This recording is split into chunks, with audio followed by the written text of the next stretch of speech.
Good morning, honorable members. Hello. Morning. So I want to call the meeting to order, and we need to know who is here. So we'll start with safe introductions, starting from Zimbabwe. Present, Chairman. Madagascar.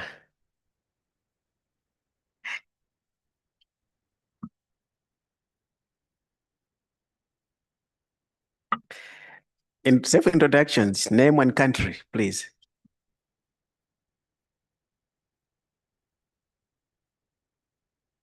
We need to know who is here. Yes, we are ticking. Yeah, so we are. Okay, start again. Okay. Tendai Nyabani from Zimbabwe.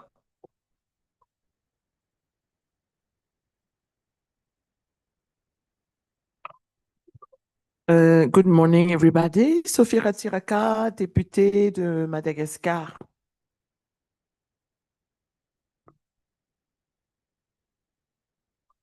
Napomshweshwe, Lesotho.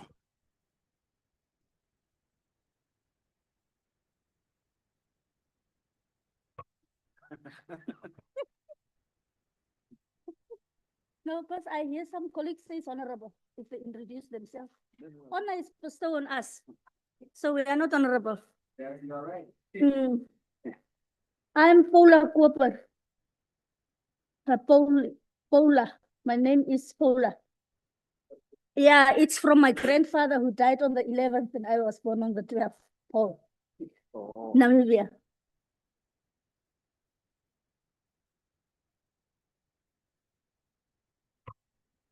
Raymond Diomba, Mozambique.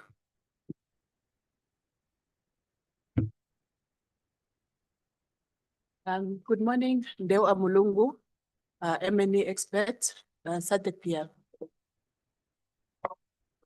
Good morning, colleagues. My name is Kenny Muimang from South Africa, member of the committee. Good morning, everyone. I'm Claudette Louise from Seychelles. Bonjour, chers collègues. Je m'appelle Françoise Bemba de la RDC. Morning, everyone. Senator Isaac Makakula from Eswatini. Thank you.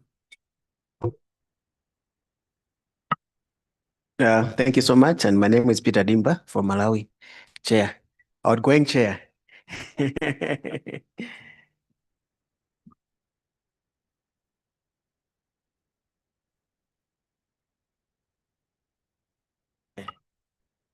Thank you so much. So we have the quorum, and I think we can proceed with adoption of the agenda. The draft agenda for our meeting was circulated to all the members, and I hope we've seen the agenda. We have gone through the agenda. Are there any proposals for amendment? Any proposals for amendment? Or it is okay? Yes, South Africa. Thank you, Chairperson. I move that we adopt the agenda as it is. Thank you. Thank you so much for the proposal. Any secondment? Yes, Eswatini. I second adoption of the minutes. Thank you so much. So the agenda has been confirmed and they are properly seconded by Eswatini.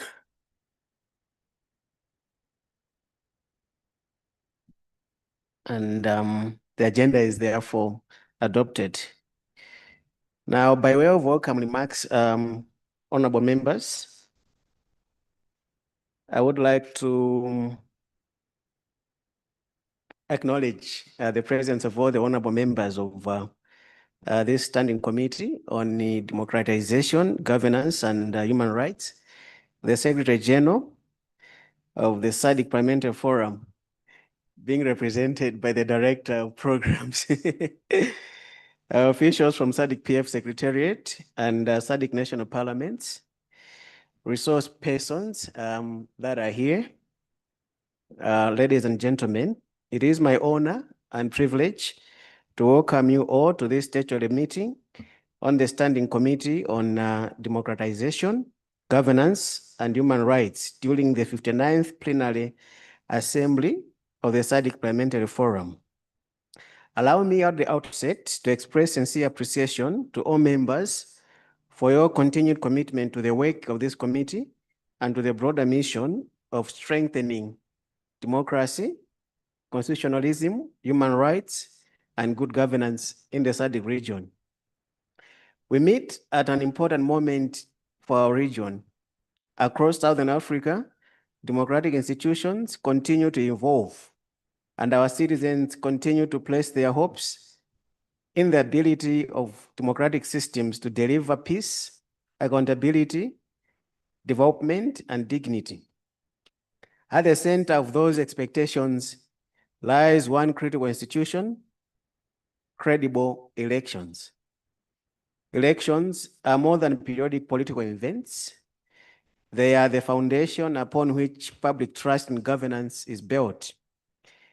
When citizens believe that elections are transparent, inclusive, and credible, they gain confidence not only in electoral institutions, but in democracy itself. Equally, when electoral processes are weakened, public trust erodes, political tensions rise, and democratic legitimacy is strained. It is against this background that our meeting is convened under the theme "From Commitment to Action, Strengthening Parliamentary Leadership in Domesticating the SADC Model Law on Elections." The theme is both timely and deliberate. As parliamentarians, we have collectively adopted important regional standards and commitments over the years. The real challenge before us now is ensuring that these commitments translate into practical reforms within our national legal and institutional frameworks. The SADC Parliamentary Forum has consistently demonstrated leadership in advancing democratic governance in our region. From the adoption of the norms and standards for elections in the SADC region in 2001, to the benchmarks for democratic legislatures, the benchmarks for assessing democratic elections, and ultimately the SADC Model Law on Elections in 2018. Our institution has continued to shape the regional democratic governance agenda. Today, however, new realities confront our democracies. We are witnessing growing concerns around misinformation and disinformation, digital manipulation, cybersecurity threats, declining voter participation, particularly among young people, questions around political finance transparency, and the need to ensure greater inclusion of women and marginalized groups in political processes. These are no longer future challenges. They are current realities that require responsive institutions and forward-looking legislative frameworks. I am therefore encouraged that this committee has remained proactive in confronting these emerging issues. The resolutions adopted during our previous meetings clearly demonstrate the committee's determination to ensure that the SADC Model Law on Elections remains relevant and responsive to evolving democratic challenges. In particular, the committee's call for the revision of the model law to address issues such as cybersecurity, data protection, digital misinformation, online campaigning, and elections during emergencies reflects strategic and forward-looking parliamentary leadership. I also wish to commend the growing partnership between SADC PF and the Electoral Commission's Forum of SADC Countries, ECF SADC, which is undertaking a region-wide study on the status of the domestication of the SADC model law on elections. This collaboration is important because effective reform must be grounded in evidence. practical experiences and lessons emerging from member states themselves. The presentations we will receive today on emerging findings from the regional study, together with reflections from national engagements in Malawi and the Kingdom of Lesotho, will therefore enrich our deliberations and help us identify practical pathways to strengthen electoral governance across the region. Honorable members, our responsibility as parliamentarians extends beyond passing laws. We are custodians of democratic accountability. We are representatives of citizens whose voices must find expression within democratic institutions. We are also guardians of public confidence in governance systems. For that reason, parliamentary leadership in electoral reform is indispensable. We must continue to strengthen oversight of electoral institutions, advocate for adequate implementation of election observer recommendations, promote inclusive participation of women and youth, and ensure that democratic governance frameworks keep pace with changing political and technological realities. I am equally pleased that our deliberations today will take place within the broader context of the SADC-PF project on enhancing accountability and the citizens' participation in regional integration through regional parliament 2025 to 2027. The activities already undertaken under the project demonstrate that regional parliamentary cooperation can produce practical outcomes that strengthen governance systems and citizen participation across our region. As we proceed with our work today, I encourage all members to engage openly, constructively, and strategically. Let us use this platform not merely to identify challenges, but to advance solutions. Let us ensure that our recommendations are practical, impactful, and capable of strengthening democratic resilience within our member states.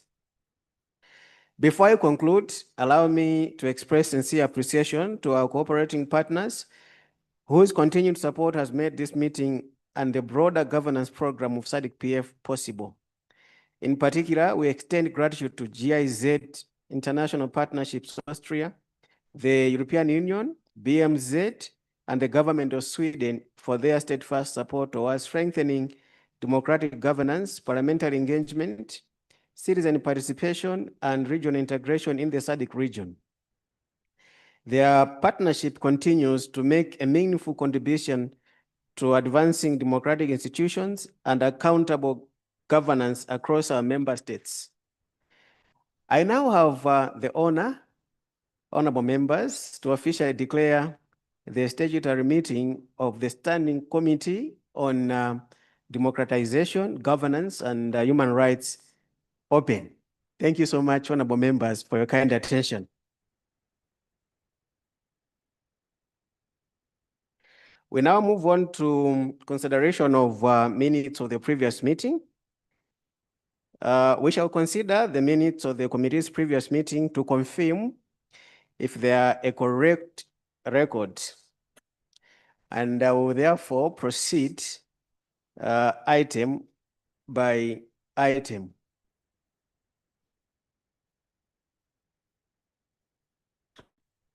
I hope we all have the minutes, honorable members. I know for most of us, the minutes are on our phones.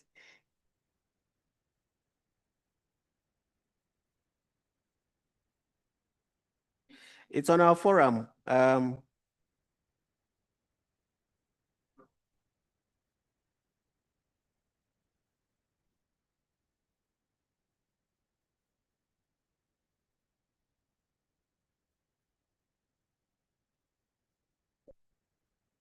hope we are on the same page. We all have the minutes.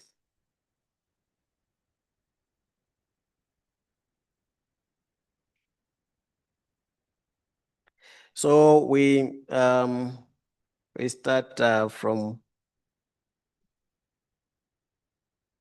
let's just start from 1.0, credentials and apologies. Thank you so much, Honorable Magagula, for chairing this meeting. Some of us were not there, but we're the chair. We appreciate it. Yeah, we move on to 2.0. Nothing much. We go to 3.0, remarks by the chairperson.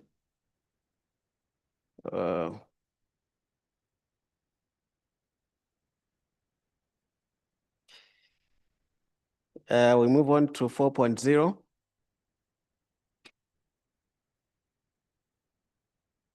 Nothing much. We go to 5.1. Funding for SADC PF election observation missions.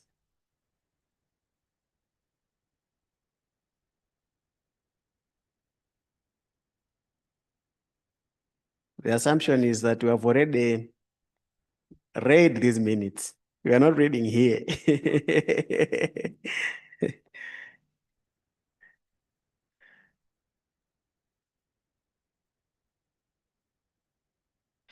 Let's move on to 5.2. Presentation on the SADC PF project on enhancing accountability and citizens' participation in regional integration through regional parliament.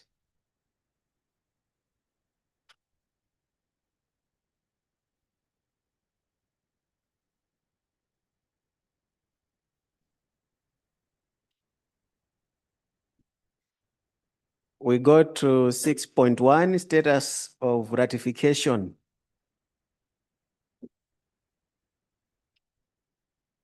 I think we have much to say during matters arising.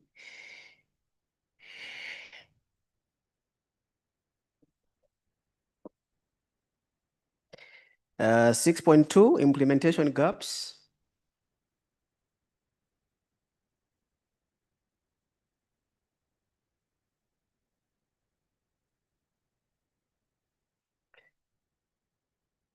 Six point 4, recommendations.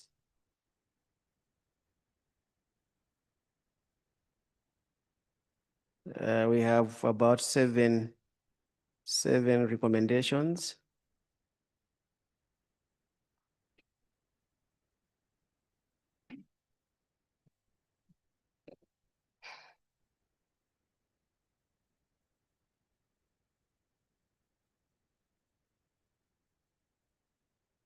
We move on to 7.1, status of advocacy for ratification. I think there's a typo there.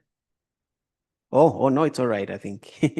Status of and advocacy for ratification.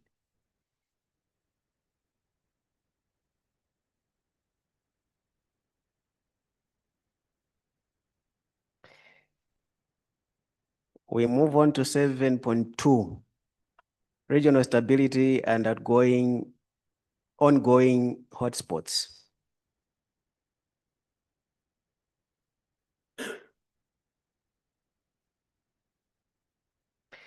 Seven point 3, political economy of conflict and external drivers.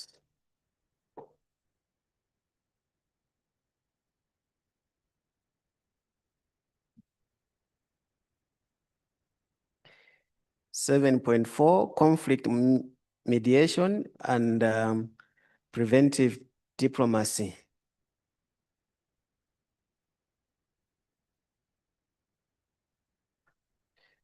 7.5, regional defense readiness and early warning.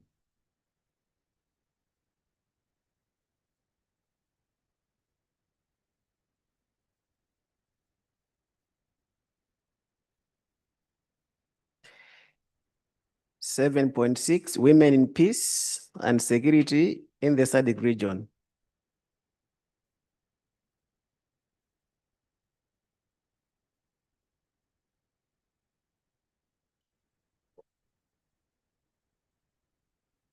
I hope we are all following, honorable members.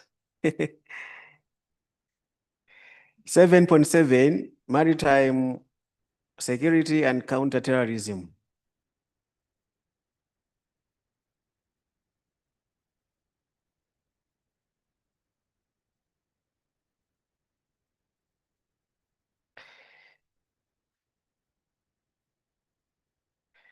Uh, 7.8, advocacy for review of the 2001 protocol.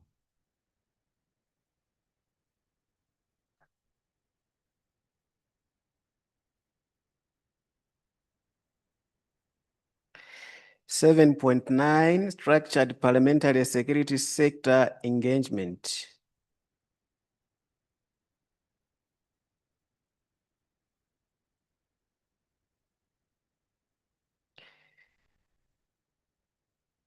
(7.10) recommendations.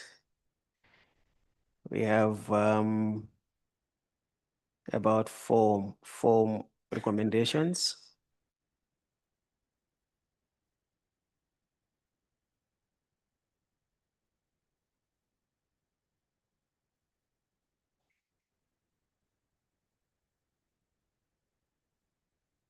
We go to 8.0, revise SADC principles and guidelines governing democratic elections of 2021. So 8.1 is status update.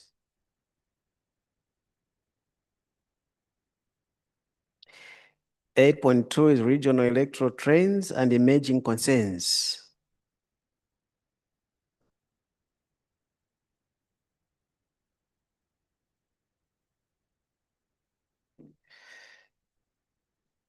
(8.3) is voter participation and democratic renewal.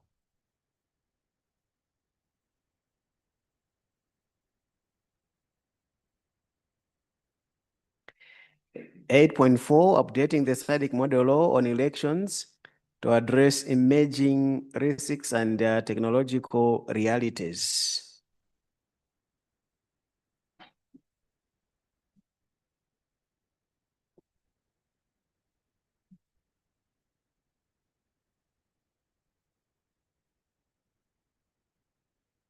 8.5 parliamentary oversight and domestic implementation.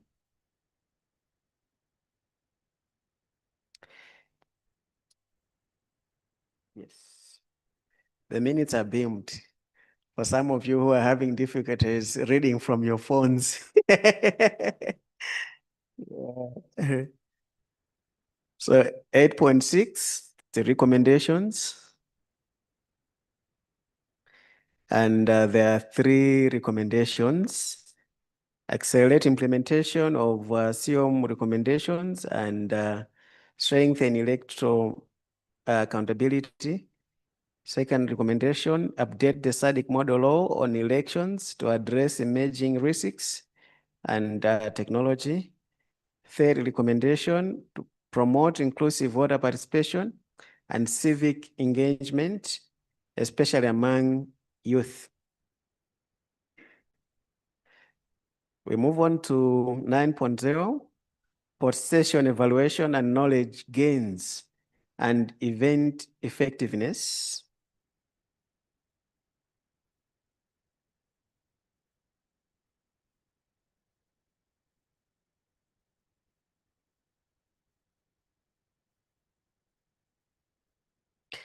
And then finally, closing session, that's 10.0.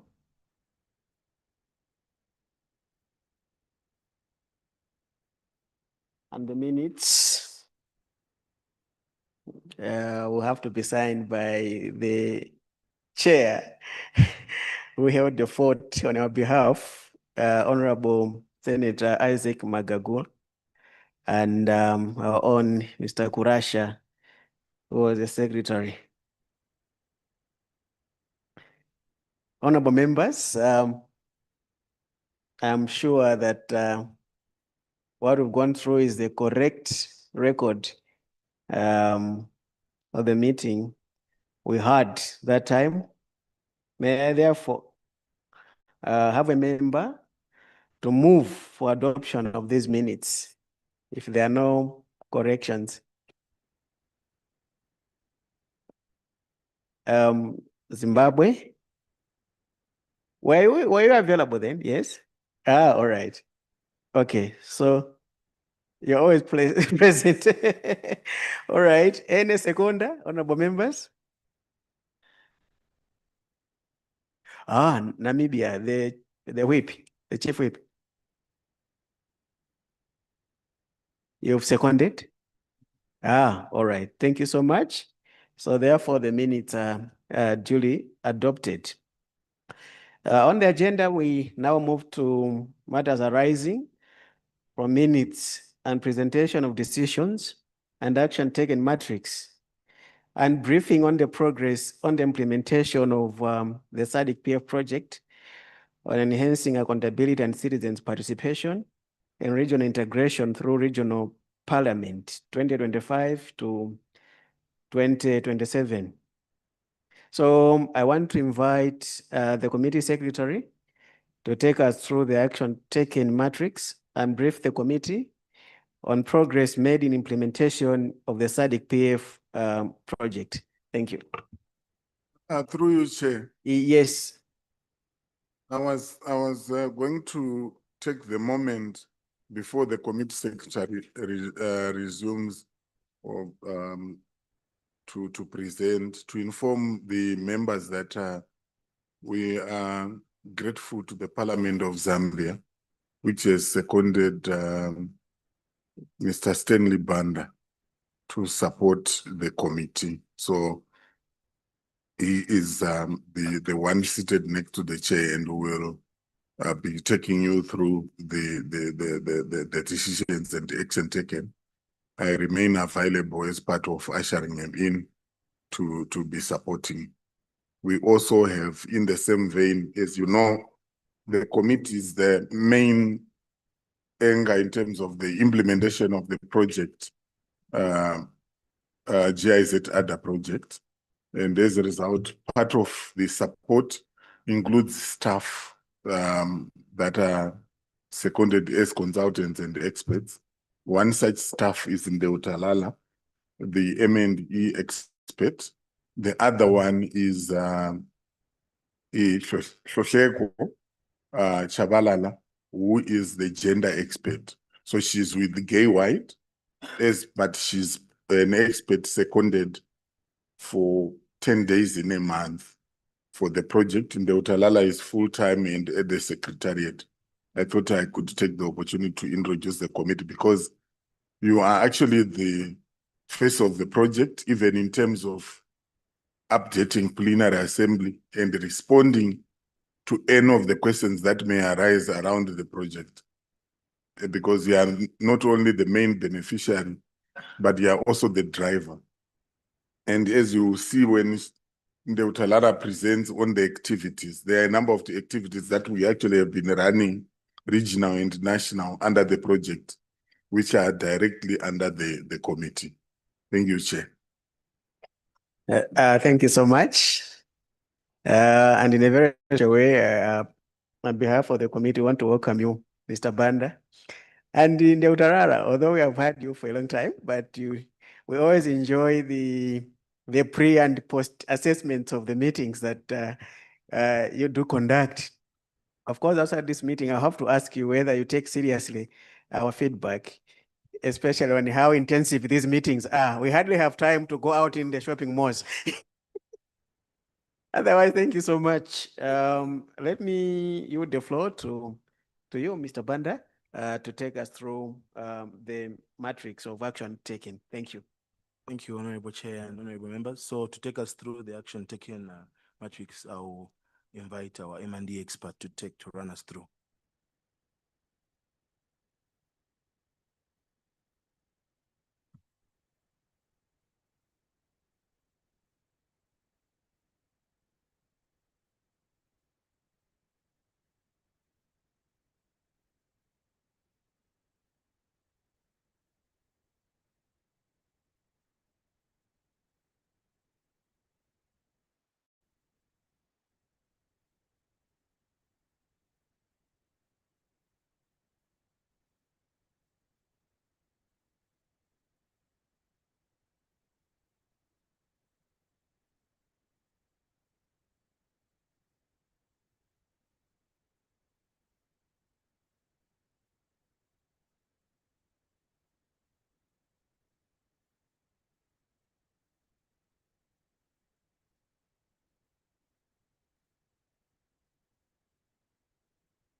Honorable members, let me commend you. We are cruising nicely, aren't we?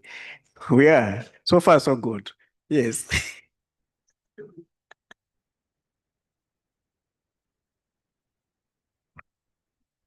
Okay. Oh,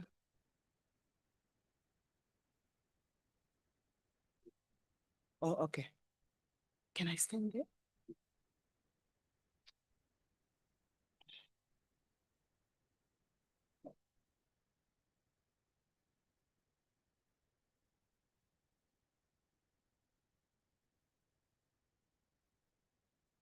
Will it be beamed or we have to depend on our phones?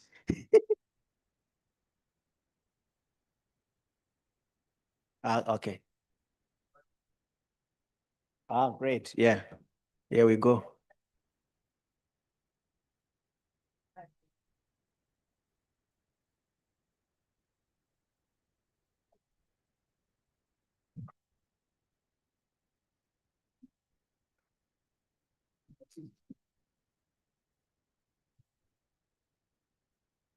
Stand. Stand, please.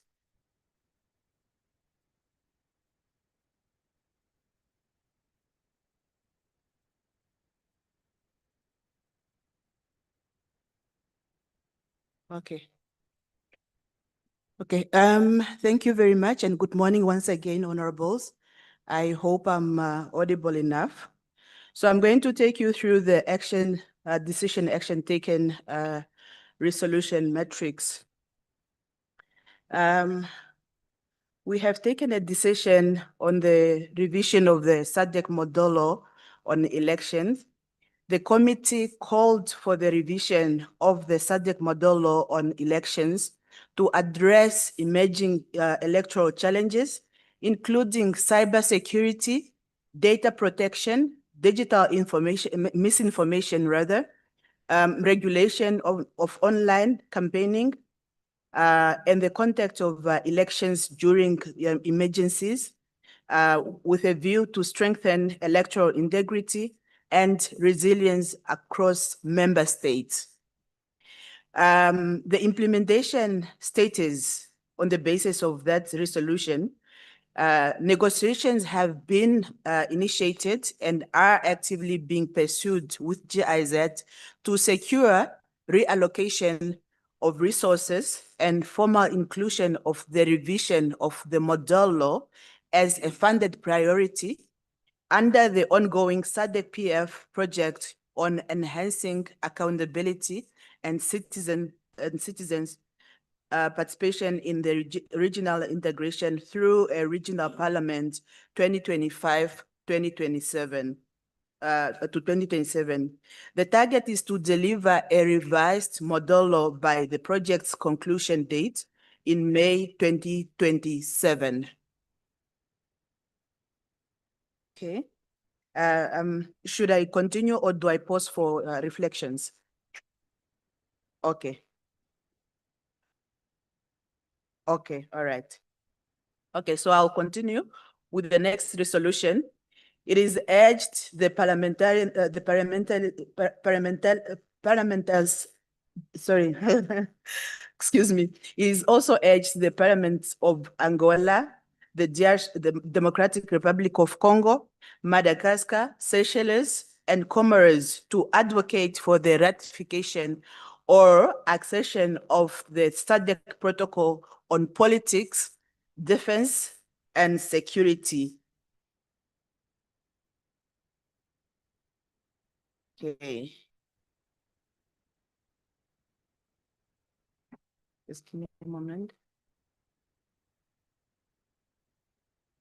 And security cooperation with the emphasis on stronger parliamentary engagement with security institutions, enhanced coordination in regional peace framework, and increased women's participation in peace and security the processes in line with the 15% target by 2030.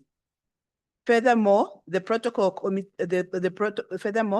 committee mandated SADC-PF to advocate for the review of the protocol to address emerging threats and embedded a human security approach while institutionalizing regular engagement between the DGHR committee and the director of the SADC organ.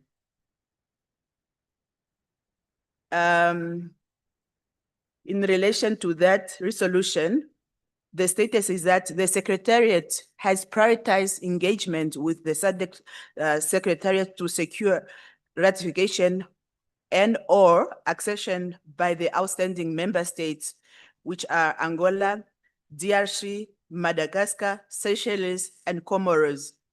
Concurrently, the resolution has been transmitted to the respective national parliaments with a view to them integrating it into their oversight and legislative agendas.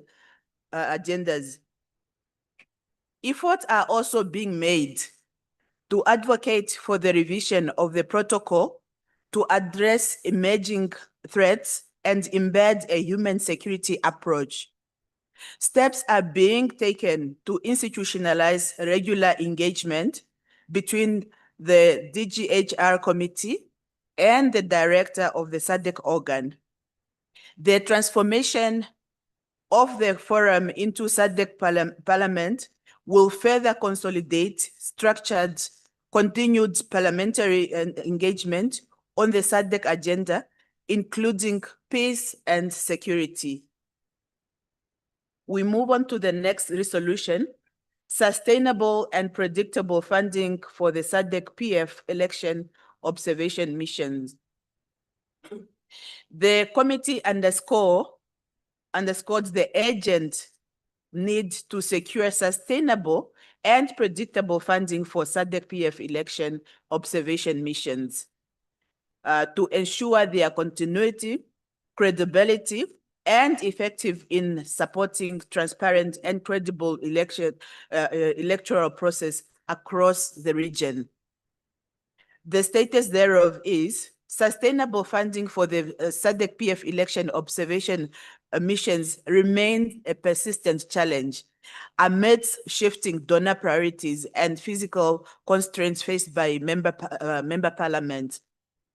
Notwithstanding these limitations, the Secretariat has secured a strategic breakthrough by mobilizing funds to advance advocacy for the domestication of the model law on elections under the operational plan of the project on enhancing accountability and citizens' participation in regional integration through a regional parliament 2025 to 2027.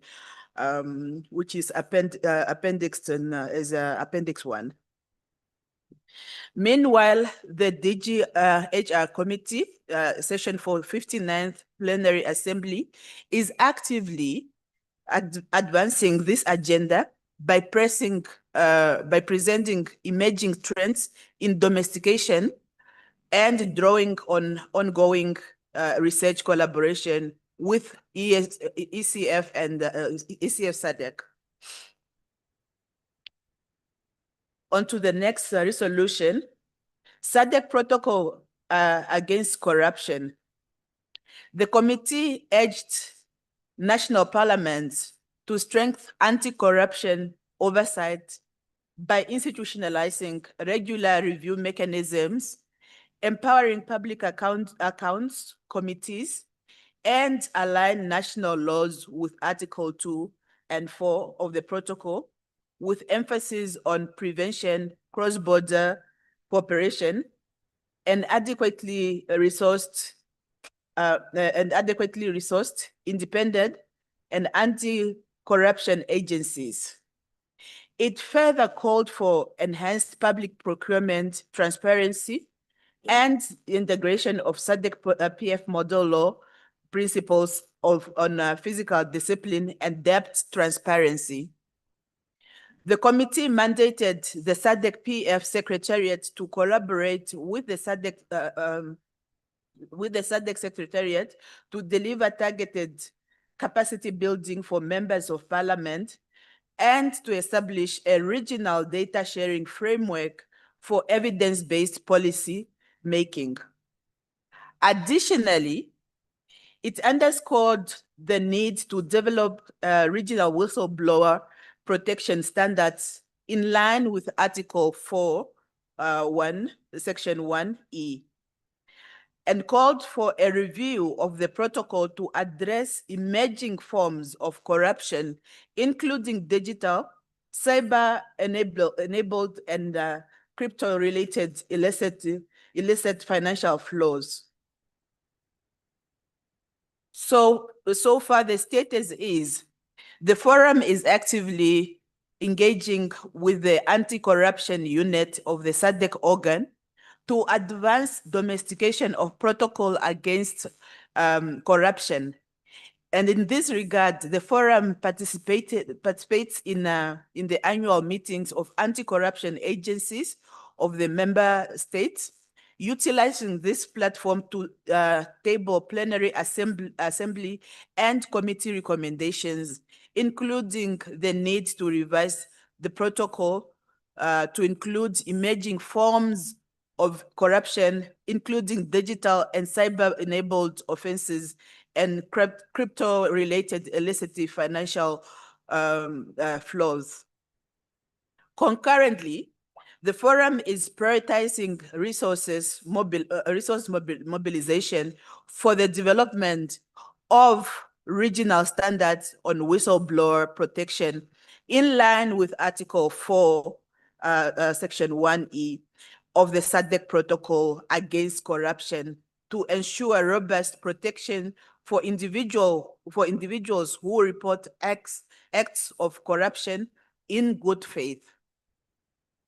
We are moving on to the next resolution, which is revised SADC principles and guidelines governing democratic elections.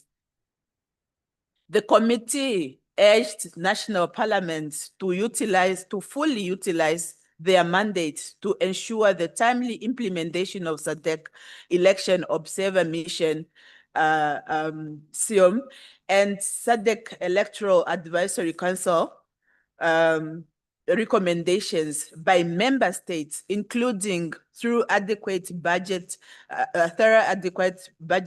allocations, strengthened follow-up mechanisms, enhanced oversight of political party funding, improved accessibility for persons with disabilities, robust performance monitoring of election management bodies. It further encouraged parliament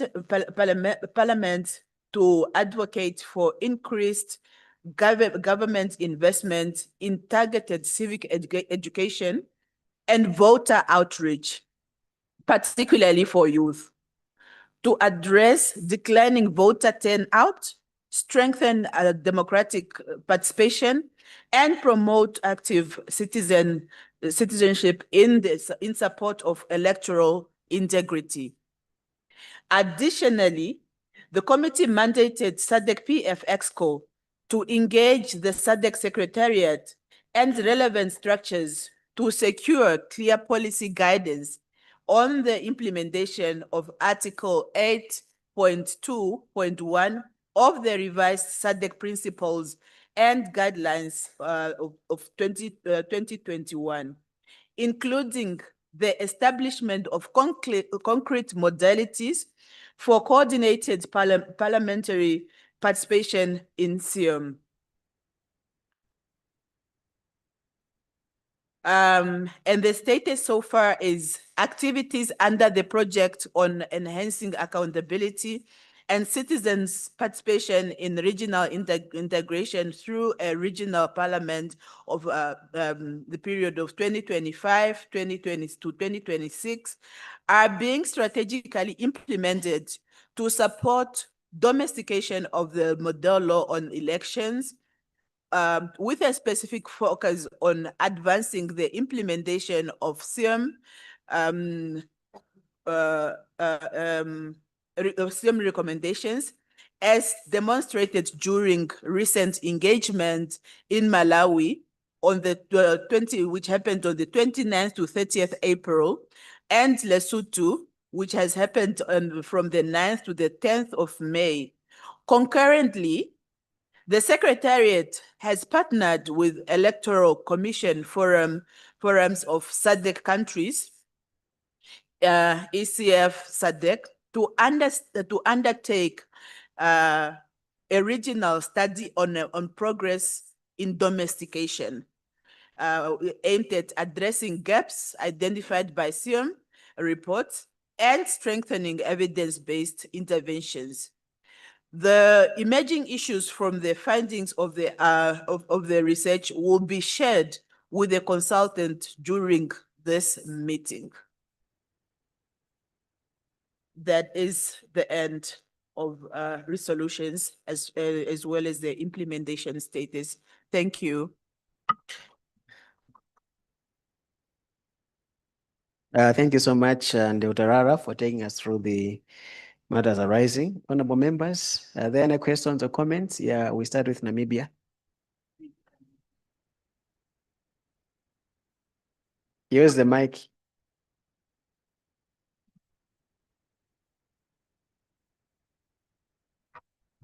Can we go back to SADC Protocol on Defense, Security and Cooperation?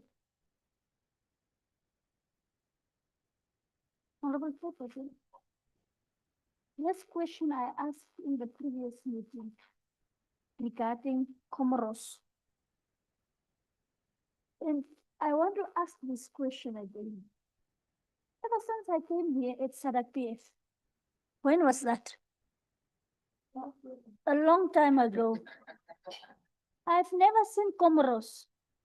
And it's one of our member states, Comoros. But I've never seen them participating. Now, if they do not participate in our committee meetings, maybe they participate on the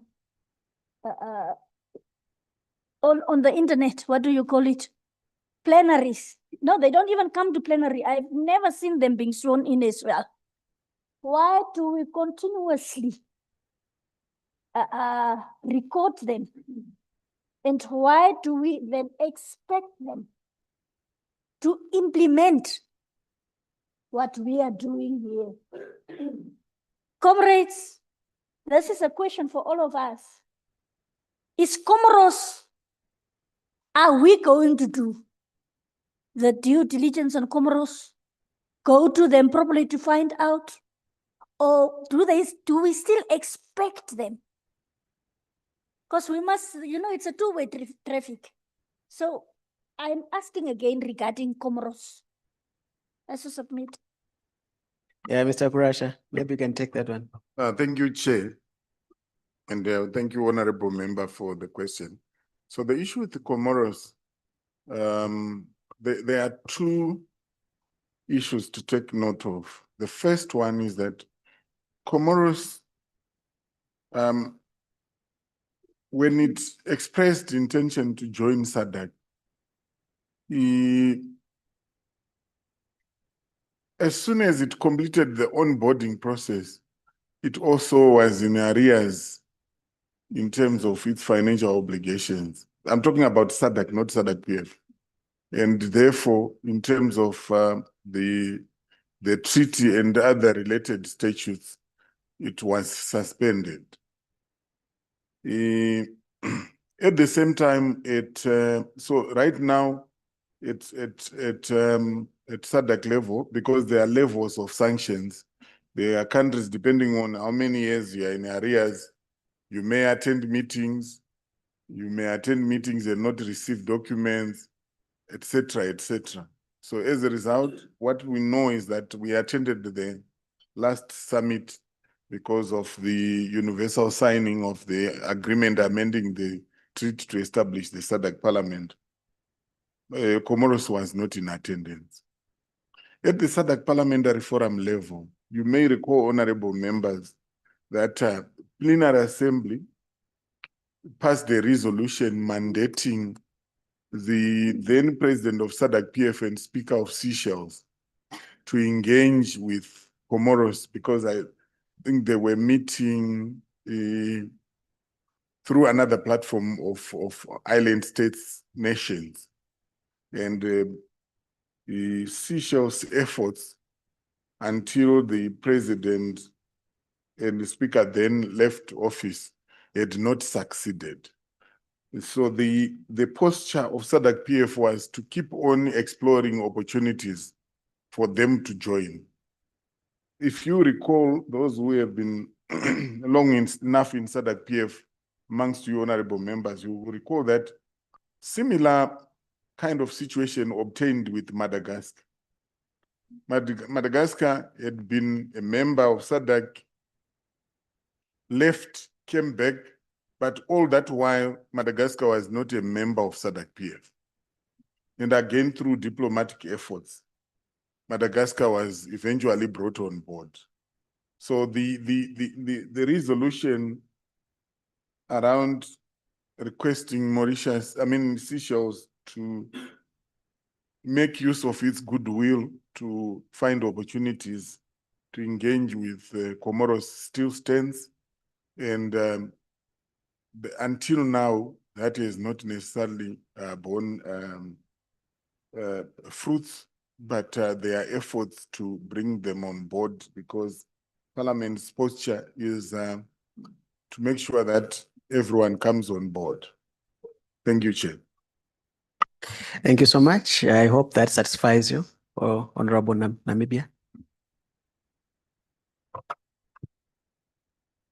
It satisfies me. The answer satisfies me, but I have a principled question. You know, we are not just here because we do not have anything to do, but it's also a quorum issue. Now we are counting in Comoros amongst the countries that must be here as one of the quorum makers. Is it like that? We don't do anything with Comoros. No, not for SADC PF. But we must continue writing them as part of us whilst they are not on board. If you recall, when we do our quorum and even aggregate the membership, we say 15 national parliaments. That excludes Comoros because Comoros is the 16th SADC member state. So we have never included them because they have not been a member. I think that's understood. Yeah. We'll discuss that outside this meeting. Yeah, we'll continue. Namibia and the Secretariat. Yes. We are not counting them into our things, but we want them to implement whatever we discuss here. Because it's documented there that Comoros have not signed. Whilst we know that Comoros and us, the girlfriend-boyfriend relationship is a bit. Chair, maybe let me, it's actually, I now see where a point is coming from. You recall that our last meeting on which the minutes are based, we had the SADC Secretariat colleagues who were updating us on the status of domestication of protocols. So we were capturing the record as was presented. And this is the way in which you then see Comoros being mentioned, because that is a legal status in terms of them recording that Comoros has this status. Otherwise, that's the only reason why we included Comoros. It really was to capture the reality of the record in terms of what was presented by the SADC Secretariat. Thank you. Thank you so much. I saw a hand from Madagascar, the Vice Chair. Merci. En fait, je voulais parler dans le sens des Comores également, et ça a été très bien expliqué par Monsieur Kouracha, vu que nous avions effectivement eu les mêmes problèmes avec Madagascar. Mais ça y est, c'est expliqué. Et désolé, tout à l'heure, nous avions un peu de mal à suivre puisque les documents en français n'étaient pas tout à fait comme ceux qui ont été donnés en anglais. Merci. Thank you very much, Honorable Vice Chairperson, for adding on to what Mr. Kurasha has already responded to. Any more questions or comments, honorable members? Yes, Iswatin.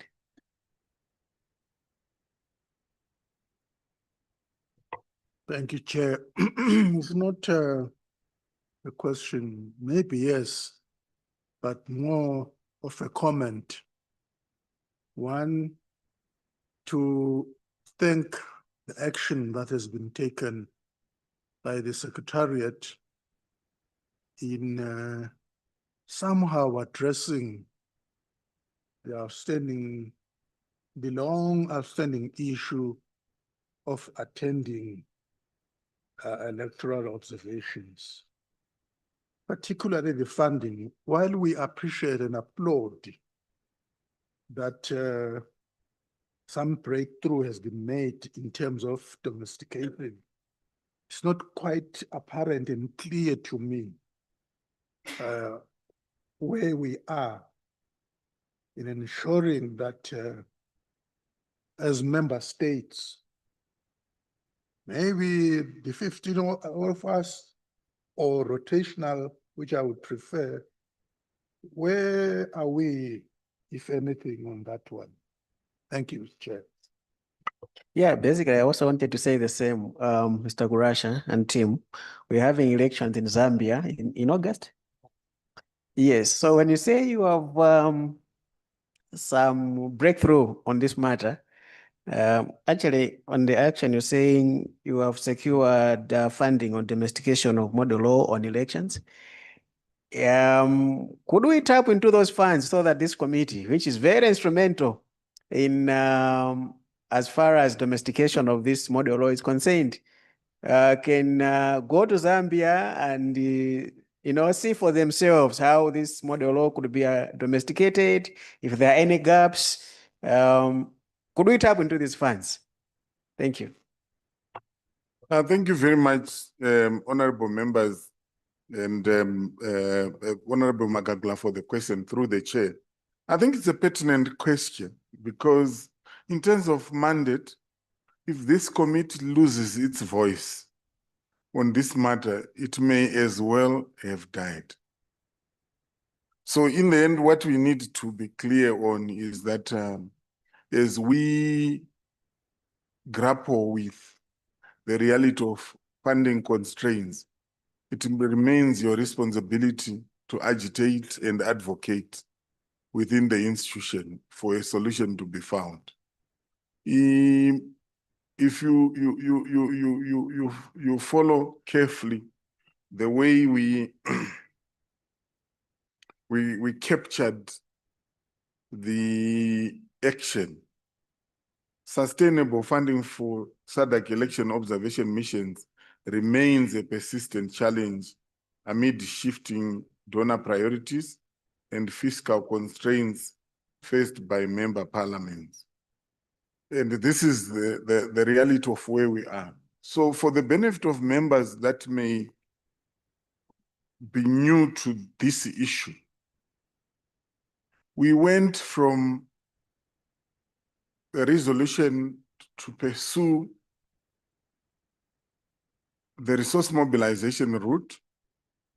It became apparent that no one currently funds election observation anymore. And then parliaments it was resolved that parliaments must fund participation in election observation. That actually happened until the funding constraints to a point where fewer and fewer countries were able to pay. That also then raised an issue of quorum and credibility if we have one or two countries attending the observer missions. In fact, it got to a point where it was so unfair to some parliaments that they would confirm. You will remember for the elections in Tanzania, I think Parliament of Zimbabwe confirmed that they were ready to go. We also confirmed with the Electoral Commission because we need a secretariat because we needed to make arrangements, but we had to cancel last minute. And the stakeholders had no kind words for our last minute cancellation. So it was raised that the point that this raised an issue of institutional reputation risk. and also the inconvenience on the parliaments that would have committed resources, created a legitimate expectation on the members that are designated, but still we have to cancel last minute. So the current decision is that parliaments, remember the last but one committee session, you actually had recommended for the incorporation or integration of election observation costs into annual subscription costs. And we recommended this for the executive committee to take up this matter. So it would be important for the committee to keep the issue on the radar and continue to urge for a solution to be found precisely for what you said. When we have not been able to observe, it means we miss an opportunity to utilize the same model to see the progress that is happening. So if I must answer the direct question of the chair, whether we can tap from the resources that we have to undertake election observation, unfortunately, we are unable to. These are committed funds. They are committing to support our efforts toward domestication with no appetite at all to support election observation. I submit, Chair. Thank you so much, Mr. Kurasha. Any other interventions? Yes, Eswatini. I want to thank the director for his articulation of this matter. And also, maybe the way forward, request that we do make a strong recommendation to ESCO with a view to have this thing thoroughly ventilated in the coming plenary assembly. You cannot leave this matter to individual member states and think something will come out from that.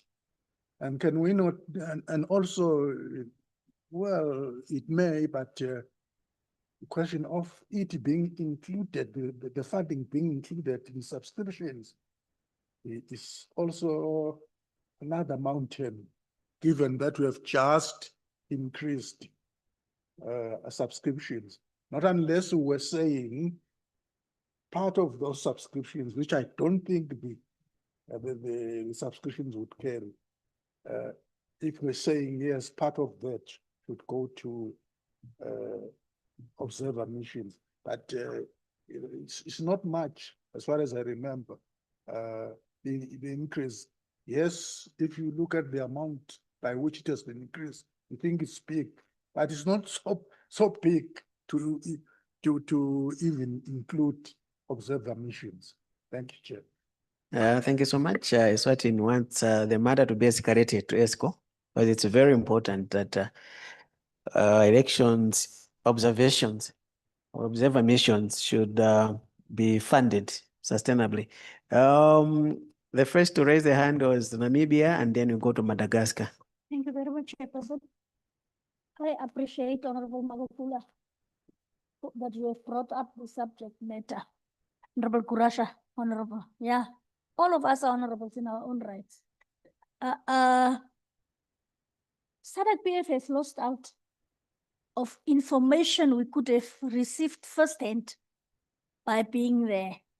There were so many stories around Tanzania, which might have not been the case also if we could have seen it ourselves. Now, Zimbabwe is in, not Zimbabwe, Zambia. We see a lot of things happening in Zambia, pre-election. Already at nomination, we see a lot of things happening. We do not know whether it's factual. But if you call, it seems factual. So if it already have started like that, I'm just worried about how it will escalate during elections.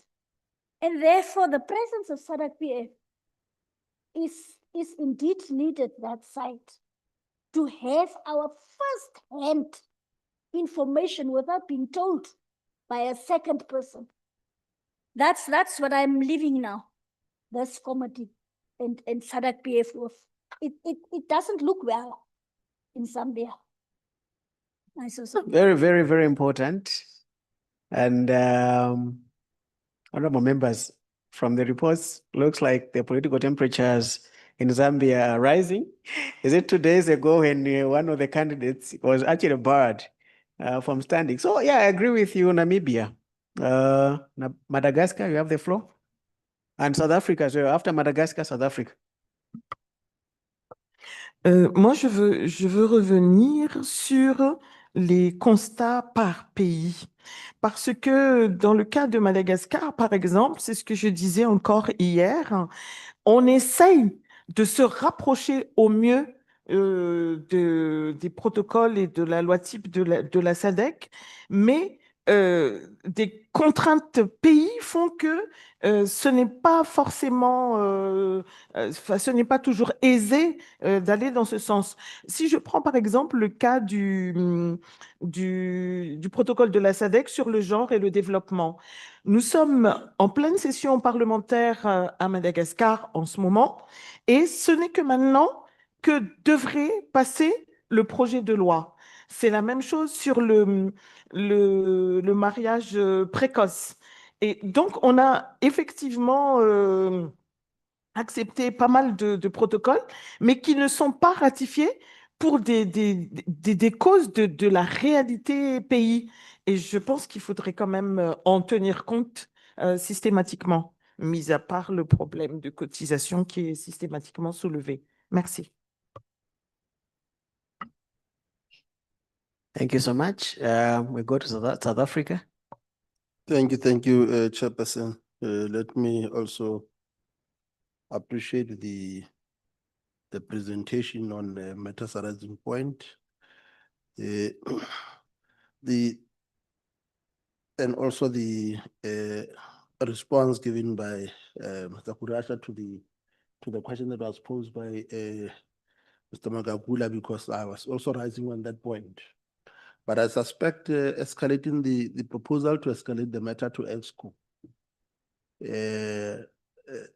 I suspect it could also be devoid of the fact that if EXCO had resources, they would have made provision for this critical aspect of our democracy and governance. So therefore, I want to propose that while I agree on escalating to ESCO, maybe we resolve to craft an approach that has to be submitted to our individual parliaments, so that we then also make a case to them in the course of the budgeting process to make provision for observer mission. Correctly so, the issues that members are raising are quite important. Our absence makes our approach in terms of engagement a bit unscientific, because now we also rely on the media.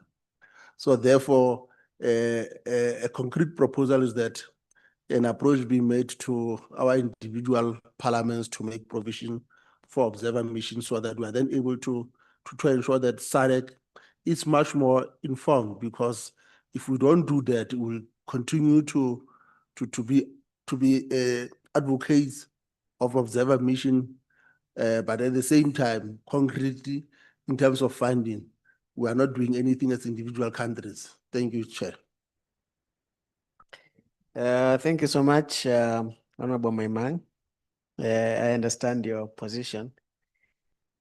I was talking to my secretary regarding the same, and he told me that currently the practice is that the member states, the respective parliaments choose who to send on an observer mission.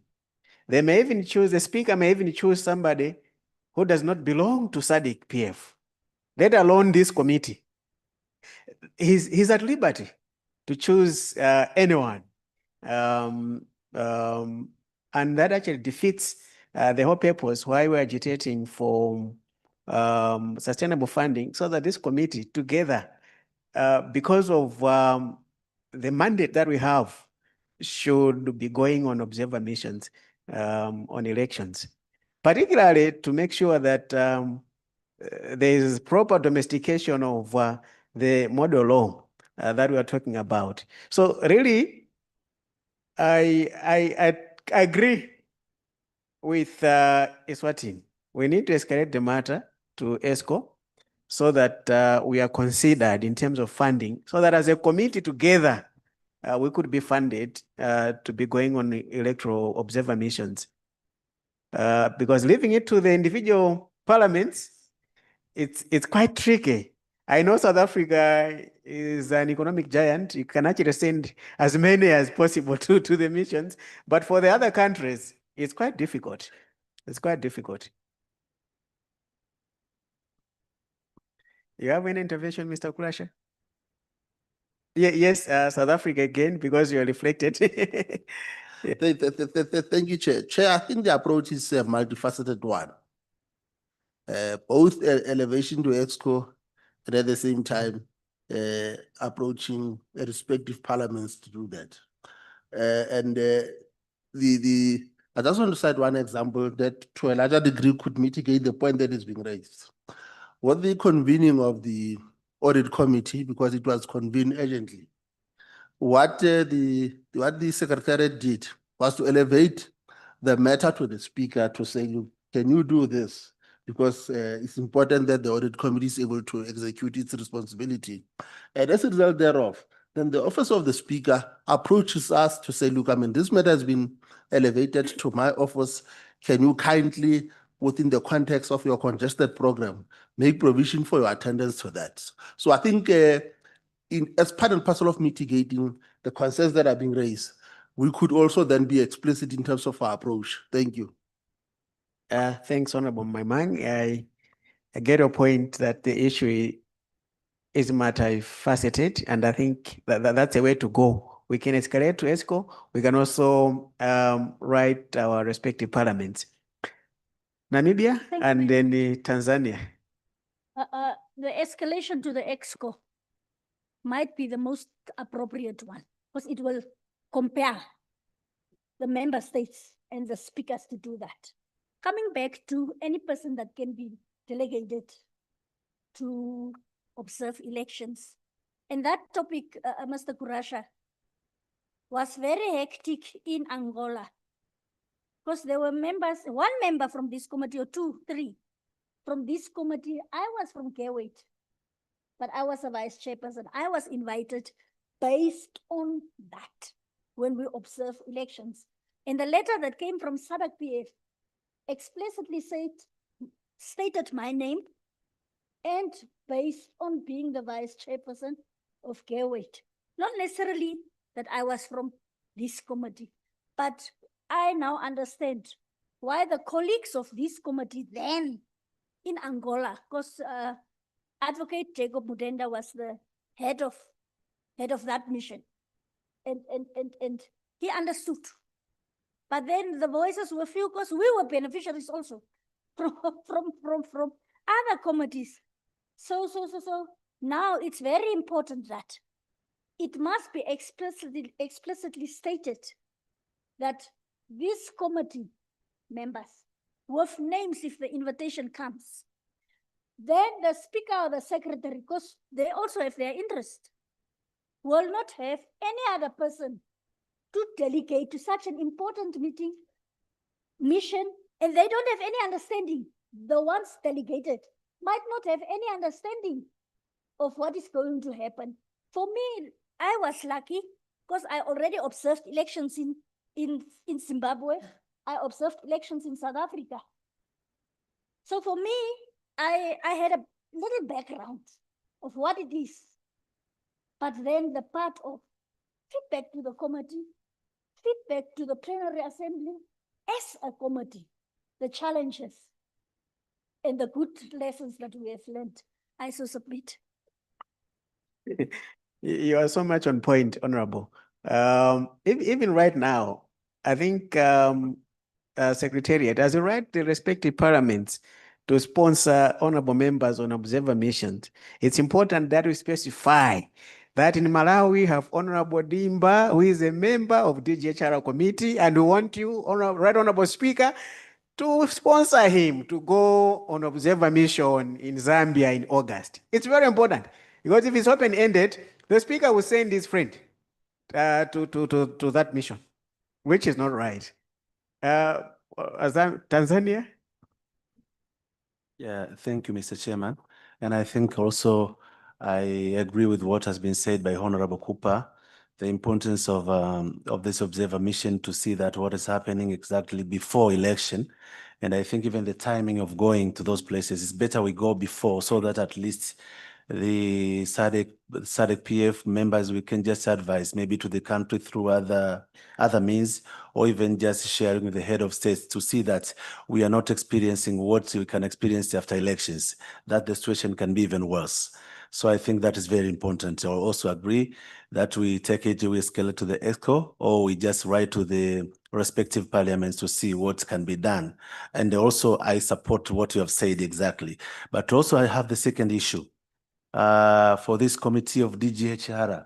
When we are talking about democracy, human rights, and I think we have something like some other people, they take that these forums, when we talk of democracy, we think of Western approach and such things. For instance, you can take what is happening in South Africa, the issue of xenophobia.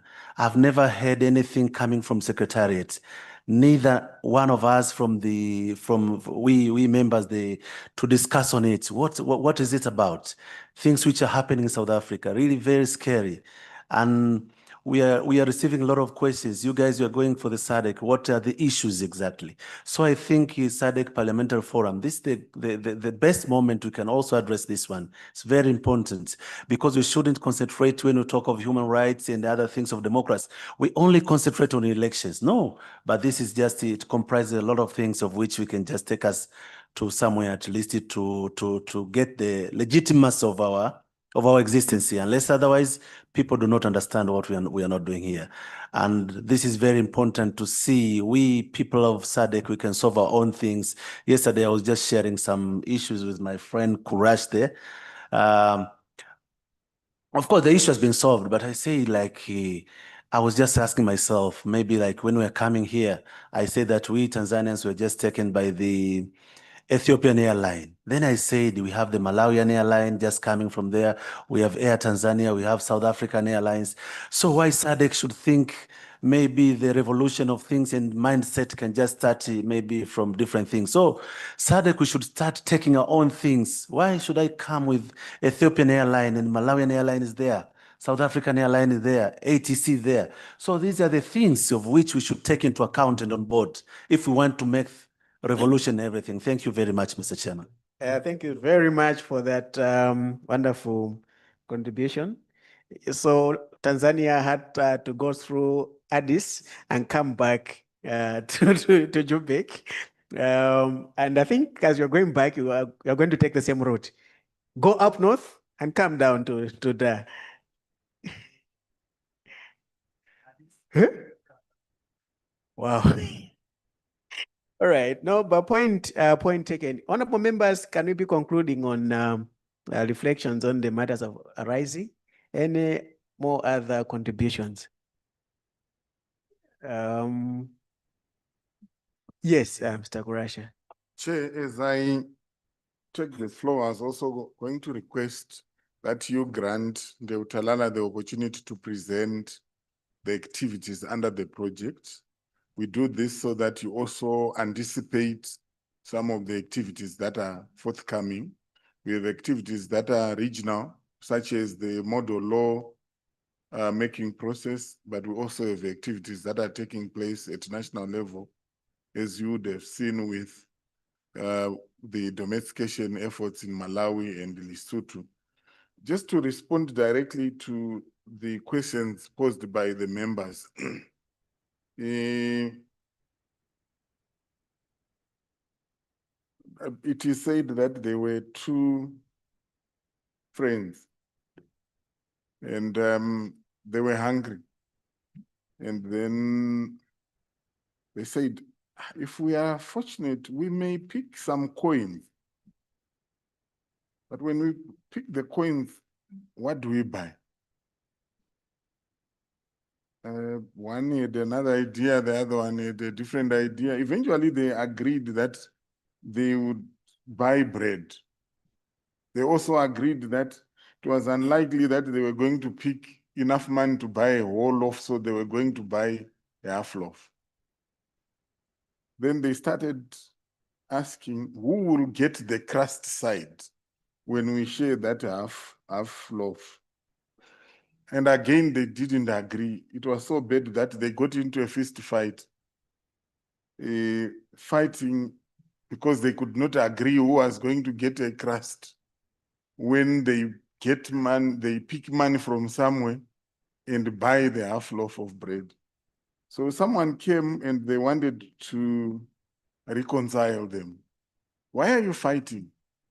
No, he wants to take the whole, the bigger portion of the bread. That's not good. But where is the bread? So, no, we haven't bought. Ah, okay. But where is the money? No, he haven't picked the money.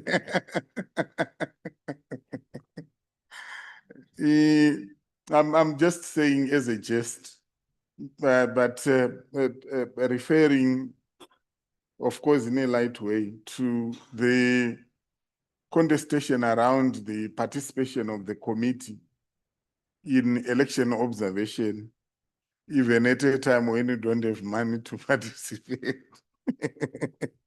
Right, so here is the story. It's actually another matter that has been with us for a while. One of the requirements when we, or the points of assessment when we assess elections is gender equality.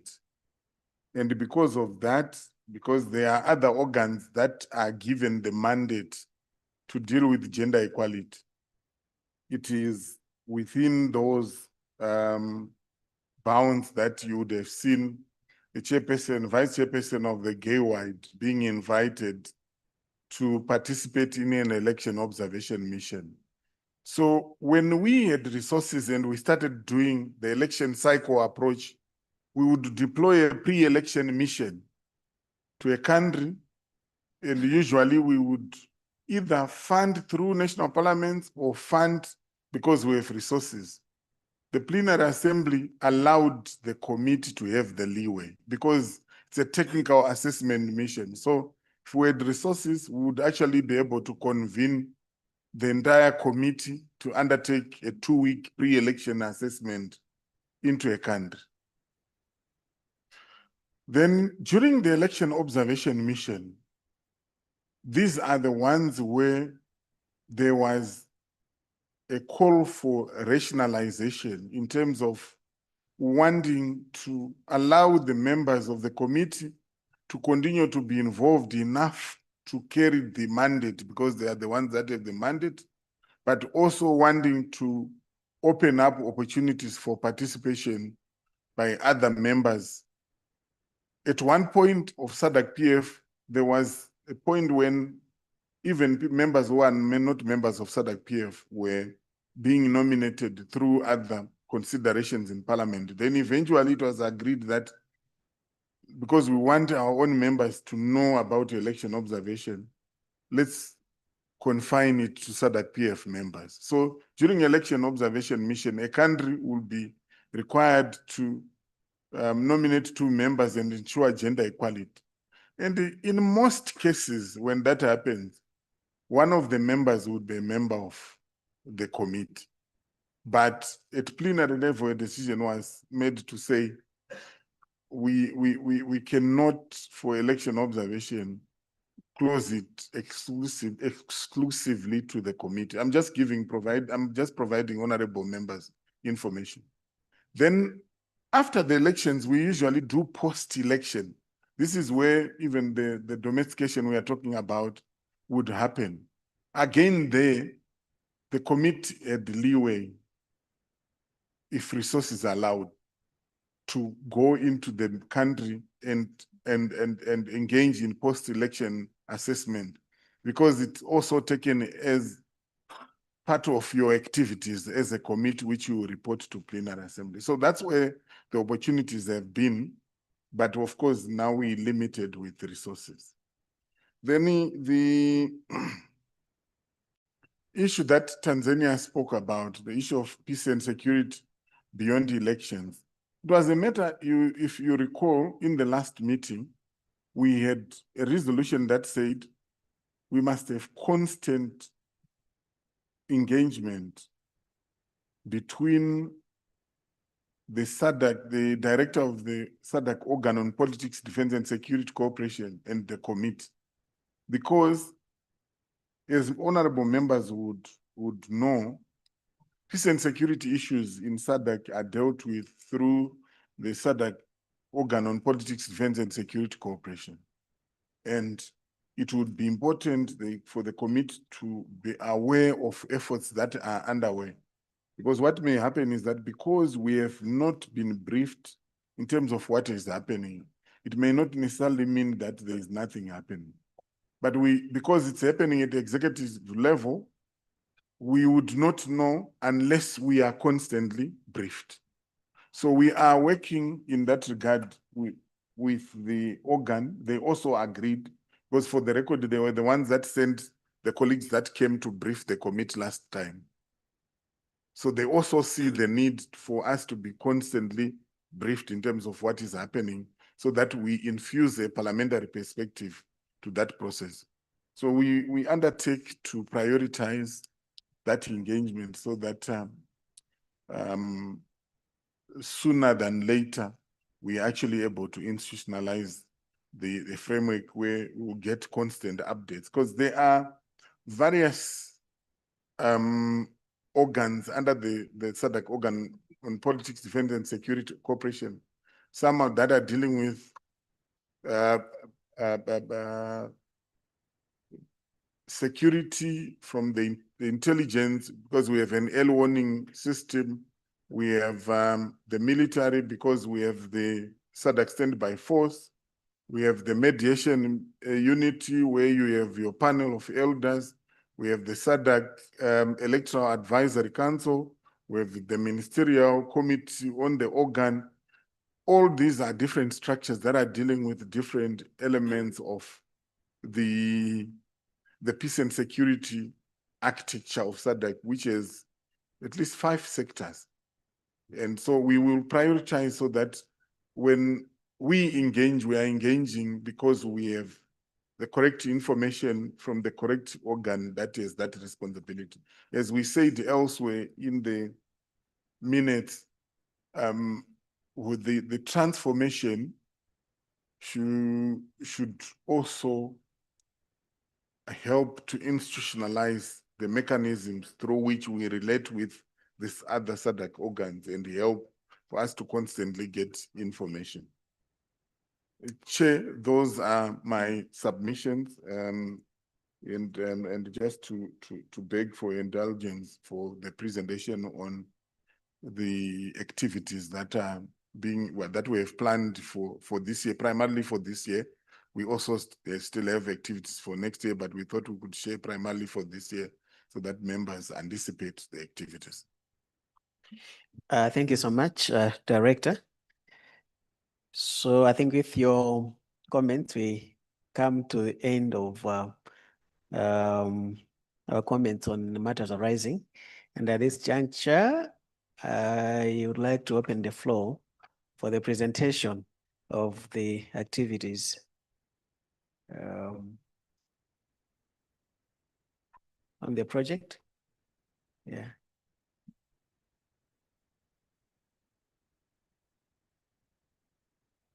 Okay, while Mr. Kuresha is presenting, I can just, projecting rather, I can just start over, in the interest of time, I can just start already with the activities. If you recall, Mr. Kuresha has mentioned in one of his contributions that the funding that we have for the GIZ project, they are committed funds. So I'm going to take you through the activities that he has mentioned that are for the committed funds that we have, especially for this current year.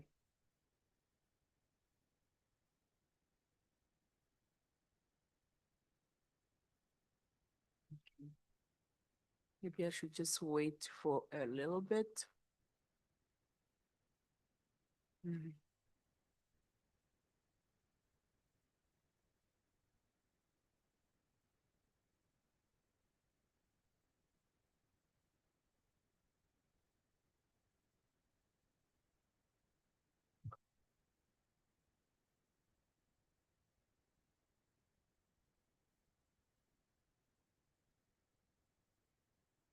Okay, we have it up on the screen. So I'm going to take you through the summary of planned activities for the SADC PF project on enhancing accountability and citizen participation in regional integration through regional parliament. The project is running between 2020, the years between 2025 to 2027. This project is going to be implemented, and we are trying to achieve three outputs. These activities are spread across three outputs, three project outputs, and I'm going to go through these activities, output by output, starting by output one. Under output one, and output one is actually institutionalizing, is about institutional strengthening, governance, and knowledge systems. So what we are aiming to achieve in output one is to have institutions that are strengthened and also strengthening governance and knowledge systems. So the activities thereof are activity one, contracting consultants to, and some of the activities have happened, some of the activities are in process, okay? So contracting consultants to develop SADC PF internal policy on data protection. Mr. Grasha, do we need to talk about the dates also, or should we just list the activities? Through the chair, I think the ones that have happened, there is no need to mention the dates, Okay. but the ones that are coming, you may Okay. want to highlight so that members anticipate. Okay, thank you for that. Right, that one has happened already. Contracting consultant, revise governance, ethics, and financial management policies. Those are the ones that happened in March. First 6 months narrative report for GIZ project. This is an internal reporting process that we are still working on. Contracting consultant for publication and dissemination for knowledge products. These are some of those activities that are still in the pipeline. Consulting consultant to develop M&E system for SADC PF strategic plan for 2024 to 2028. Once again, activities that are in the pipeline of happening. Validation M&E templates, dashboards, and research surveys. There's an expectation that will happen 1st to the 5th of June in Johannesburg. Collaborative public lecture with Parliament of Namibia and University of Namibia, SADC PF role in regional integration. It's expected to happen on 15th June in Namibia. Contracting consultant to undertake a midterm evaluation of the SADC PF strategic plan. We have a strategic plan in place, and which is for the period of 2024 to 2028, and we are planning to have it to have a midterm evaluation of how we are implementing activity towards the strategic plan. And this is one of those ongoing activities. It's expected to happen by June the 26th of June. Okay, contracting legal drafters for model law on constitutionalism and rule of law. This is also one of those activities that are in the pipeline. The expectation is that it should have happened on the 25th March. So that is in process. National engagement on domestication of model law on election in Malawi.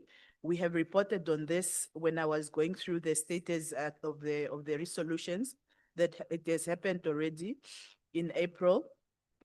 Preliminary consultative meeting on scope and development of model law on constitutionalism and rule of law. This has happened.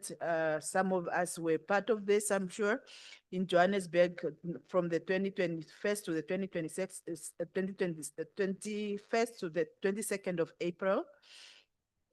Contracting consultants to develop model law tracking tool. This is an ongoing activity. National engagement on domestication on model law on elections in Lesotho. I've reported on this one also previously. It happened between the 7th to the 10th of May in Lesotho. Public hearing on selected SADC protocol during committee session. Another ongoing activity. Stakeholder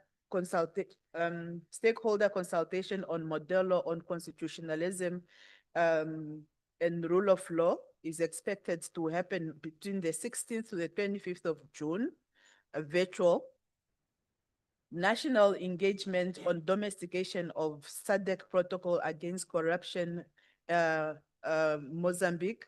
This is expected to happen in Mozambique between the 27th to the 28th July.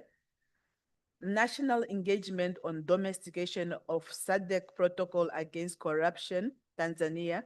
This is expected to happen in Dar es Salaam between the 6th and 7th of August.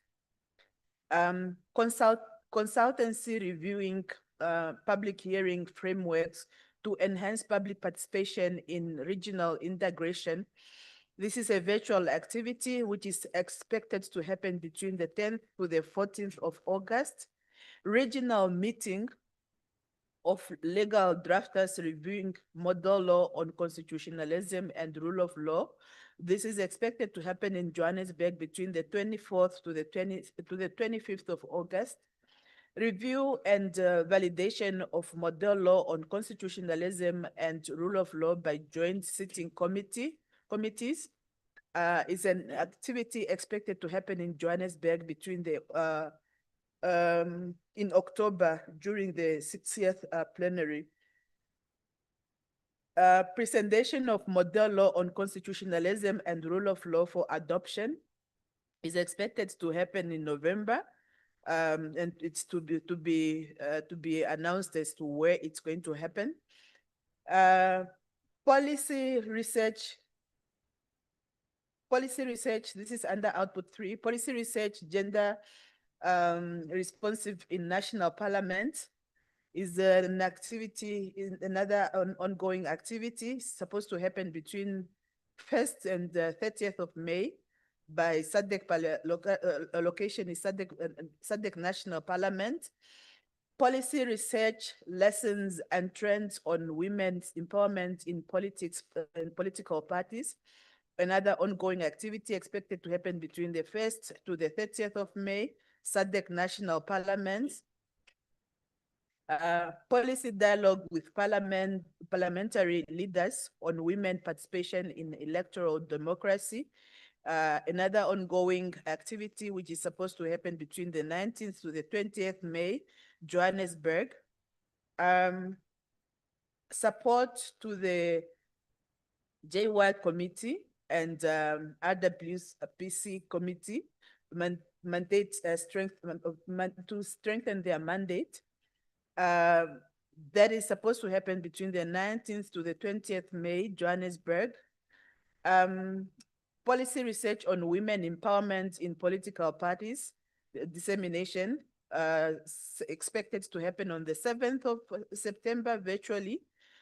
RWPC lobbying and advocacy mission to Botswana. It's supposed to happen in Gaborone between the 17th to the 18th of September. integration in the intergenerational dialogue on gender equality and access to decision making, supposed to happen in October, dates to be determined in Johannesburg. Training on SADC protocol and gender and development. It's expected to happen in Maputo between the 11th to the 13th of November. Under output 4, we have one activity, which is training and orientation of SADC PF parliamentarians on the role in regional integration and SADC agenda. It is expected to happen in October in Johannesburg during the 60th committee session for the 60th plenary. So those, ladies and gentlemen, honorables, those are the activities that are expected for this for 2026. Thank you. Thank you so much, Dr. Rara. Yes, you want to add? Yeah, Chair, I just wanted to supplement, and in supplementing, I was going to raise 2-3 issues. The first one, Honorable, our planning tool at SADC PF is something called the Master Work Plan. What I would encourage honorable members to do through your desk office, get your Master Work Plan and look at the activities that happen under your committee and take interest in those. So we provided those dates, but sometimes what happens is that Parliament will then say, these dates are not suitable for us. Let's readjust them. It would be good, because you're a member of that committee at national level, to be part of that conversation so that you are involved, because it's a tool for planning. You remember we had planned the domestication process for Malawi before IPU meeting. Then we had to change, and it was rescheduled. So when we send those activities, we send them to clerks, parliaments through clerks, through the office of the SG, and then we negotiate to finalize the dates.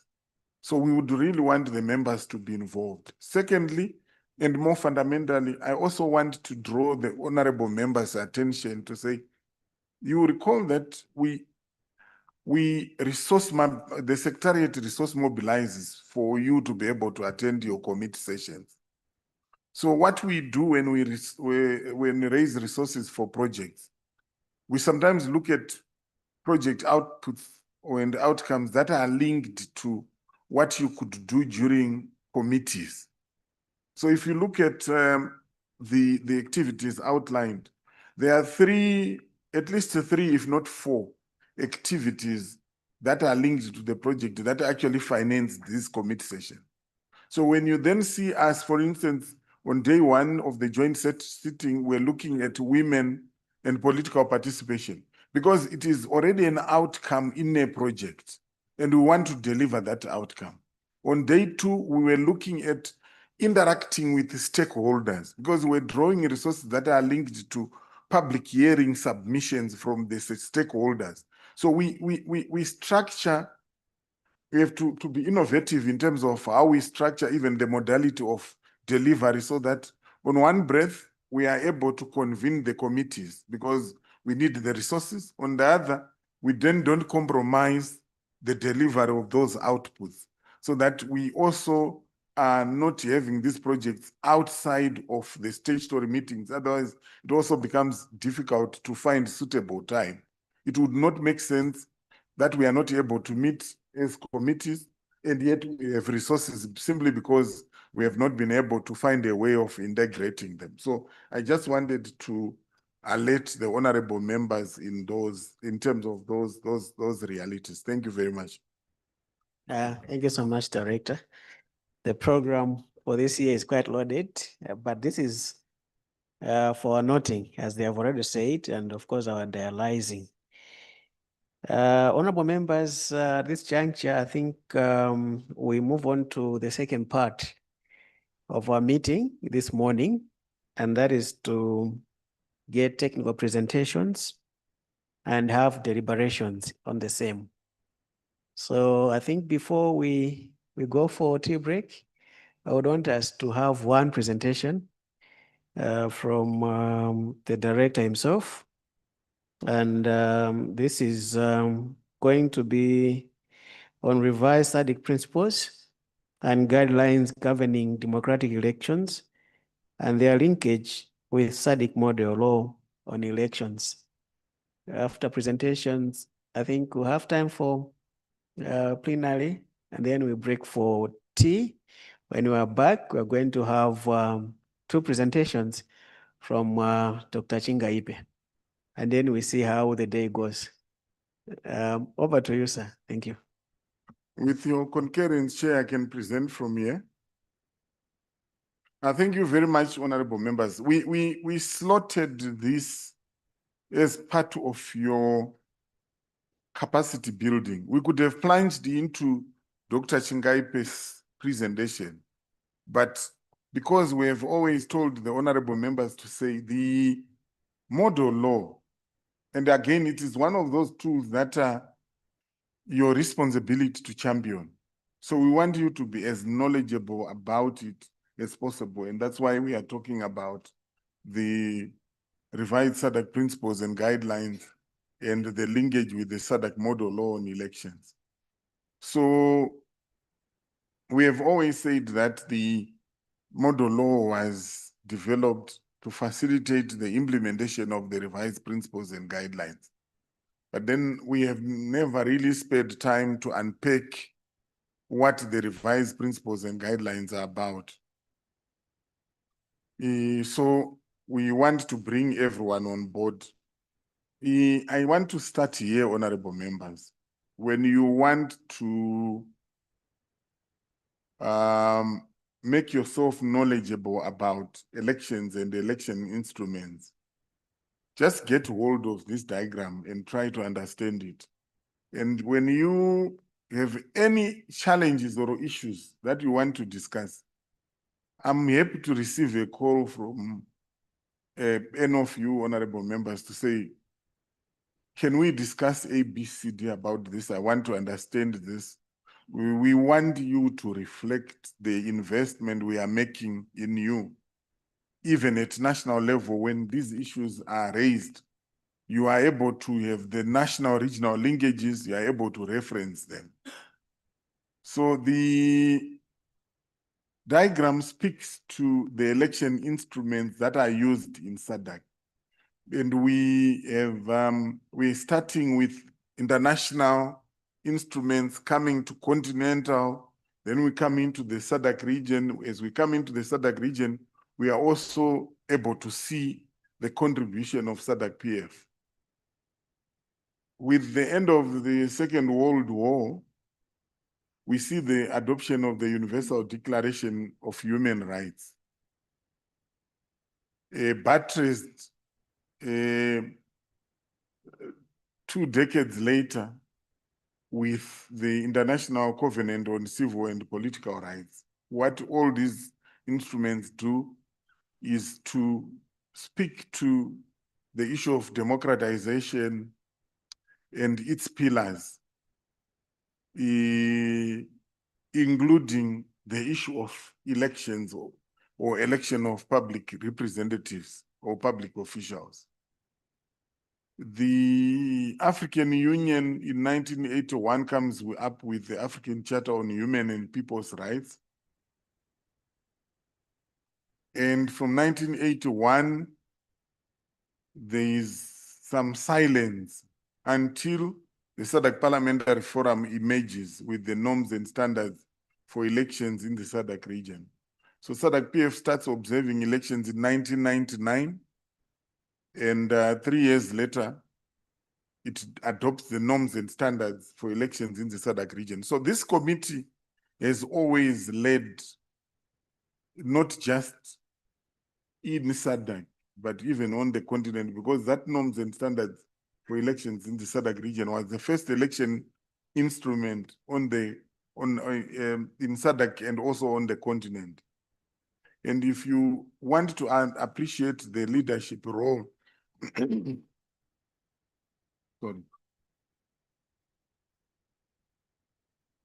of SADC PF, from 2002 to 2007, you see a very busy period where all the other institutions are developing their own instruments. You have the African Union in 2002, 2003. You have the electoral commissions working with civil society, adopting the principles for elections management, monitoring, and observation.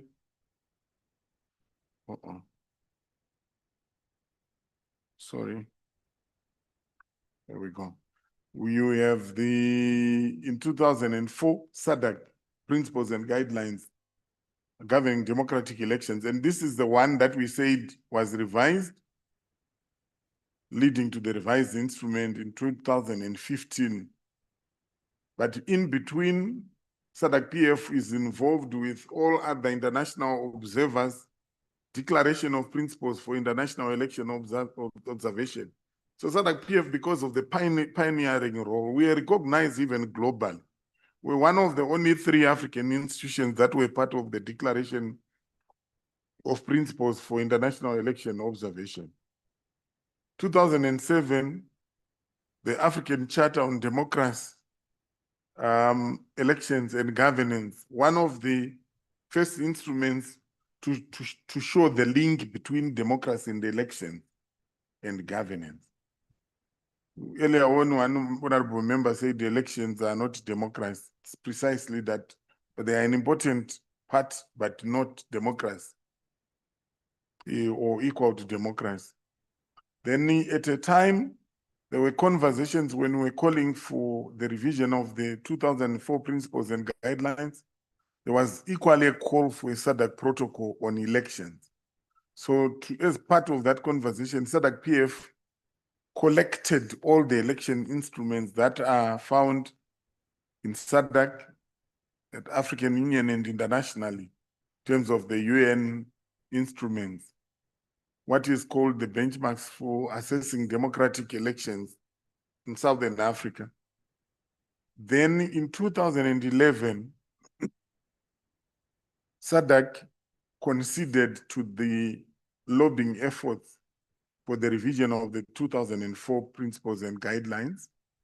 And this committee was actually representing SADC-PF in the revision processes. We would go to various meetings, Botswana, we even went to Tanzania, because we were revising not just the principles and guidelines, but even what was called SIPO2, the Strategic Indicative Plan for the Organ on Politics, Defense and Security Cooperation, which has now been integrated as a pillar on governance, peace and security and governance under the Regional Indicative Strategic Development Plan, RISDP. When the revision happened, it was then adopted by the Ministerial Council on the organ in 2015. That's when the plenary assembly said, because this instrument has been revised, let's now focus our attention to assist member states to domesticate. So domestication is a big issue. So the work that SADC-PF is doing when it is in Lesotho, when it is Malawi, is actually an important aspect because we actually are shifting the region from just looking at instruments and celebrating them to now put life into them so that the letter and the spirit are embedded. So this is how the model law on elections is born. Chair, I don't want to take long, but I just want to highlight a few things about the revised principle vis-a-vis the 2004 version.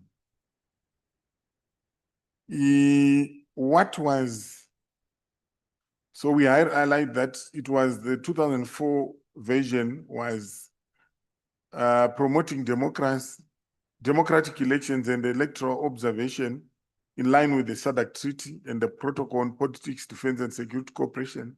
However, the framework had significant weakness that demanded review or modernization, which I spoke about earlier. Part of what was lacking was the absence of enforcement mechanism and weak compliance provisions, which then left member states without binding obligations. So they were cast in may language, not in shall. So now when you look at one of the things that has happened with the revision is that the revised principles and guidelines are linked to the protocol on politics, defense and security cooperation. They are linked to the SADC protocol, where member states already have obligations. In terms of that reporting, the chairperson of the organ on politics, defense and security cooperation, who is the convener of SIOM, is required to report to the chairperson of SADC and indicate the gaps that are there in your electoral framework. Maybe when Honorable Dimba and Honorable Mshweshwe share how our domestic engagement went about, they will actually be able to confirm that our starting point was actually the findings and the recommendations by the SADC Election Observer Mission. We also used the SADC, ECF SADC Electoral Commission's forum findings because they are more technical on the management of election side. The other one, limited observation. I think we were talking about observation regarding Zambia. One member said, sometimes we also don't have adequate time. Observers don't have adequate time. So what has happened within the election cycle, there's a distinction between short-term observers and long-term observers.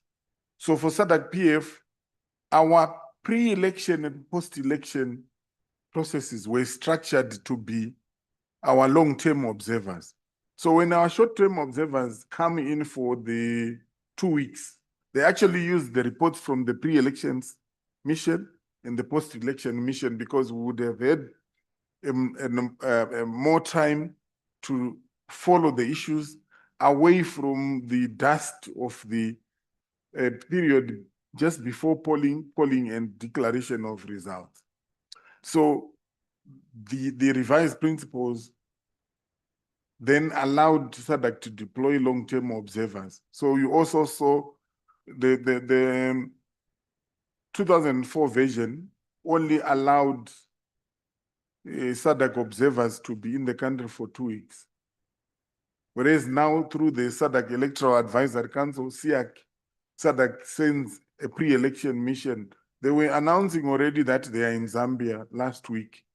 So even the skirmishes in terms of what was happening, we through their report, we will actually be able to also know what actually unfolded. And I would follow with interest and share with the members the report. So the coordination among SADC organs becomes very important because there will be some that are already doing that work where we can ride on to get the information. But that's not to say parliamentarians in their own right must not deploy observer missions. Then also the definition gaps where key electoral concepts lacked definition, and there was also no measurable criteria for the electoral assessment. I've often said one of those is where you hear the terms free and fair. When you are assessing elections, you assess before the emergence of other issues such as technology, cybersecurity. We're assessing no less than 18 aspects in any election. But then if you want to reduce those 18 issues into free and fair, there's something you are hiding. What exactly are you talking about? And so that systematic scientific approach, social scientific approach needed to be strengthened. Then inadequate inclusion, insufficient provision on inclusion of gender equality and electoral justice across the SADC region. The revision process in that regard would have taken care of the reality of rapid technological changes because almost all our elections have one or some aspect that is technologically driven, whether it's voter registration, voter identification, and sometimes these gadgets will fail on the day of elections. They need infrastructure which may not be there. Namibia had gone ahead to have electronic voting machines, which they have retreated from, and Honorable Kupe must tell us when are they bringing back the the electronic voting machines, because the Namibian experience has made sure that there is no appetite now for electronic voting machines. And in fact, what happened in Namibia when EVMs were introduced, Honorable Kupe and others didn't like them. Some of the political parties didn't like EVM. But then they were pre-tested by the Electoral Commission in by-elections. And the feedback that was coming through the media, through NBC, all people being interviewed started saying, why didn't these machines come with democracy? They make things easy because it was press and results are declared as soon as you have closed the poll. They had their inherent weakness because they didn't have a paper trail, and she can share that at some point. And that is why they were discontinued. But they had worked to the extent of eliminating human error, and also speeding up the electoral process. Because before that, all the elections in Namibia were always challenged. And one of the key issues of contestation was the human factor in administration of the elections, partly because Namibia is vast in terms of the geographical distances. And that means managing, the country is sparsely populated, but very vast. So the EVMs had kind of, in a way, resolved that issue. Now the issues have crept back. Yes, and their last election, again, they were at loggerheads in court, contesting around some of the human factors. Then inclusion demands, the issue of women, youth, persons with disability. Then the harmonization, the 2004 version also didn't speak to obligations already existing through SADC, through AU and UN. We also see stronger constitutional and rule of law foundation being entrenched, where Article 4, for instance, speaks to human rights, democracy, and the rule of law. Article 5 speaks to democratic, legitimate, and effective institutions, which is part of the SADC Treaty.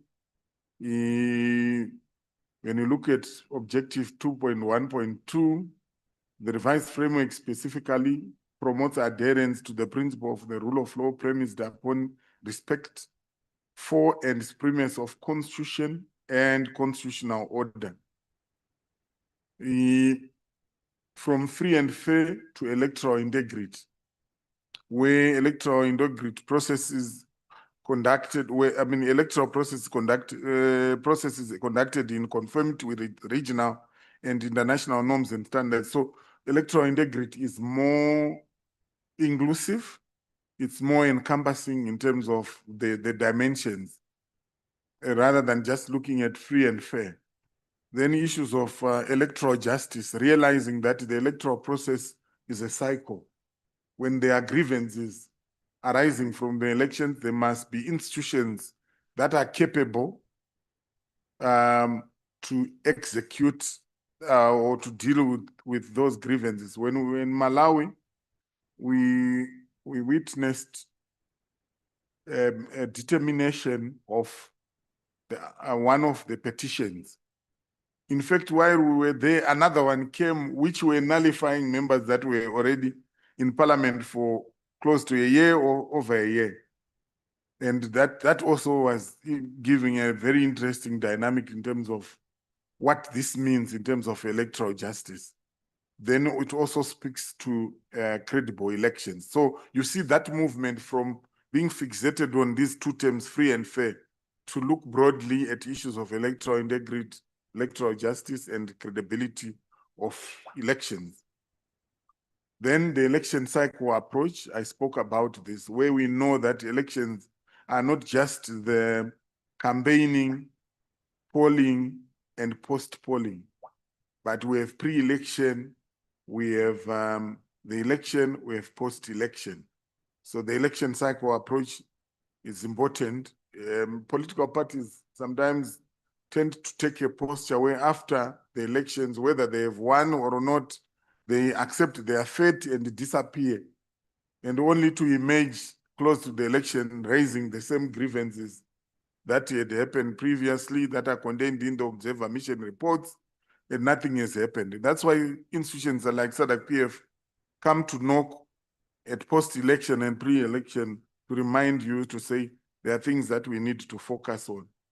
I've deliberately included the election cycle in the presentation. Honorable members will be able to look at what do you see. I will focus primarily in the pre-election and post-election because this is the least attended to, where we are looking at issues of planning for the next cycle, where we're looking at training, building capacity, responding to any gaps, issues of information, where we need voter and civic education, stakeholder engagement, the registration, whether we're talking about registration of political parties, issues of political financing, party registration, voter registration itself.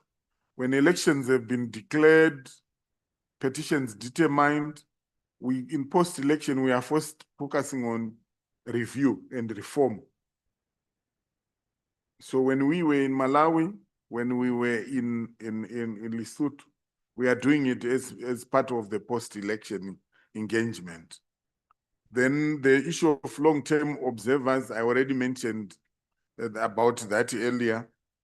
Then the issues of gender equality. So you saw the deliberate effort to link the revised principles with existing instruments such as the SADC Protocol on Gender and Development. Youth inclusion was also deliberate in the revised principles. So is the issues of persons with disability. It extends to the minorities that Honorable Cooper was talking about the other day in the meeting. It also speaks to issues of gender balance in SIOMs. It would not make sense. In fact, it would be outright hypocrisy that you go into a country where you are criticizing them for not attaining gender equality when your own mission is skewed in terms of gender balance. And that's why the inclusion of the gay white is a compelling case, because it is the committee that is leading with gender equality. The establishment of SIAC and institutional mechanisms. So we see the revised principles institutionalizing the SADC Electoral Advisory Council, where it has the responsibility of linking some of the electoral disputes that may have implications on peace and security to existing institutions such as the mediation unit, such as the SADC standby force, so that there is that integration. Then it also extends the mandate of the SADC Electoral Advisory Council in terms of advise SADC on elections and conflict mitigation across member states, so that there is timely intervention. So we have an early warning, sometimes with no early action, because there was no deliberate link or integration of the organs that make up the SADC peace and security architecture. But the revised principles made sure that, because majority of the conflicts are either emerging through elections or are manifesting through elections. So I often talk about election violence being either violence during elections or elections during violence. Because sometimes this violence is already there in the community, it's just that there is no opportunity to scope them. Elections come and it's an opportunity for them to surface. Others are purely because of the contestation, because the stakes are high in every election. I'm yet to see an election where stakes are not high.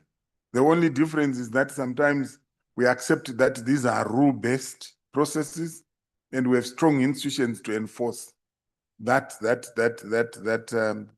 approach. Compliance and accountability mechanisms, I spoke about that. Unlike the 2004 version, the revised framework strengthened mandatory language of shall, expanded reporting obligations, and linked the electoral shortcomings to higher SADC political structures. All right. So when you look at the principles and revised principles and guidelines, they are comprehensive, and hence SADC PF said it makes sense for us to come up with a model law which was expressly developed to domesticate and operationalize the revised principles and guidelines. And Section 1C of the model law states its objective as to assist member states in the domestication and implementation of the principles and guidelines and obligations, in particular, the revised SADC principles governing democratic elections. So, honorable members, in short, this is what the revised principles and guidelines are about. As I said, the intention is really to whet your appetite so that you can go and read the revised principles and guidelines, you understand them. When you do, you are better able to contextualize the model law. And you are also better able, amongst your own delegation, to articulate these issues when they arise. We will be disappointed, honorable members, even if we may not say it in your eyes, if these issues arise and you are not able to articulate them sufficiently. What we try to do is that we don't expect you to know everything. No one knows everything, but we are available to engage so that we capacitate you, we support you to be able to articulate those issues to your own delegations. Even when there is an amendment that's coming in Parliament, reach out and say, there are these issues. Can you put up something for us to be able to meaningfully contribute within the mandate, the context of the mandate of the committee and the work that we are doing? When we come here, we want to hear Honorable Magagola reporting that I received the support, I requested and received the support from the Secretariat, and I was able to input when there was a bill before Parliament, and we were able to infuse elements of the model law on elections or the SADC principles and guidelines because we have been supported. Thank you very much, Chair. I submit. Thank you so much, Director, for that eye-opening and informative presentation on revised guidelines and principles governing democratic elections and the linkage to the model law on elections. I open the floor, honorable members, for any comments, questions, or observations on the presentation. We start with Namibia, maybe because Namibia was mentioned. Really sure. Thank you very much, Chairperson and Advocate Dr. Honorable Kurasha, for the information that you have shared. It was eye-opening. I was just thinking while seated that we were together in Angola, and the elections of Angola was smooth. The devices they are using and everything.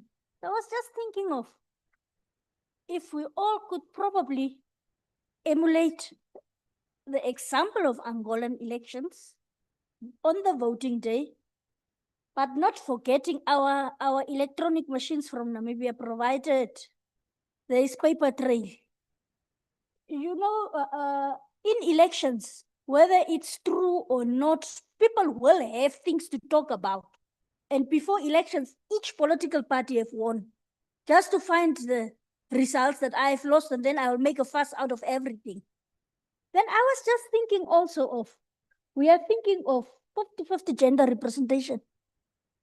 But if we do not compare political parties, it comes from political parties. I do not know where we will fit in, probably to go to send members to political party congresses or have a discussion with secretary generals or leaderships you know, to inform them about the importance of women representation. We don't have any problem anymore. But we had issues when we had to elect our first female president. It is documented that it was straightforward. But there are certain things but we succeeded. But we succeeded.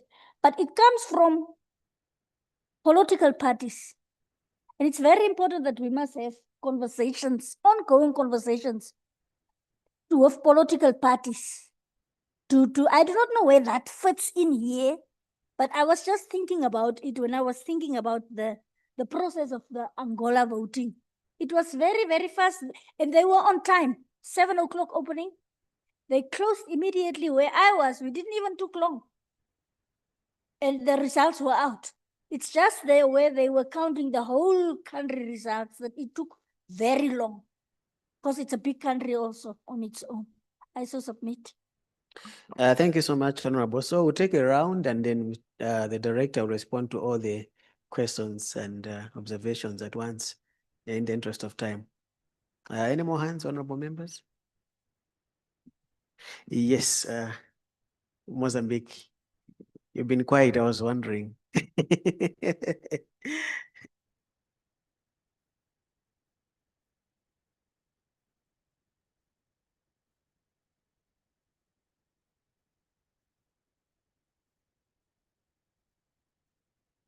Muito obrigado, senhor presidente, e o nosso diretor, Praça, que deu uma lição dos acontecimentos no nosso meio e, no mesmo tempo, uma informação sobre o que está a acontecer e o que estamos a prever para acontecer. De facto, a questão de comunicação, para mim, é uma questão muito deficiente ainda. Nós temos que ter comunicação fluente para que haja acompanhamento adequado. Há coisas que foram apresentadas ali que estão a acontecer nos nossos países e, se calhar, não temos uma informação adequada para que possamos acompanhar dentro do nosso país. Na informação que deu em relação a eleições em Moçambique, toda a gente sabe que nós tivemos dificuldades e houve violências muito fortes. Isto tudo aconteceu depois. Eleições decorreram muito bem, votos contados, e quase anunciar quem ganhou e quem não ganhou, alguém inventa a história de que houve roubo. Numa mesa que ele próprio não participou, tanto do partido dele e dos outros. Portanto, isto pode servir de lição para evitar violências no futuro. Um exemplo que posso dar, no nosso país, em Moçambique, leva muito tempo para anunciar o resultado. E isto está sendo revisto. Uma coisa que aconteceu hoje pode passar 3 semanas ainda por anunciar. Então, quem não tem intenção de fazer mal acaba sendo influenciado por alguém. E esse alguém cria uma espécie de agitação, e essa agitação envolve, por fim, muita gente. Porque onde é que há o bem material alimentar? Cada um quer ir lá buscar alguma coisa. Acaba fazendo parte de violentos. Portanto, nosso lado, podíamos observar isto, que eleições depois de ter sido realizado, o passo a seguir tem que ter contagem e anúncio de resultado para acabar com o problema. Portanto, eu concordo com a informação dada, mas volto a repetir que a comunicação tem que ser cada vez mais influente. Muito obrigado. Thank you so much, Honorable Diomba. Indeed, all of us were worried with the post-election violence in Mozambique. Thanks for your intervention. Any more hands, honorable members? Yes, South Africa, and then we go to Lesotho. Thank you. Just two from my side. The The first one relates to the challenges around misinformation, the declining voter participation, and political polarization. Which interventions have proven to be most effective in the region to mitigate these challenges? And how will the framework address the growing impact of digital technologies and disinformation in elections? Those two questions. Thank you. Yes, Lesotho, you have the floor. Thank you, Honorable Chair. I would like to start my contribution or comment by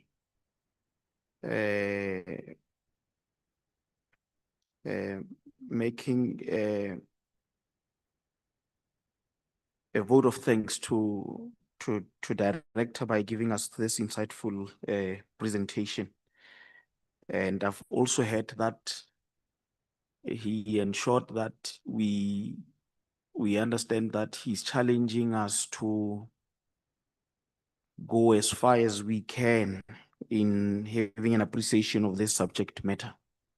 And I want to say, I think we do accept the challenge that you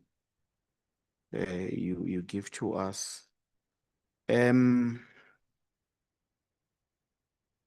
The brief which has been given to us that shows the evolution of the electoral governance framework, I think it is very much important, and it should be a point of departure to us as members of this committee to go and enhance our understanding and our ability to interrogate the question of electoral governance space. And we should understand, or we should have an appreciation of how it helps us as members. And the key thing that I see, or the factors that I think we should appreciate here, is the fact that as we engage in our assignment today, it's important that we understand the evolution, the drivers of the evolution of the electoral governance framework. Because if we appreciate those drivers, then we will be able to value the components of the electoral governance framework. We'll have an appreciation. But most importantly, we should be able to make our own contribution to the electoral governance framework. Because those who came before us, they've made their contribution. So we should be able to enhance what we have today. And the only way that we can be able to enhance what we have today is by appreciating what we have already, so that we can establish the gaps and to know what has to be filled. Which is why any other thing that has been said here is important. It's important that we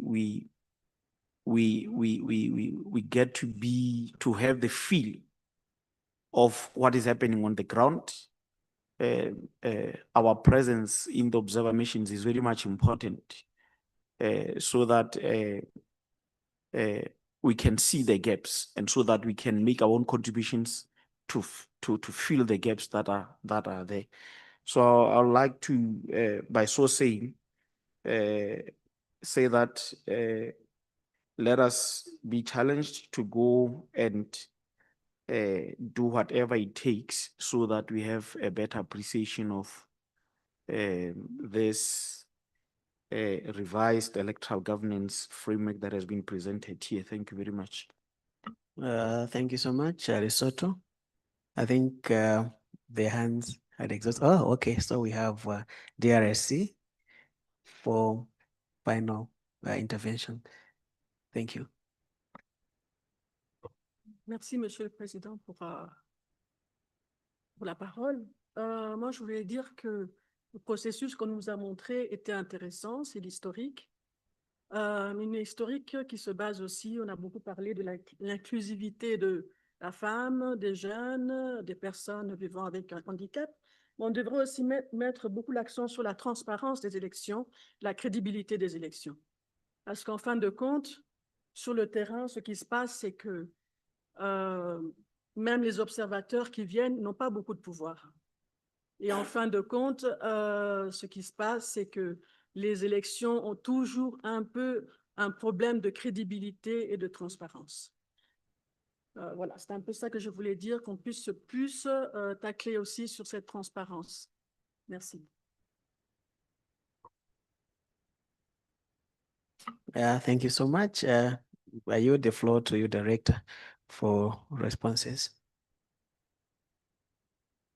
Thank you very much, honorable members, for the very interesting questions, comments. I will try to quickly respond to the questions. Honorable Cooper, the issue of emulating the example from Angola. In fact, part of observation, and maybe I can link it also to the last question. Observers are distinguished from monitors. They all observe, they document what they observe, they report on what they observe, including giving recommendations. Observers cannot intervene, so they lack the intervention mandate. Monitors can intervene, they have powers to intervene. The only issue is that you hardly see monitors now. They were more common in post-conflict situations where the UN would deploy monitors. So if there is an an irregularity, monitors are within the provisions of the law empowered to be able to intervene. Observers don't have that power. You observe, you assess, you document, you pass a judgment and give recommendations. So you will note areas of, good practices, areas that require improvement. Sometimes even go as far as saying, political parties do this, electoral commission do this. But through the Electoral Commission's Forum, ECF SADC, which is actually the organization that is leading the assessment of the domestication of the model law on elections, which has contracted Dr. Chingaipe, who is going to present to us. They actually have an opportunity to share good practices as electoral commissions, just like we do as parliaments under SADC-PF. They even give each other electoral support, where some resources are moved from one country to the other. There was an election in one country where they were saying there were lights that came from another country which had potential to move votes from one ballot paper to another.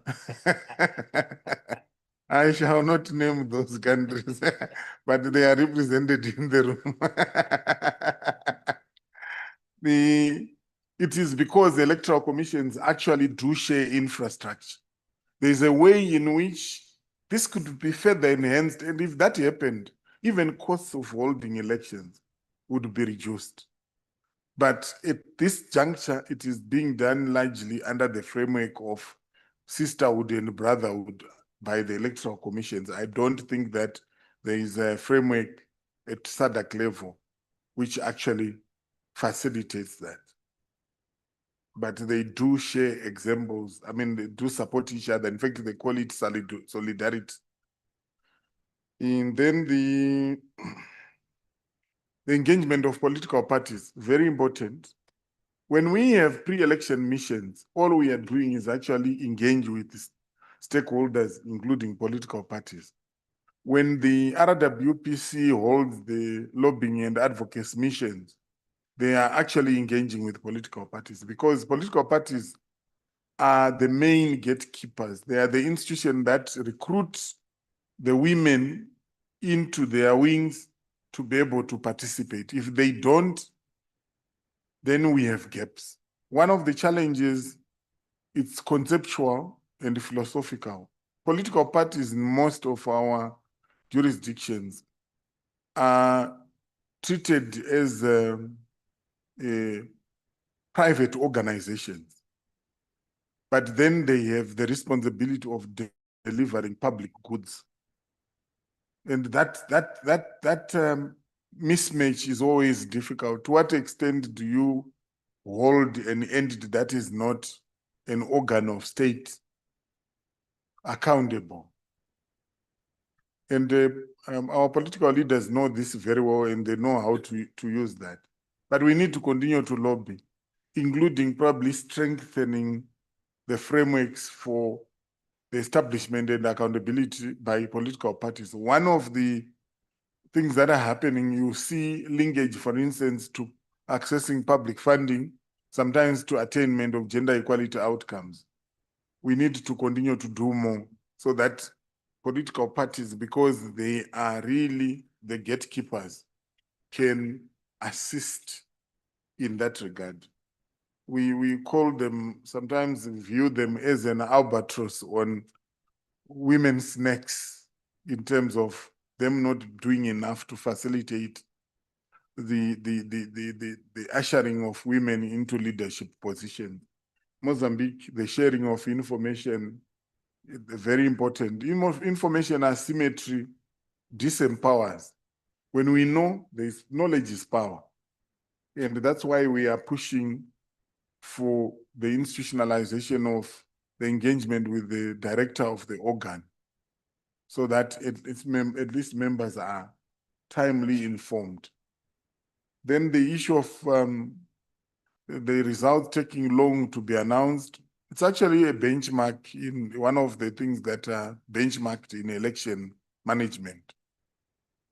The period within which elections ought to be released, because the delays indeed cause anxieties. And now with social media, information and disinformation, it can easily trigger what the country may not have anticipated. So it is also important that the legal framework make it imperative for the outcome of elections to be announced within a reasonable period, allowing for ample time to the Electoral Commission to deliver a credible process, but at the same time ensuring that it is also done timely in a manner that does not render the process difficult to manage because of the speculation that usually follow if the election results take long to be announced. South Africa, I wanted to beg your indulgence. You mentioned the challenges of misinformation, declining voter participation. What is the third point you raised? You raised 3 points.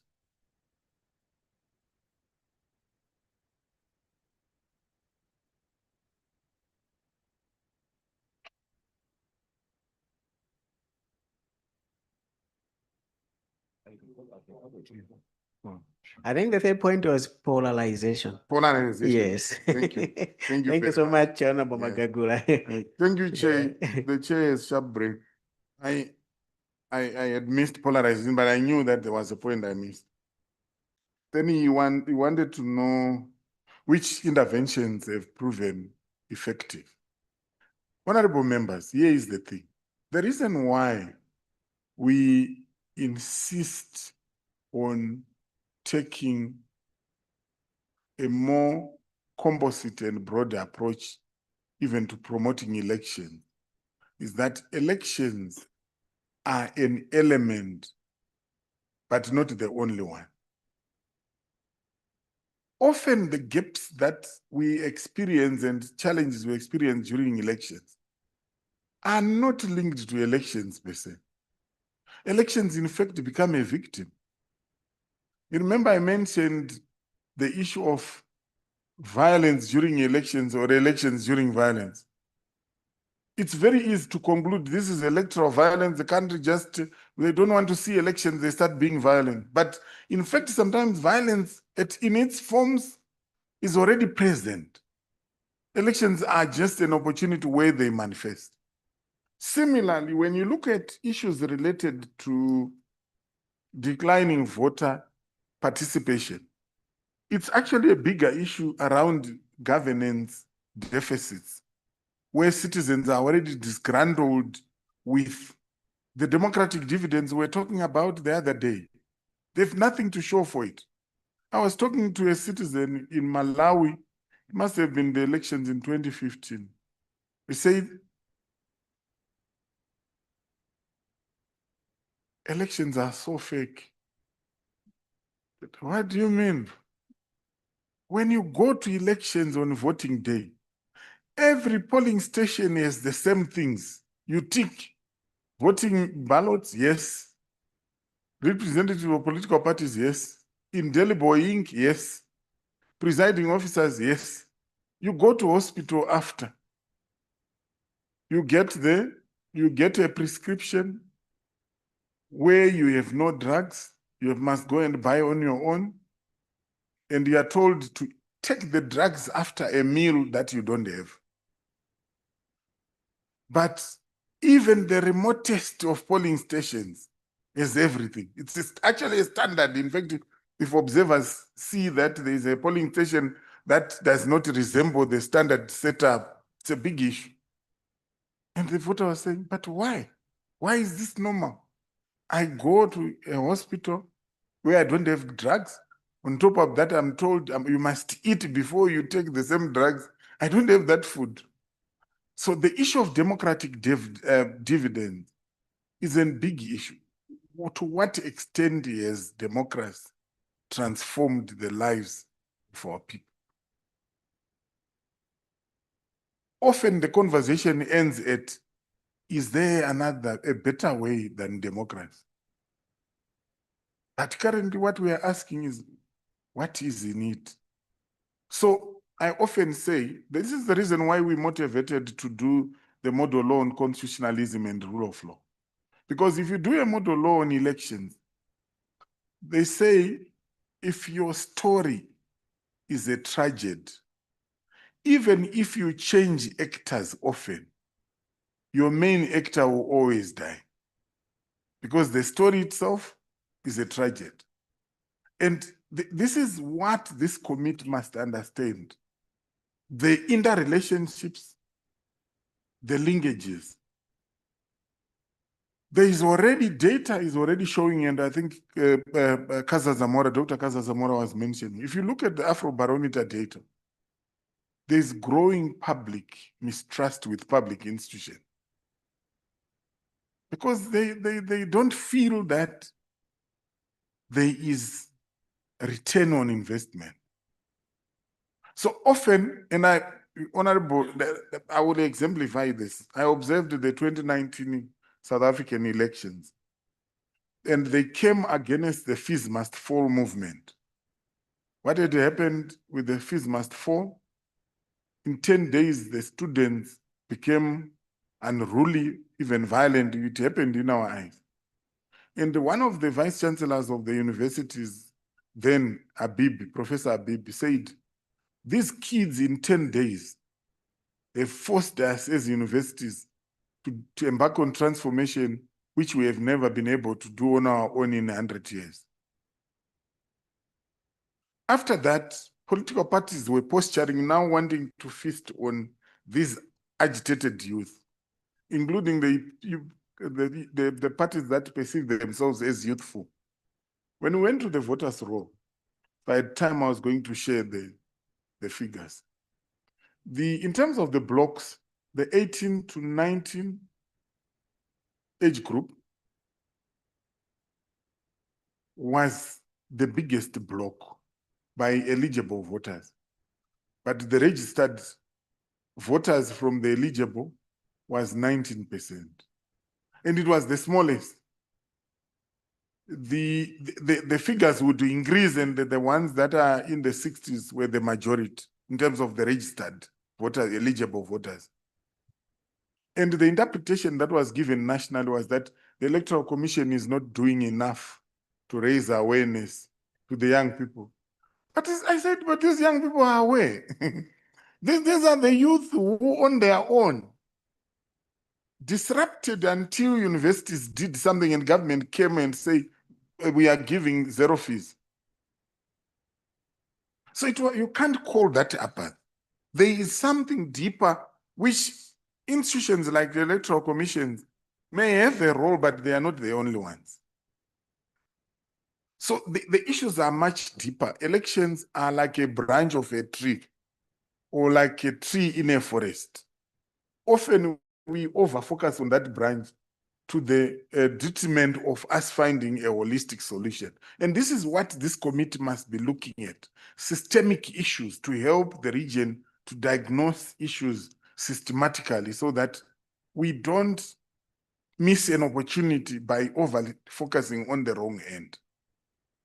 So until and unless the conversations look at addressing the democratic deficit, those challenges will remain. The Electoral Commission, within the purview of what they must do in terms of the law, will do something, but they are not the only ones. It's political parties that we spoke about. It's political leadership itself in terms of the way we posture when we have captured power or when we are angling to capture power, the extent to which we are ready to live by the principles. We have been to post-election missions where we take our recommendations. During the election period, you'll be sympathizing with these political parties that are struggling because the framework is stifling in terms of the biases of the state media, for instance. They are so skewed that even the one who is supported must feel embarrassed. But when there's a change of government, they get power.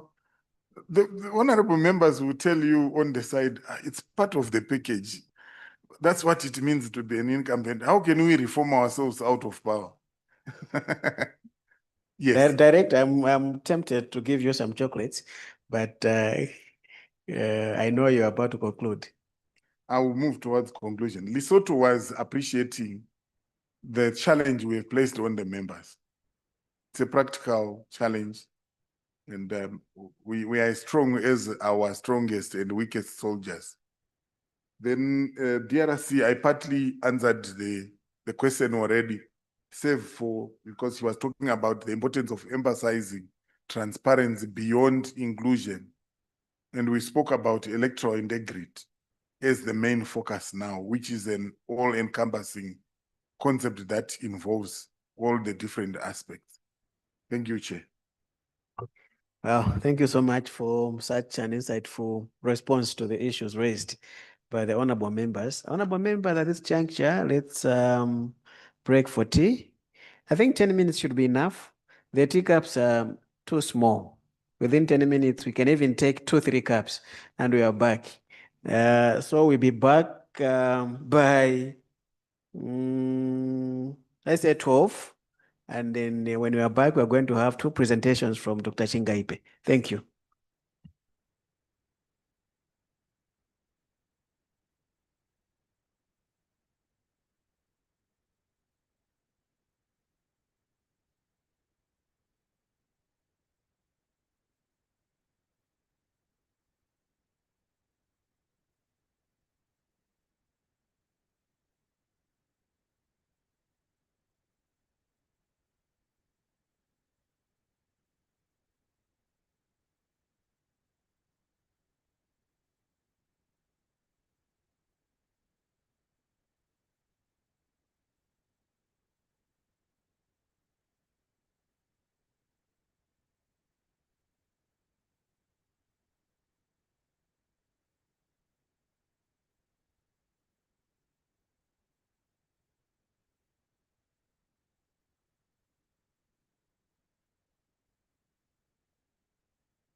1, 2.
Honorable members, you wanted to finish your statement. Chief, we finish. You're fine. All right. Thank you so much. Welcome from the tea break. We'll now go to presentations from Dr. Henry Chingaipe. He has two presentations. The first is on situation analysis on the domestication of SADC model law on elections. And then he's also going to present on a brief on Malawi workshop on the domestication of the model law on elections. He's going to present back to back, and then thereafter we'll have a plenary. Dr. Chingaipe is an eminent academic, a guru on governance, a prolific researcher, and as the Madam SG said, I think the other day, he's a legend. Welcome. You may take the floor, Doctor.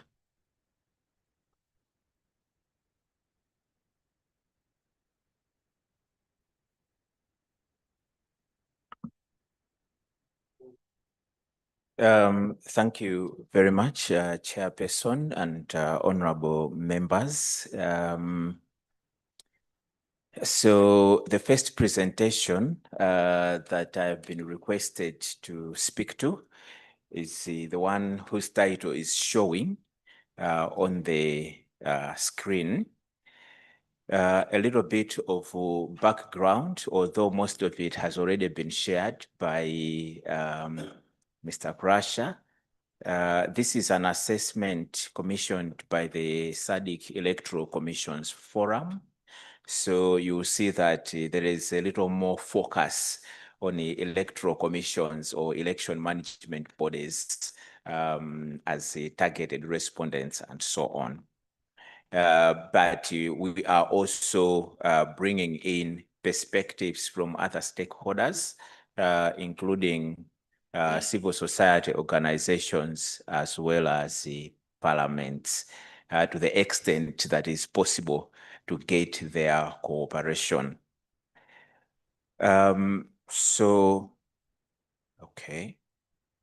no movement, okay. So in terms of the outline, I will just speak a little bit on the origins and purposes of the SADC model law on elections. We can actually skip that because it's been discussed for far too long today. But obviously, objectives of the assessment and the work we are doing, and importantly, the analytical and methodological approach to the assessment. How are we doing this assessment? And finally, what's coming out from the assessment so far. So the intention is to cover all countries in the SADC region, particularly those that are active members of the Electoral Commissions Forum. So there is a project that is happening. It's a GIZ funded program. SADC PF is in there, and SADC ECF is also in there. And this work, assessment of domestication of the model law, is part of that particular project. What are the purposes of the situation analysis we are trying to do? The first is to assess status of uptake and the domestication of the model law on elections in order to inform the Electoral Commissions Forum and their stakeholders, which includes SADC PF, about interventions and support at both regional and country-specific levels. So in terms of uptake, we are just looking at what the electoral law in the country provides in relation to what the model law provides. And then we want to see the degree of alignment between the country's legal framework on elections and what the model law actually provides. So we are assessing more about alignment. There is an element of uptake to the extent that the law has changed and the revision or the reform has drawn things from the model law. So we're doing this at each country level. We are also trying to evaluate the familiarity with the model law on elections of the electoral commissions, pretty much as SADC PF is doing the same with the members of parliaments, and also exploring strategies for domestication of the law. The second big thing is to inform a strategic effort to enhance the capacity of SADC electoral management bodies to domesticate the SADC model law. It's basically to contribute to the domestication, because you know the domestication process is a legislative process, so it's more about parliaments, but they need a trigger. And so we do anticipate electoral commissions to initiate the process. Using the results, you can also compare experiences across SADC in terms of country to country, but you can also highlight successful domestication efforts, as well as legal, institutional, or resource gaps that countries through commissions are experiencing in the process of domestication. We're also trying to identify common issues or challenges that are being encountered by election management bodies amenable to addressing collectively by the ECF at the regional level.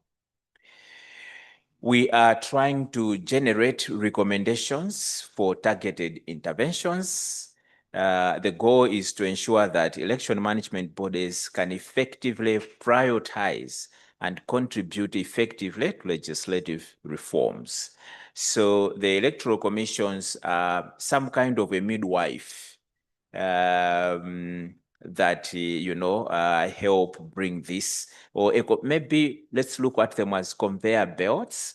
They bring things into the legislative process, and the legislative process, which are members of parliament, then actually concretize this and they pass them into laws.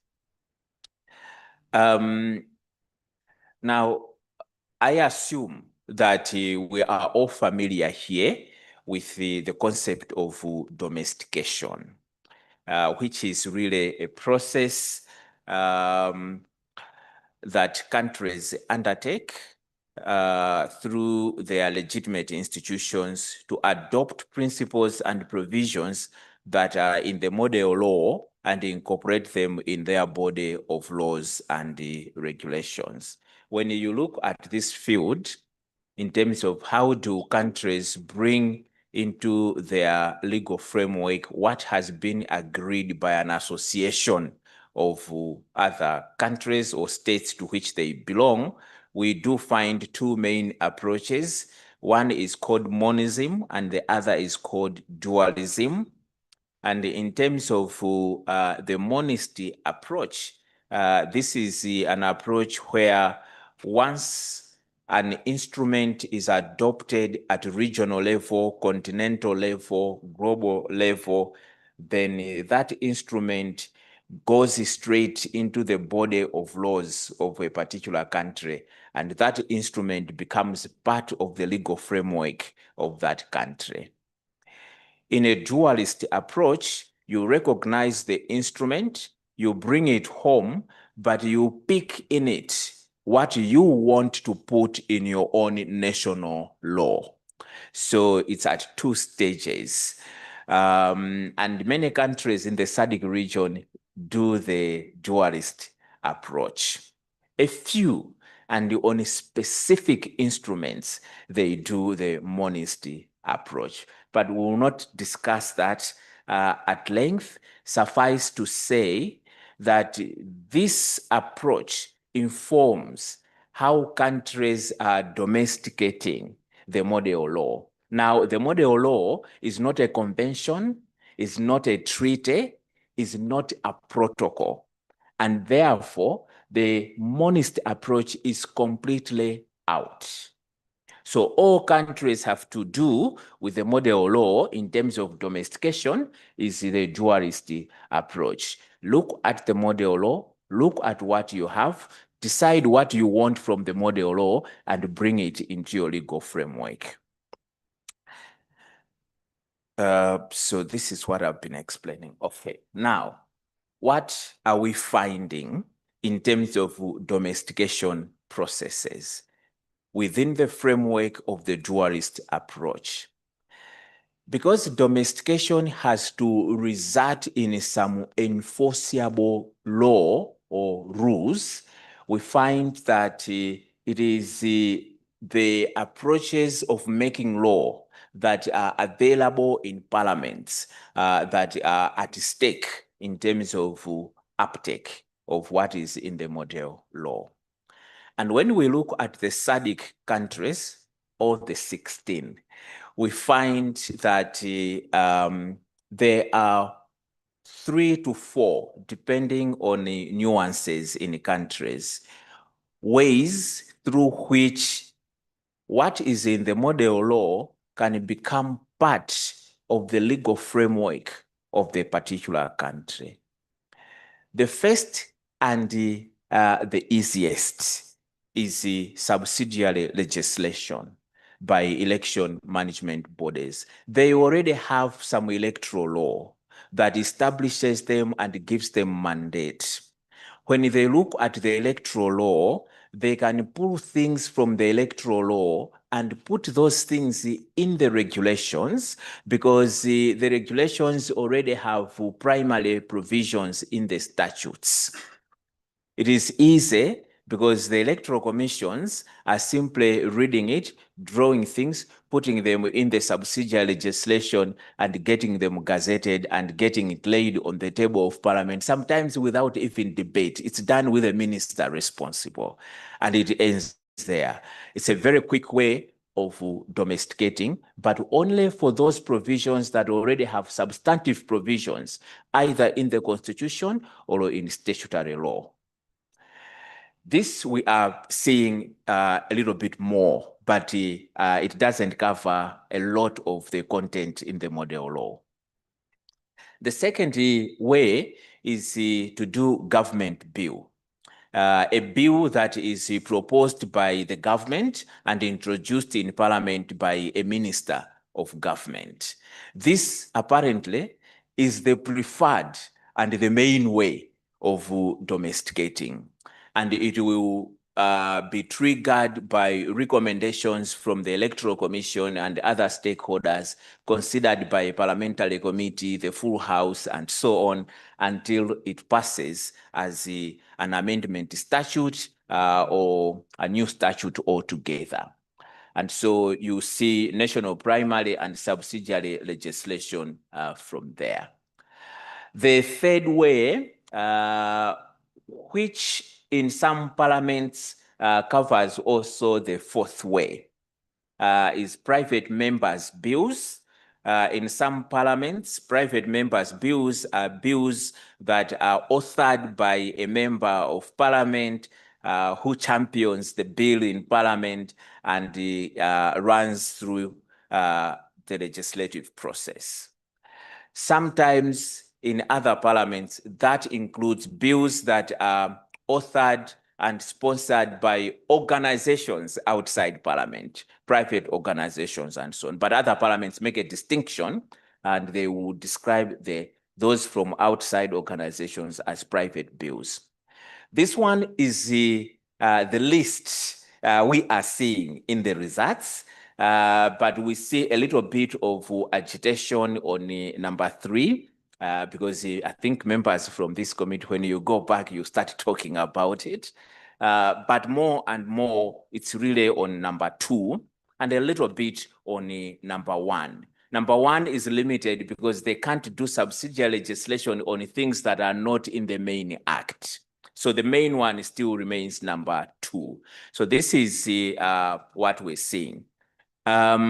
So how are we doing the assessment? The title of this presentation on your agenda says preliminary findings, but you will not appreciate the findings until we tell you how we are doing the assessment. And also I must say that we are still at assessment stage. Because we have not received all the data yet. So we've just received data from a few countries, and even in those countries, not from everyone that has to give us the data. But when I was asked to prepare for this, I thought that using what we have received, we can still do something and demonstrate to you how it's looking. It's showing some direction, but take this not as final. We are still a long way. So in terms of assessment, when you look at the model law, you see that it has 18 parts. They're being called categories. It has these 18 principles of elections, the electoral management bodies, and so on and so forth. So we are assessing all of them, all of these parts, but mainly the 17, because miscellaneous is miscellaneous, okay? So we're assessing the 17. How are we doing the assessment? we developed a tool that we have sent to country assessors. And the country assessors, it's the election management body in that country, and who non-state actors or civil society organizations that work on democracy and elections in that country. And those two were nominated by the election management body because they know their stakeholders, okay? So in the two, we are assessing the extent to which national electoral laws, regulations, and practices have domesticated the SADC model law on elections. That's what we are doing. The two presents ideal positive statements on the situation, what ought to be. Okay, so the provisions in the model law give us the ideal. This is what is best. I think that's the language of the model law. So we put the ideal statement and we ask the assessors to assess that ideal statement in terms of what is the situation in the country. Okay, I'll explain this a little bit more. So country assessors are scoring these statements. And in scoring, they are scoring on the basis of what does the law in their country actually provide? First consideration, legal provision. And second consideration, are there implementation arrangements for what the law provides? Okay, so actuals. And then practices. So how does it work in practice? An assessor is required to think of these three and arrive at a decision and use that decision to score the statement so that the score you see reflects the provision in law, the practice, and the availability of mechanisms for implementing it. The details are in the explanatory notes that each assessor provides, okay? So this assessment is not what people want. This assessment is about what it is on the ground. So it's not normative, it's empirical. Assess exactly the way you see things on the ground. But don't just give opinions. Provide the opinion together with the evidence that supports the score. And we do the assessment. So too much on that. Let's move to the score or the scores. So each statement is scored on a scale that ranges from 0 to 4. 4 represents the best situation in terms of domestication, perfect alignment between what is available in the country with what the model law on elections provides. 0 is the worst situation, where there is no domestication whatsoever.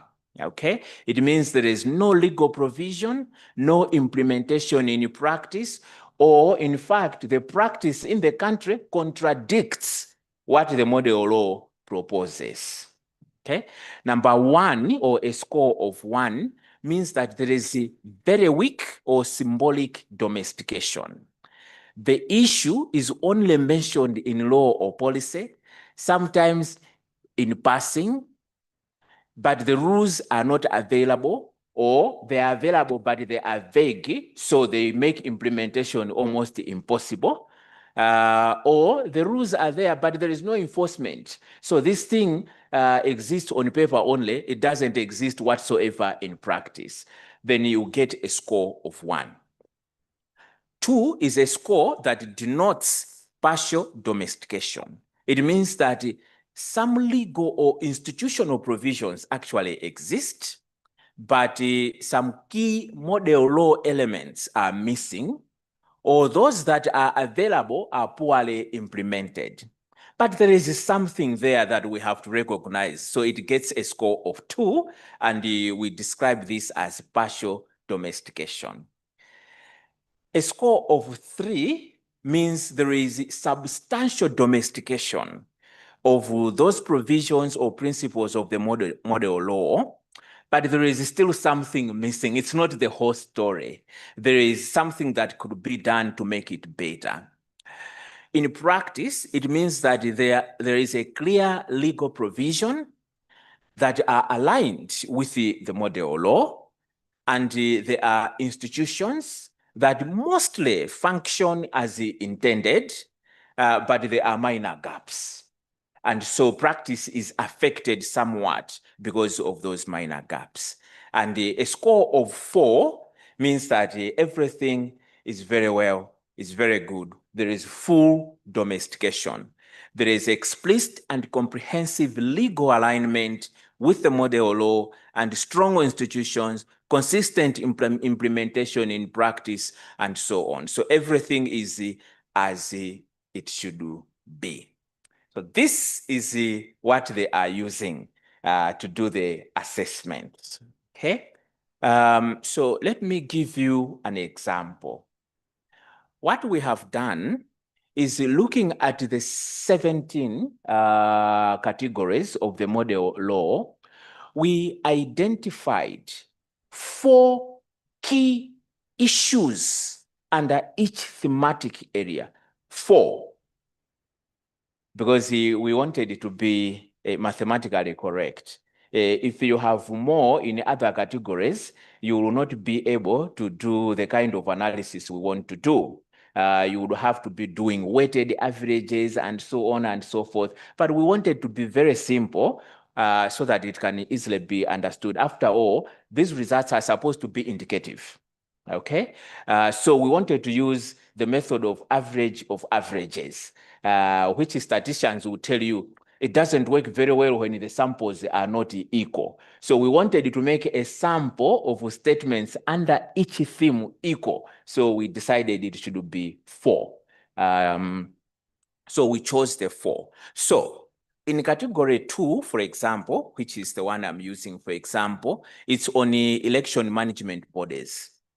We picked out 4 elements under that one. One is that the EMB is established constitutionally by the Constitution. 2, there is transparent and inclusive appointment of EMB members, the commissioners. 3, there is independence, security of tenure, and protection from interference of the EMB. And 4, there is a financial autonomy and parliamentary accountability of the EMB. These are key cardinal provisions in the model law, and we decided to use these as points for assessment to see to what extent the model law is being domesticated. So the scoring, they are scoring these statements on a scale of 0 to 4, and each score is justified in the column called the remarks. Okay, so this is the tool that I want to speak to. Now, this tool can be used for many reasons. We can talk about them, but I want to go quickly to emerging findings. So findings are distilled from the scoring data.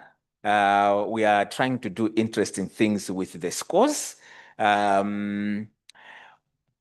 When you look at this, when you do your vertical analysis, it means you are aggregating scores. Yeah, it's vertical. Now, if you are doing this across the categories, yeah, you are doing a full assessment for your country. Okay. When you do the average scores and you want to go this way, you are adding countries here. So you can also do regional analysis, okay? So that's what this slide is talking about, horizontal analysis and vertical analysis. So in vertical analysis, you can show overall country status of domestication by adding up average scores per theme and dividing that by number of themes and so on. You can also show country theme status of domestication per theme, okay? So you can know as a country on which theme you are doing well and on which themes you are horrible, yeah? Or you are not doing well. Horizontal analysis, it can tell you the regional status per theme because you can aggregate scores per theme across countries. So we can also know which countries have problems on which themes and which ones are doing well and so on. Overall regional status per issue. So when we're talking of an issue, we are talking of a particular element under a theme, yeah, because that can also become useful. We can also identify themes and issues that require regional attention. If we find this particular theme, all countries in the SADC region are not doing very well, okay? So these are the results. So far, we only have results from 6 countries, and they are not very complete, but still usable. And I will just walk you through the results. I will not do a lot of interpretation at this stage. I will leave you to do your own interpretations.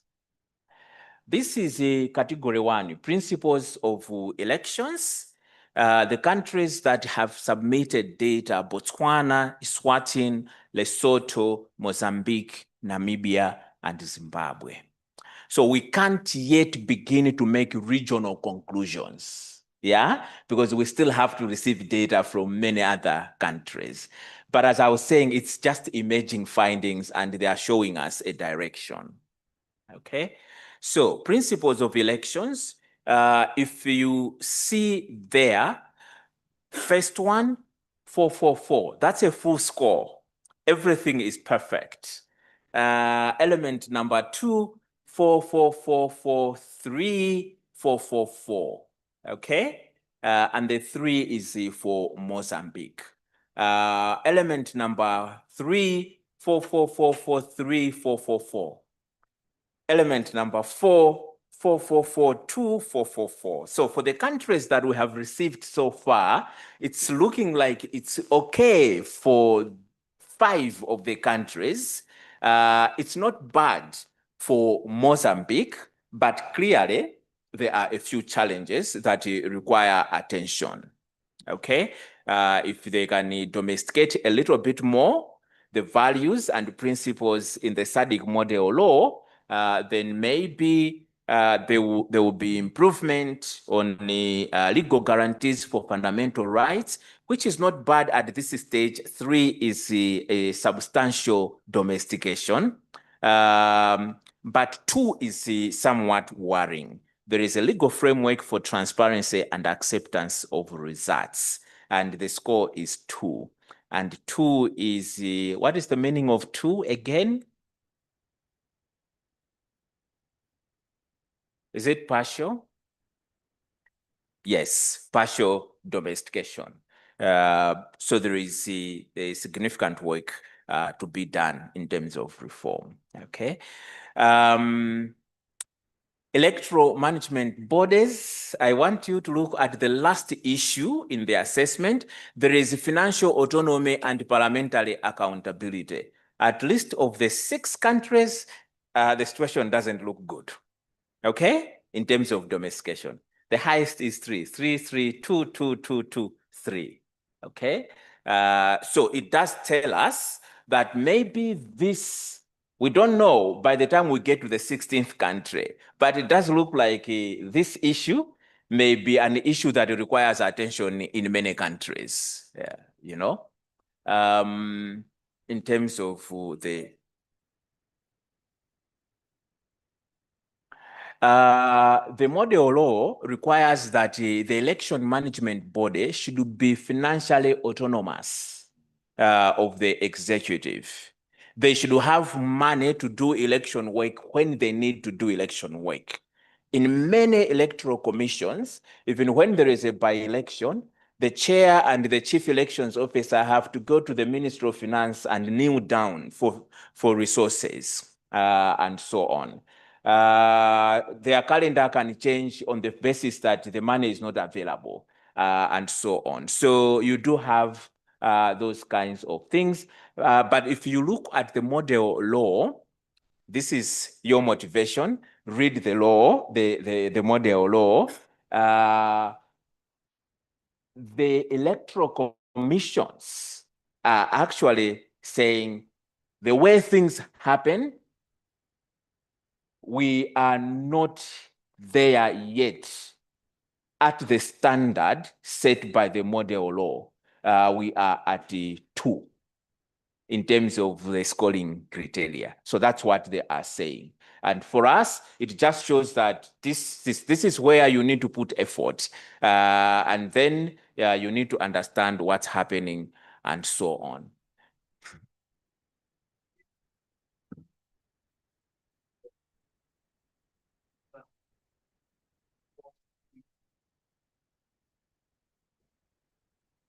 Okay, so we can let's go back to this. Yeah, a score of 2 means partial domestication. So there are elements in your national legal framework that align with the provisions and the principles of the model law on that particular issue. But what are these things and what are the shortfalls? So in empirical terms, it means that some legal or institutional provisions exist to provide for the financial autonomy and accountability. Okay, parliamentary accountability. Does the Electoral Commission account to Parliament? Does the Electoral Commission have guarantees and is protected financially? Okay, so a score of 2 means that you have some of that in the law.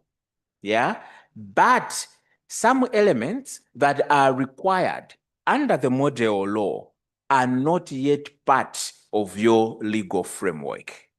Okay, that's the second bit. And so they are missing, or those that are available in your legal framework. In practice, they are not implemented very well. So there are also issues with that. That's when you get a score of 2. Let me remind you, this is not me doing the assessment. It is the electoral management bodies in those countries and their stakeholders doing the assessment. I am getting the results and making sense of them. Okay. Members, the chair is still here, so would you please make intervention through the chair? But I would very much urge that we just scribble or take note of the issues. At the end of the presentation, we'll have a time for plenary. Thank you. Yes? Yes, thank you, South Africa. Okay. So the rest of this presentation is just showing you the emerging pattern. I have avoided writing notes text at this stage for this presentation. I'm just giving you the data as it is now. I will do the writing of the text. I have it somewhere, but I'm not showing it yet until I have all the 16, so that I'm not misleading people. So one other thing maybe we can highlight here is to pay attention to the average score. Because the average score of 375 for Botswana on the electoral management bodies is quite high, isn't it? And the other one is 325 or 325, 3.5, 3, 3.5, and so on. These scores, you should understand them as telling you the difference between what is available in practice with what ideally should be available. So 375, quite close to 4. So it means that Botswana is doing very, very well. They can live with whatever the shortfall is there. It doesn't look like it can affect things. So that's the interpretation of the average score. But that's on this particular issue. Yeah. When we have all of these for the 16 countries, I will do an average of averages, and it will tell us overall in the region where do we have issues and so on. So that's election management bodies. That's the one we're talking about. And this is on the electoral systems. There are problems across the country on various aspects to do with the electoral system. So for Botswana, you see 2222 looks like a problem. Eswatini is top notch. It's okay at 4. And then you have Lesotho 4423, Mozambique 4322, Namibia, and then Zimbabwe. Okay, but you can see where technical people, experts, people who work on these elections in your countries are actually saying here, we have not, in terms of domestication, we are not very well aligned, and that may signify areas that require improvement.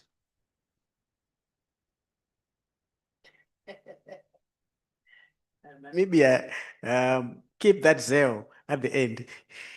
You intervene at the end. I know you were attracted by the 0 there, but keep cool. Thank you.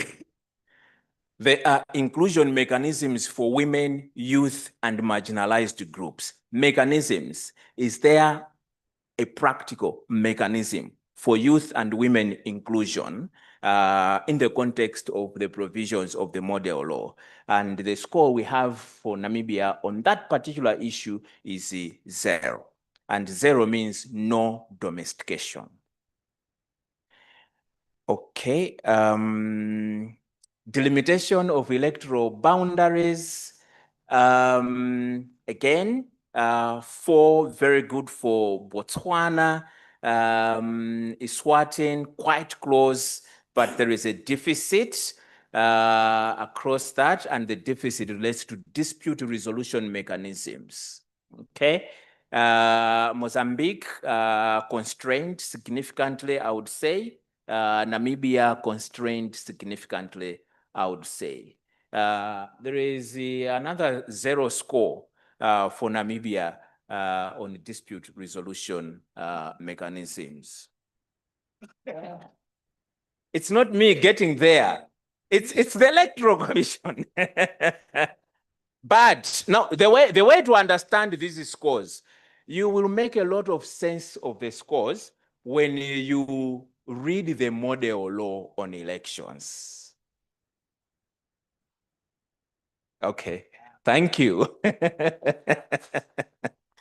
Yeah, so this is the spirit. Be open-minded about this because the process is designed not to massage and skate around problems.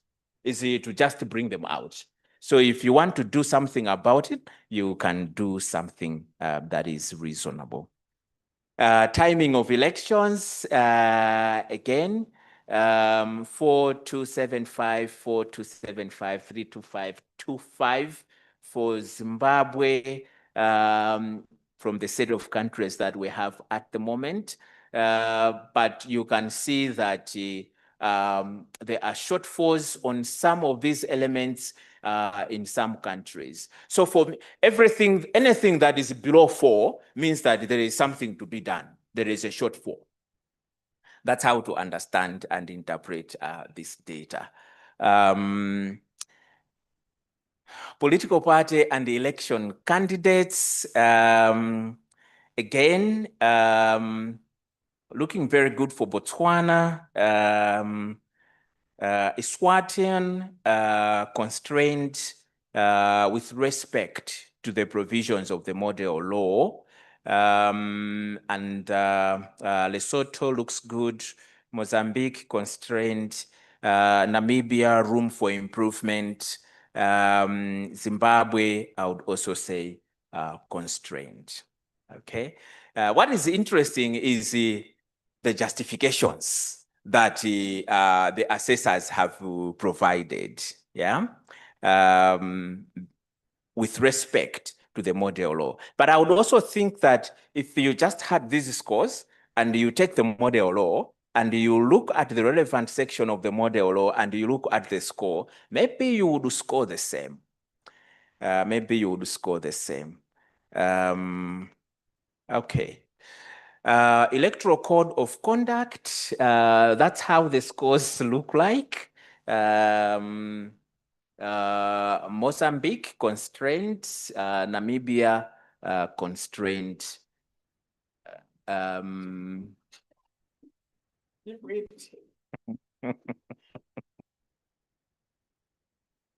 terms of eligibility, in terms of eligibility of voters, that's how it looks like. Universal adult suffrage is guaranteed. It looks like it's all good except in Mozambique. And that could mean that there are problems with registration, problems with some people being alienated from the electoral process and so on, okay, at 3. But it's not bad. It's not bad at 3, yeah? Just remember 3 is closest to the finishing line, so it's not bad.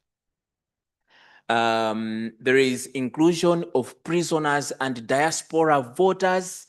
3 in Botswana, maybe prisoners are allowed, but diaspora are not, or there are other considerations. 3 in Mozambique, 2 in Zimbabwe, and so on. There is legal provision for special and early voting. 2 Mozambique, 3 Namibia, 2 Zimbabwe. These ones look constrained on this particular. There is absence of discriminatory voter restrictions. That looks very good across the board. Okay. I know the tables can be boring, but when the report is finally done, all of this will be graphs, lines, bar charts. So they will be very beautiful. And when they make the report available, please take time to read it.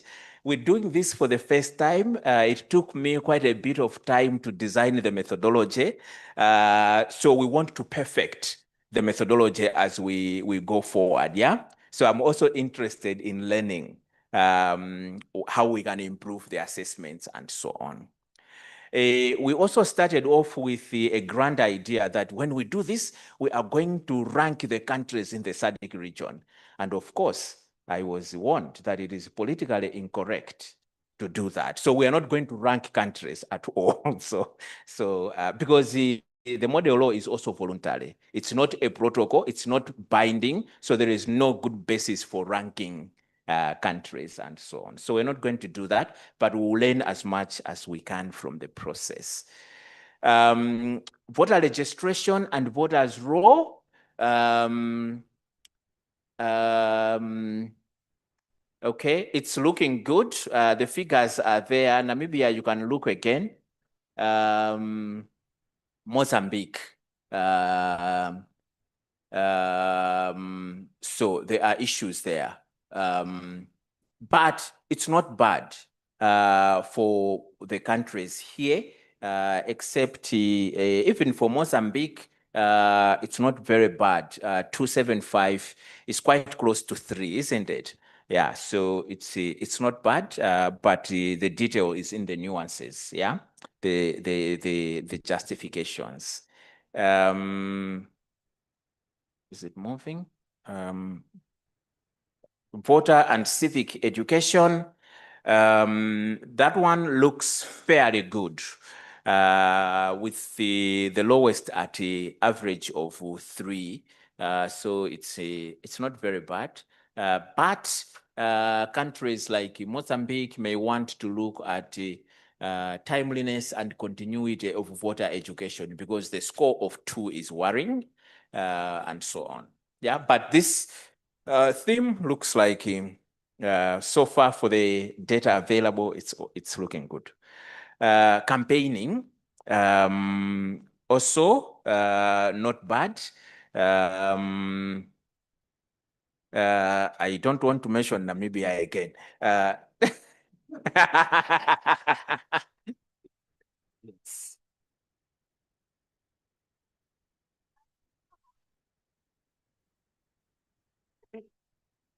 It's the assessors, it's the country assessors.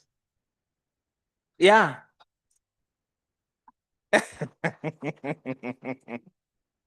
Okay, in terms of media, this looks like there are problems for all countries. If you look at the average scores, and if you look at the last issue, there is a media code of conduct and is enforced. It doesn't look very good. And also there is a legal requirement for media impartiality. I think that this one suggests that we will end up with a conclusion that domestication of provisions related to media in elections is perhaps this is a theme that is least domesticated, and it may suggest a regional intervention and so on. Election observation and monitoring, that's how it is looking. There is variation, but it's not very bad, even when you look at the scores. Botswana obviously has a lot to do in terms of domesticating and upping the game. But that's all we can say at this stage. Polling stations, this one is as it looks. Again, problems, if you look across the issues, you have 2, 3 there, 2, 3, 2, 2, 2, 2, 0. You know, anything below 3 is most worrying. Okay, it suggests that you need to pull up. Polling, again, fairly good. Mozambique, significant amount of work to be done, and I think this is also reflected in the observer reports or observer mission reports on the most recent election. Vote counting, tallying, and results. That's how it is looking. So you know where countries need to up the game and where you can go to learn on specific issues if they are doing very well. Electoral disputes, okay. Electoral dispute resolution mechanisms are accessible, quite okay for many countries. Mozambique appears constrained. There are clear timelines for addressing complaints and appeals. 4444343 looks like it's not bad, but I know that when we get more data from the other countries, it will not be so good. I think you heard Mr. Grasha say that a conflict was just resolved close to a year after elections and someone has to leave parliament. So that's the issue, because there are no timelines. Courts can take as much time, and lawyers will do all sorts of adjournment motions and you know, keep the thing in court for a long time. So it's something to do with that. Okay. Okay, so that was the last one that we were showing on. I'm not giving you any summary, but I want to tell you what this data will be useful for. When the narrative, the analysis is done, we will be able to identify least domesticated themes across SADC, those that require immediate and more attention across countries of the region. We'll also be able to identify fairly domesticated themes, but requiring attention on specific issues across the countries. We can also identify countries that require more overall attention. From the data we have so far, I think we need to focus on Namibia. We need to focus on Mozambique. If this data is anything to go by. And then we can also identify countries and their least domesticated themes, as well as countries and their most aligned themes, and so on and so forth. So the story is very variegated. There is no one storyline yet.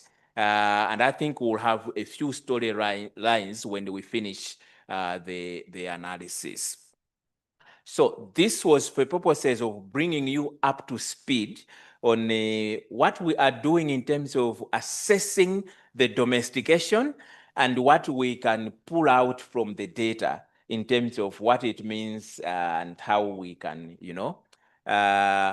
don't shoot the messenger. My job was just to convey this data and how we are, we will continue to think and improve the process, the method, and so on. One challenge we have is the slow pace at which our national assessors are responding. So that's why this is incomplete, but I just thought we could still respond and use it to put you in the framework of understanding what it is that we are trying to do, because it has implications on the work of Parliament and so on. So, Chair, if you allow me, I will pause here on this presentation, take a few questions. Please don't bring a machine gun to a knife battle. It's a small issue. What matters is not these figures. What matters is the reality on the ground that the figures reflect to. Thank you. Thank you so much, Dr. Chingaipe. I think you can give him a hand of applause. You're saying that you're doing this for the first time in terms of the methodology, but I think you are doing a great job. So far, so good. And I think the Secretariat did not make a mistake to engage you as a consultant. That's a goodness when you have an academic to carry out such a research, because even in terms of the presentation, it's been like we're in class and very easy to follow. It's amazing. The results so far, although preliminary, are quite intriguing. And Namibia should not worry, because I like the fact that even the parameters can be objectively measured. For example, if you're assessing on whether the election management body is entrenched in the constitution, you can verify whether your constitution really contains the election management body. So this is verifiable, and it would be interesting even to look at the notes that the presenter is talking about. But thank you so much, Dr. Chingaipe. You are doing a great job. So honorable members, quickly let's have reflections, questions, observations on the wonderful presentation. Thank you. We start with Eswatini. We'll go to Namibia, Mozambique, and then like that. No, Chair. I must honestly follow in your footsteps in congratulating the presenter. Very insightful presentation. Very insightful presentation. I agree with you totally. Although sometimes the scoring methodology and demographics can cause some depression, but it's not meant to name and shame. I think that's what we must take home. What I'm taking home about these statistics, these situations, country by country, though the country is not complete, with this information as legislators, we are empowered to exercise our oversight. That's what I wanted to kind of underscore oversight. Maybe by way of clarification, he talked of the Electoral Management Board, or if you like it, the commission. It's in an ideal situation, it should be autonomous, and there should be a structure for parliamentary accountability. Maybe there's no problem with parliamentary accountability. That means we here were there. Where I may need some clarification, guidelines, it's on the autonomy, the financial autonomy. That one is always controversial. Are we saying these commissions, where there must be private entities, they must not be part of government, or what are we saying really? What are we really saying there? If you can explain that. I think it also goes as far as touching the three governing arms of government, the executive, the legislature, the judiciary. There is hula baloo about this aspect, financial autonomy. Thank you. Namibia, you can now submit your lamentations on the zeros.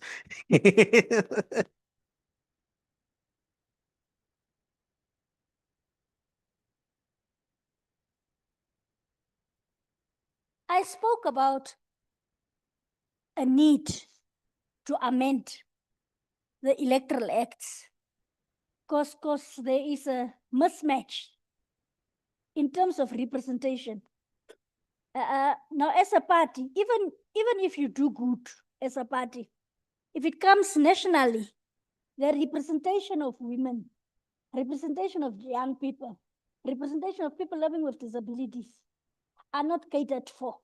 That's what I said.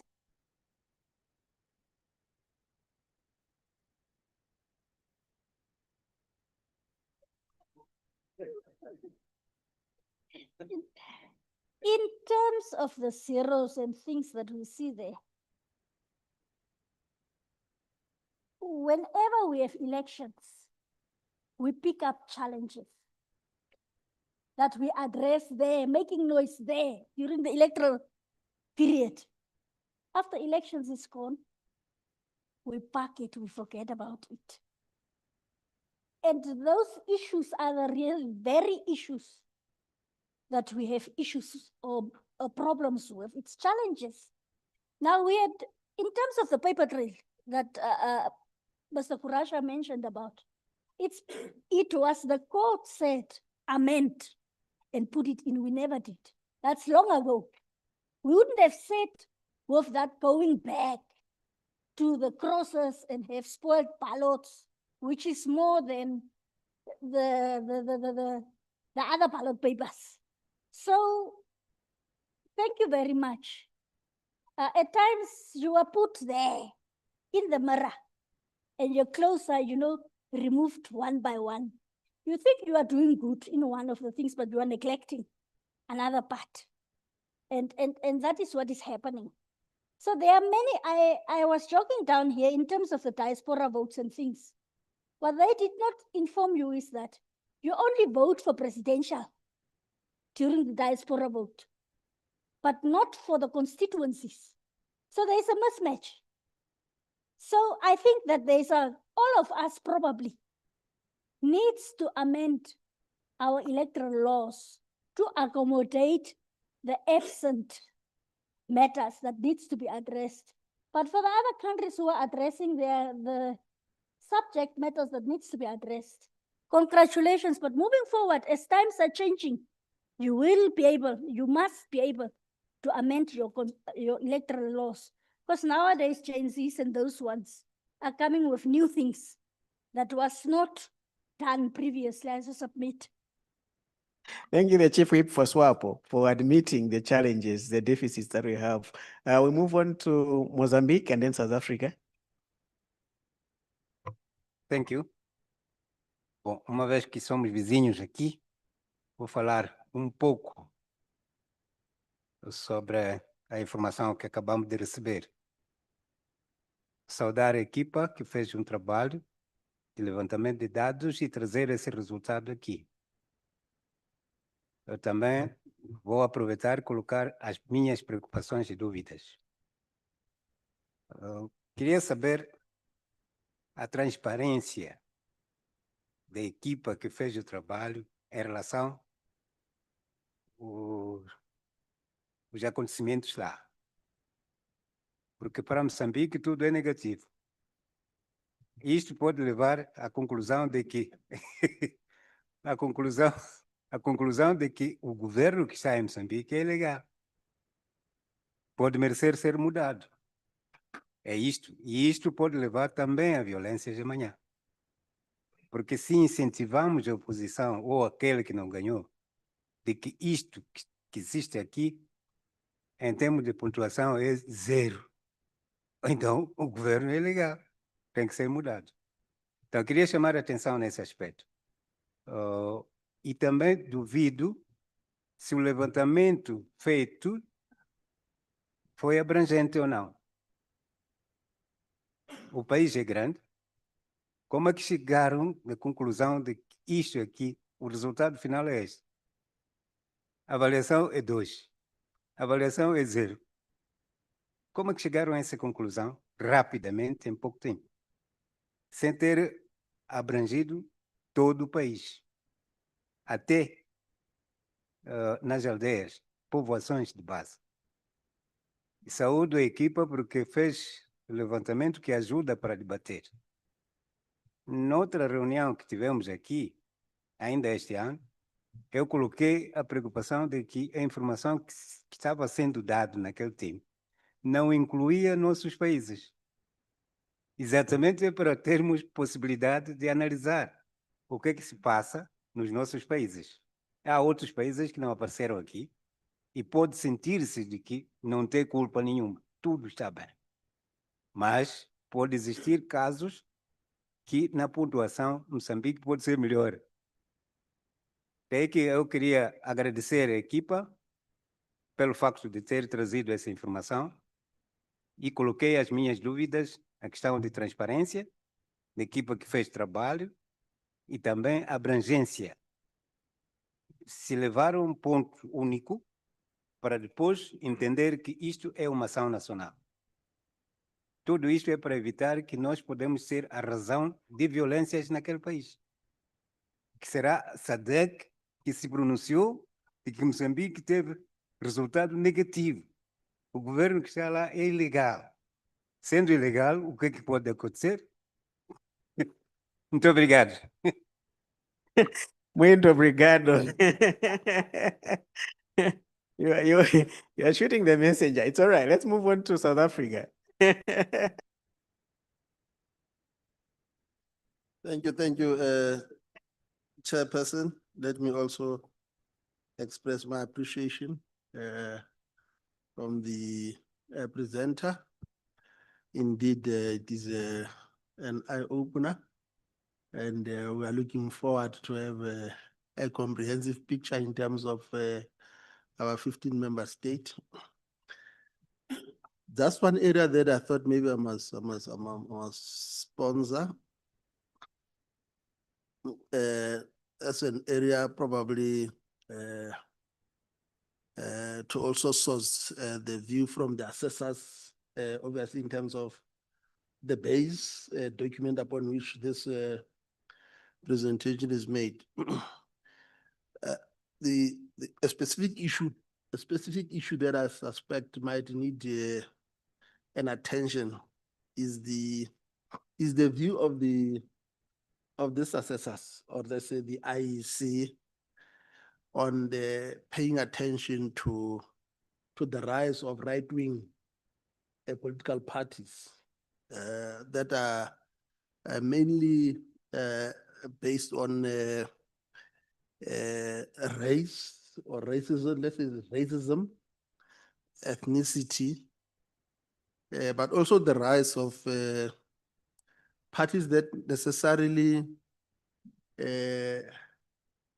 move against the tide. Let's say in our country, the tide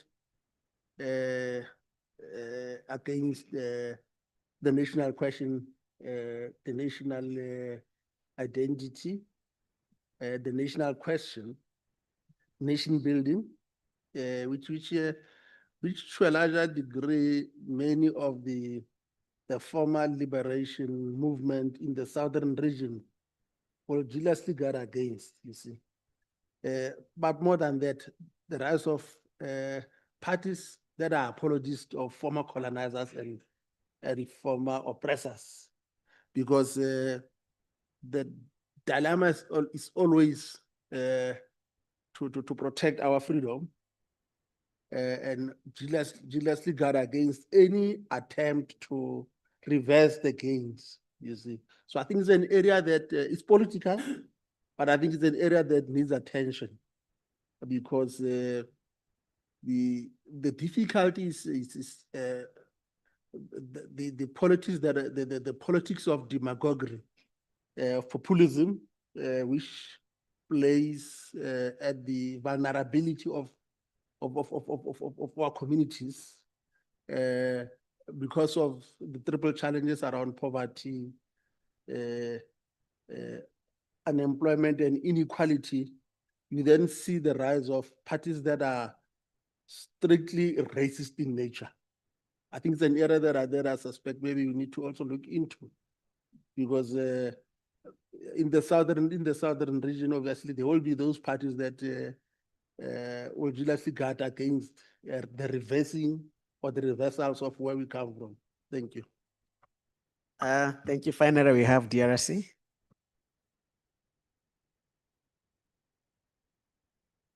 Merci pour la parole. Bon, ça sera très court. Je voudrais juste savoir pourquoi est-ce que les 10 autres pays n'ont pas pu faire l'objet de requêtes. Est-ce que ce sont des réticences au niveau des informations que ces pays ne veulent pas donner, ou bien c'est un problème peut-être financier qui vous empêche d'obtenir ces différents éléments? Merci. Thank you so much. I now yield the floor to Dr. Chingaipe to respond to the issues raised. Thank you.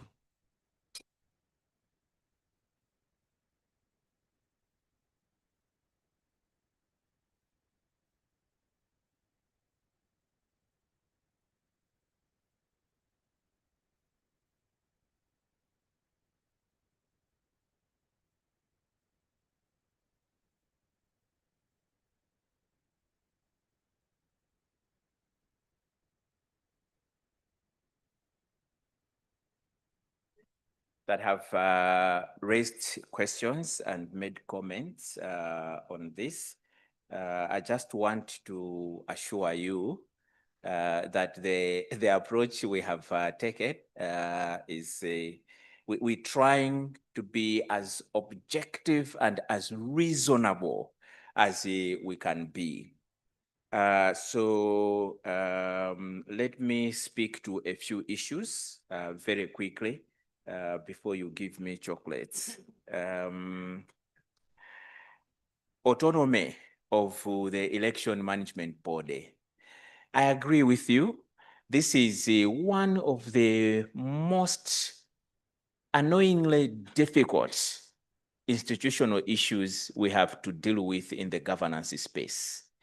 Not just for the Electoral Commission, but for other institutions also, such as the human rights commissions, such as the ombudsman or public protectors, and so on.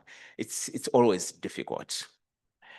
But when you have time and you look at the model law, the key issue they are talking about with respect to operational autonomy is that the work, the decisions of that election management body should not be subject to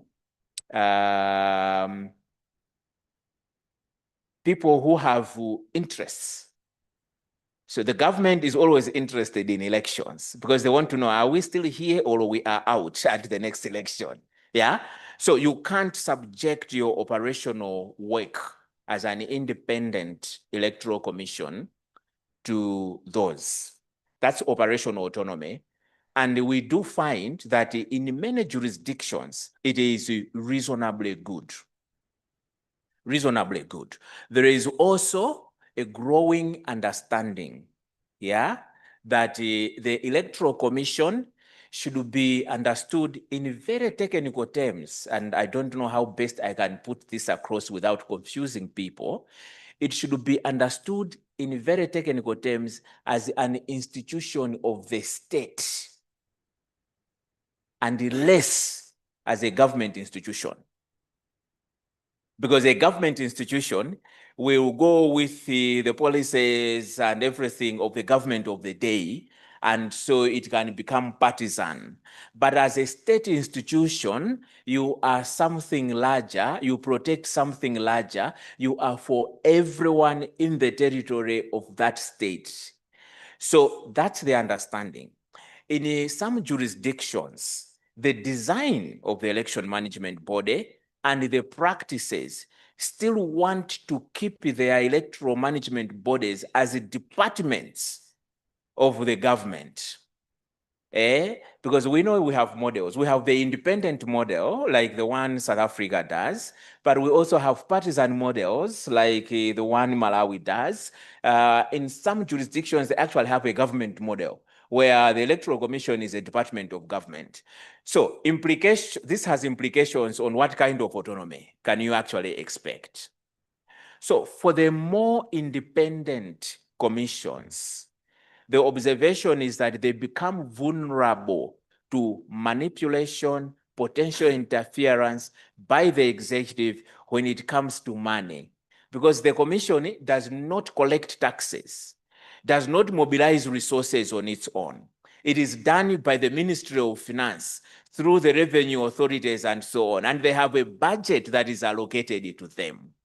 But many countries in Africa run what they call a cash budget system.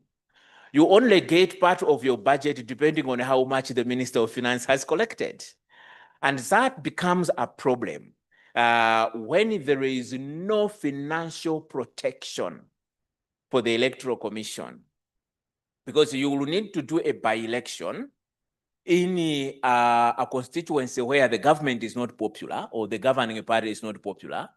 And because you are doing your arithmetic sitting as government, you properly advise the Minister of Finance that the money for the by-election is not available.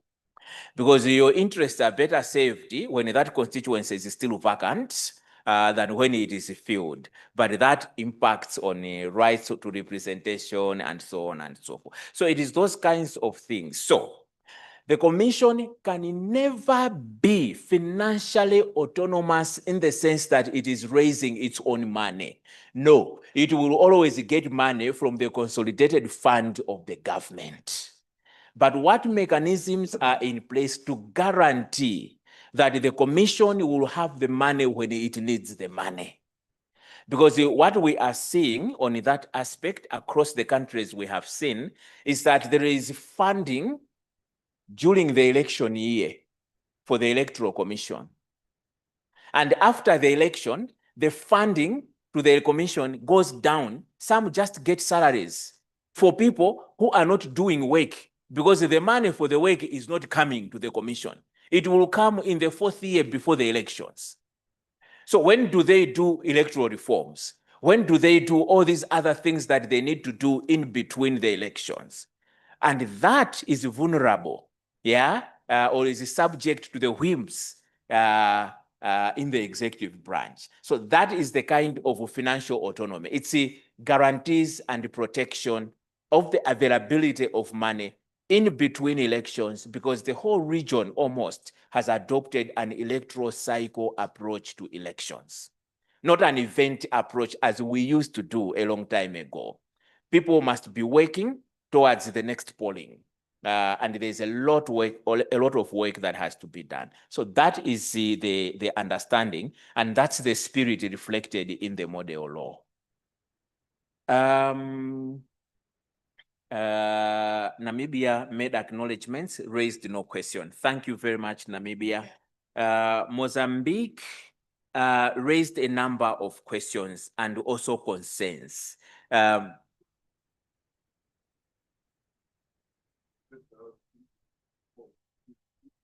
To wait until he comes. Okay, please give me a heads up when he comes in.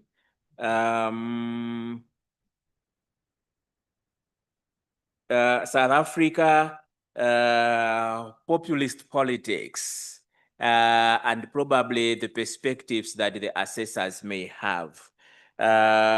This is very interesting. I know that right-wing politics is on the rise in many countries, especially in Europe. But you know, these things tend to have domino effects. So they spread, and soon it will be everyone around here being affected.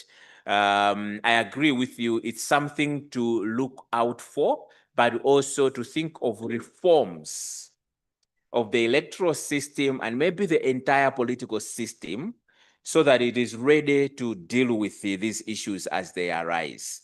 Because even the question of inclusion in elections and so on, it can actually be driven by all of these factors, and we may create a political system that is actually more destabilizing than what we actually want. The 10 countries, why are not in the research? They are part of the research. So let me fill in a little bit in terms of the process. We are in touch with all the electoral commissions. And as I told you, they nominated their non-state actors in those countries that do civic and voter education, and they also do domestic election observation. So they are doing independent assessment, but using the same tool. Okay, so basically, the rationale is that the EMB does the assessment using the tool, they score. Another independent institution that is very familiar and works on elections in that country does the assessment using the same tool, and another one too, okay? And also my team at the institute, I assigned each countries to members of the team. So they read the electoral law of the country and the election observation reports of that country and so on. And I made them, each one of them, complete a tool for that country. So like a control, okay? So for the tools coming from the national assessors, yeah, the calculations behind the scene are not very easy, but let me tell you how we're doing it. If I'm the Electoral Commission, you are civil society 1, civil society 2. I have completed the 2 independently, and you too have done that. On each issue, we are entering EMB, NSA1, NS2. And we are looking at the scores on each issue. So AMB may have scored 3. This one is scoring it 2. And maybe another one is also scoring it 2. We are averaging these scores on that issue to establish what the national score should actually be on that particular issue. And we are checking that against what we in the institute did by assessing through desk research and rating the two and comparing. And where we have differences, we are now looking at what were the justifications, so that the score we have is as close to the reality as it should be. Not very easy, but I think that's the price of research. We have to be rigorous so that we are not misleading people. So there was a meeting in Mauritius of all electoral commissions in the SADC region, the chairpersons and the chief elections officers, and in some cases, their legal directors and so on. And I was invited to address them. All of them agreed. All of them love the process. They really want to do it. But it is the response, the sending in of the data that is very slow. We have to keep pushing, keep pushing, keep pushing. We were thinking that by today, we would have received from everyone, done the analysis. No, we are off track in terms of timelines because we are pushing EMBs and these non-state actors to actually send in the data. So the project is taking a little bit longer because of that. So the 10 will submit. I am sure if I open my emails in the next 1 hour, I will find a few things that have come through. So it's an ongoing process. We'll just have to decide a cutoff point and then continue with the analysis. So for Mozambique, where there were, I think, concerns, is Mozambique in the room? Yes, thank you. I had to wait for you, sir. You don't have reasons for getting worried at all. This work is not assessing the legitimacy of a government. Is not, the score of 0, remember, is not a judgment on the quality of government. It is simply saying this particular issue is not, this particular issue that is in the model law on elections is not yet part of our electoral laws. 0. Okay? It's not about the government, it's not about anything. This rating scale is about what is in the model law and what is in our national law on elections. If what is in the model law is not in your electoral law, then the score is 0. And it's not saying that the government is illegitimate. No, no, no. We can't do that. We can't do that. So the key issue is explaining to people what the scores actually mean. It's your legal framework as it is compared to the model law principles and provisions. Okay? And our methodology, we as researchers are not doing a survey in all the countries. No. All we are doing is here is the model law. Here are your national laws. Electoral Commission of the country. Can you assess how well your national laws reflect the principles in the model law? It is them doing the assessment. The Electoral Commission, they are sitting down, the Chief Elections Officer, they are lawyer and so on, and they are rating using the guidance that we have provided. And then you have 2 other non-state actors in your country that work on elections. They too are assessing just as the Electoral Commission and then sending that independently to us.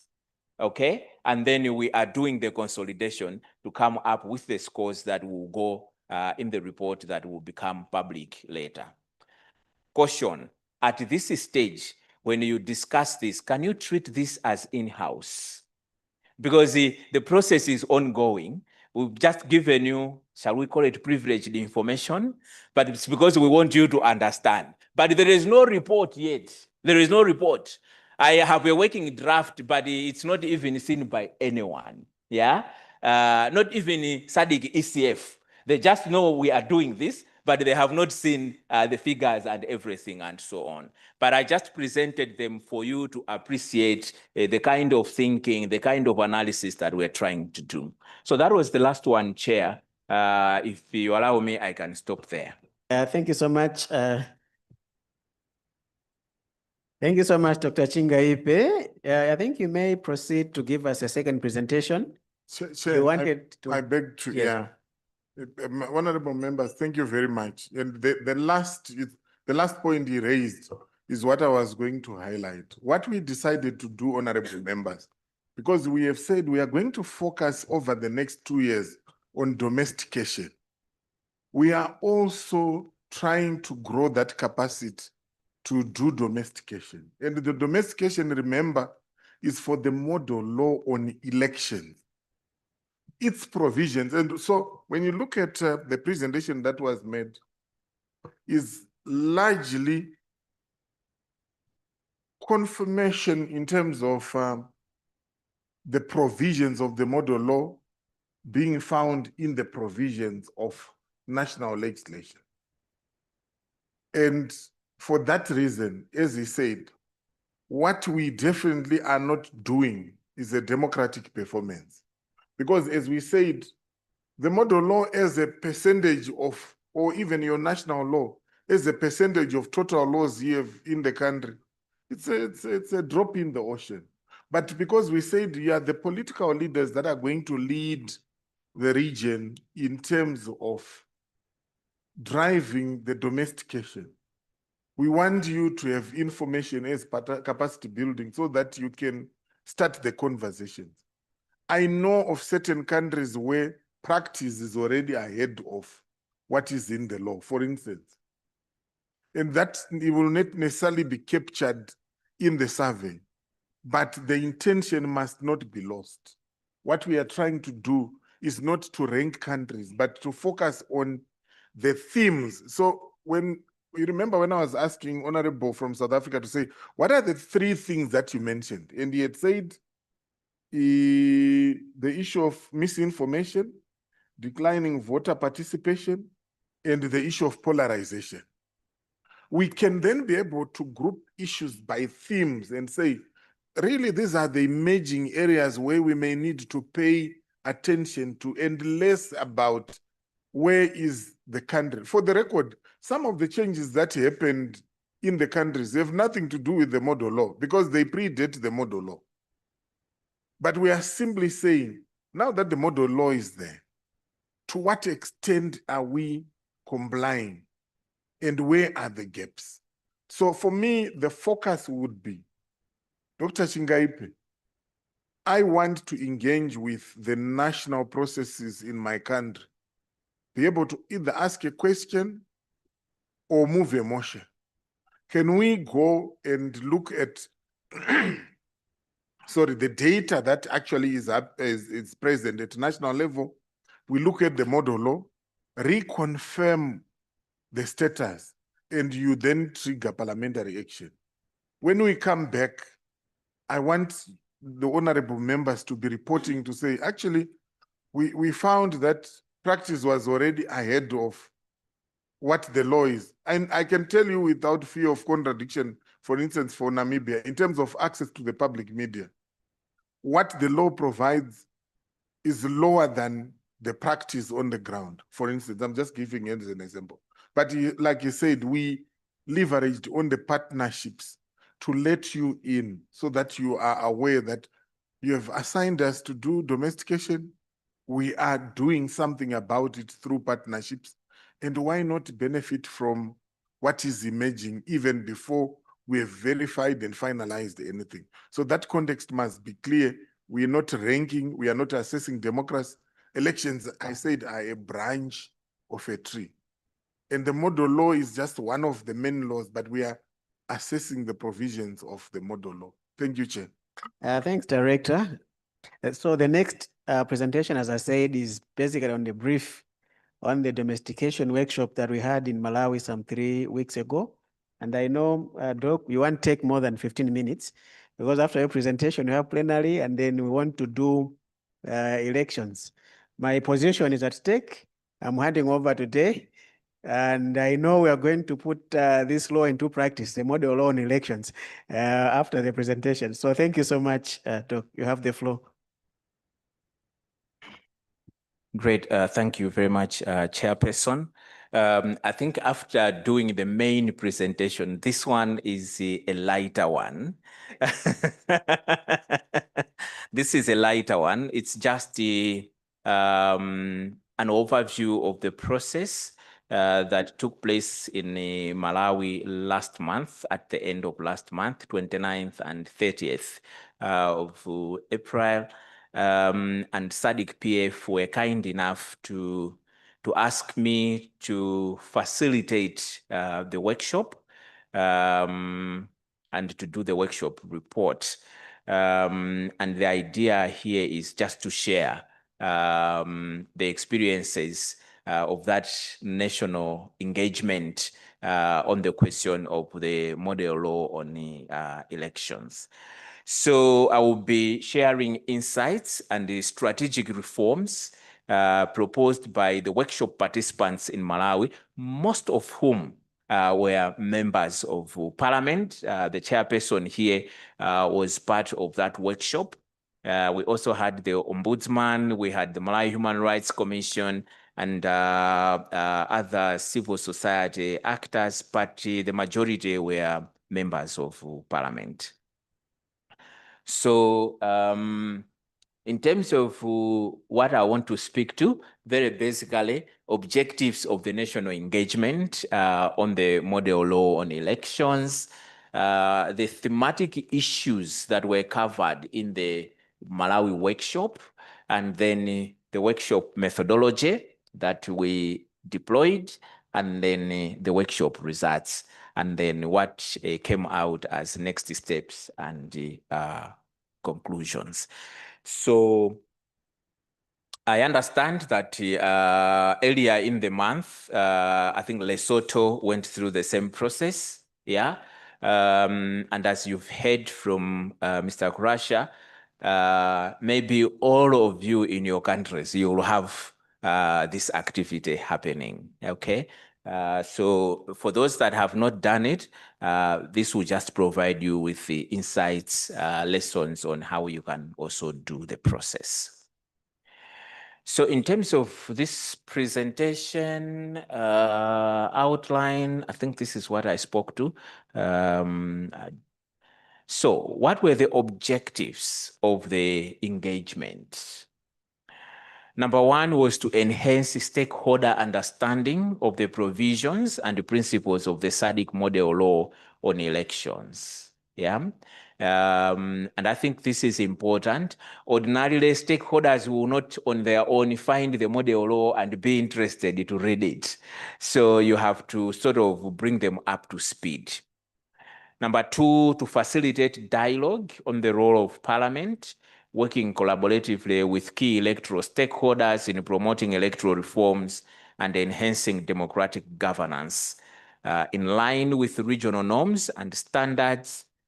It was also to analyze Malawi's legal framework in comparison with the provisions of the modern law in order to identify gaps and areas for alignment, and to identify priority areas for electoral, legal, and institutional reforms, and also to promote inclusive political participation, particularly of women, youth, and marginalized groups in electoral and democratic processes, and to strengthen transparency, accountability, and public confidence in electoral processes and the institutions. And finally, to develop stakeholder-informed recommendations for submission to Parliament and other relevant national institutions to sort of put ideas in the pipeline for reforms. So we did not look at everything that is in the modern law. We looked at 6 issues or themes. We looked at foundational principles and democratic norms, electoral management bodies, and independence. We looked at voter registration and participation. We looked at political parties, candidates and campaign regulation, electoral integrity, safeguards, and the electoral justice and dispute resolution mechanisms. So how did we do this? We designed a very basic workshop methodology. The first issue in the methodology was for the resource person, who happened to be me, to unpack provisions of the model law in each of the 6 areas that had been chosen for the workshop. And what that meant was to explain meaning of concepts and also the principles in those areas, and also to provide rationale or justifications for the provisions. why does the model law make this proposition? So that was a part of explaining. And then after those short sort of informative presentations, they were really short, then we went into a discursive plenary. And in the plenary, we had 3 questions to reflect on and answer. The first was for the participants to identify points of alignment, okay? What the model law provides, how is it aligned with the electoral legal framework of Malawi? And secondly, to identify areas of divergence where what we have in practice, in the law and in practice, diverges from what the model law actually proposes. That was the second element. The third and last element was to identify potential reform issues. So on the basis of this, what is the issue we should be taking from the model law and we should be thinking about implementing the reform. So that was the structured process that we went through. So theme 1, foundational principles and democratic norms. This is what we explained. These things are in the model law, so I will just leave them there. What we did was pull them from the model law, put them to the workshop, and just explain them. So this was a way of informing the participants what the model law actually says. And then what is the status of alignment? Where are they aligned already? Universal suffrage aligned, positive measures to promote the participation of women and youth. That we also found to be available. This is not quota, but positive measures. Encourage women, do a 50-50 campaign, train them to have skills. Those are positive measures, but they don't guarantee you the results. What guarantees you the results are the affirmative actions, but we found positive measures to be available. Commissioners in Malawi. Malawi uses what is called a partisan model of an EMB design. Commissioners come from political parties. They may not be politicians, but they will have been nominated by political parties, which is different from how other countries do it, okay? So not very aligned. At this juncture, participants also made the observation that on EMB, it looks like the model law was heavily influenced by the South African model, the independent model, and sort of glossed over other models that are available within the region. And these models, you see, what EMB, the architecture of the EMB is not something technical, no. It's not something you will get an ivory tower professor and just say design, and they think through and they design it. No, it is based on the history of the country, the politics of the country, and so on. So different countries have different models, maybe a same framework, but nuances are different to respond to different aspects. Gaps between MLA and Malawi's electoral framework. Participants identified that the legal framework does not provide for quotas for women, youth, and marginalized groups in political representation and participation. The Political Parties Act encourages the participation of women, but does not adequately address the inclusion of youth and other groups. And concerns were also raised that resistance to reforms may be contributing to delays in advancing more inclusive electoral legislation. So they proposed some reforms, like introduce formal quotas for women, youth, and marginalized groups to improve representation and inclusion. Here there is a whole menu, but research will have to sort of motivate which specific formula to take. Integrate gender and inclusion considerations governing the appointment of electoral commissioners, because at the moment, political parties that have representation in parliament are required by law to nominate a number of candidates for the president to appoint to serve as electoral commissioners. So the issue here is introduce some requirements so that the nominations are gender sensitive. The appointment is also gender sensitive so that we have a gender balanced sort of commission, and develop a more inclusive and hybrid model for appointing electoral commissioners. So the proposal for Malawian participants for that country is that there is need to have commissioners that are nominated by the people through civil society actions, okay, and not just from political parties. Okay, but there are also interesting issues raised in Malawi. The number of independent members of parliament has been increasing, like astronomically. Yeah, 1994 first multi-party general elections, there were only 3 independent members of parliament out of 177 member parliament. At the moment, the independence bloc is the biggest than each political party. Yeah, so it means that there is something happening in the political system, and maybe there is something happening in the political parties. So questions have now started arising. Since the nomination is by political parties that qualify, that have representation in parliament, but the largest bloc is of independence, is there a case for independence to nominate?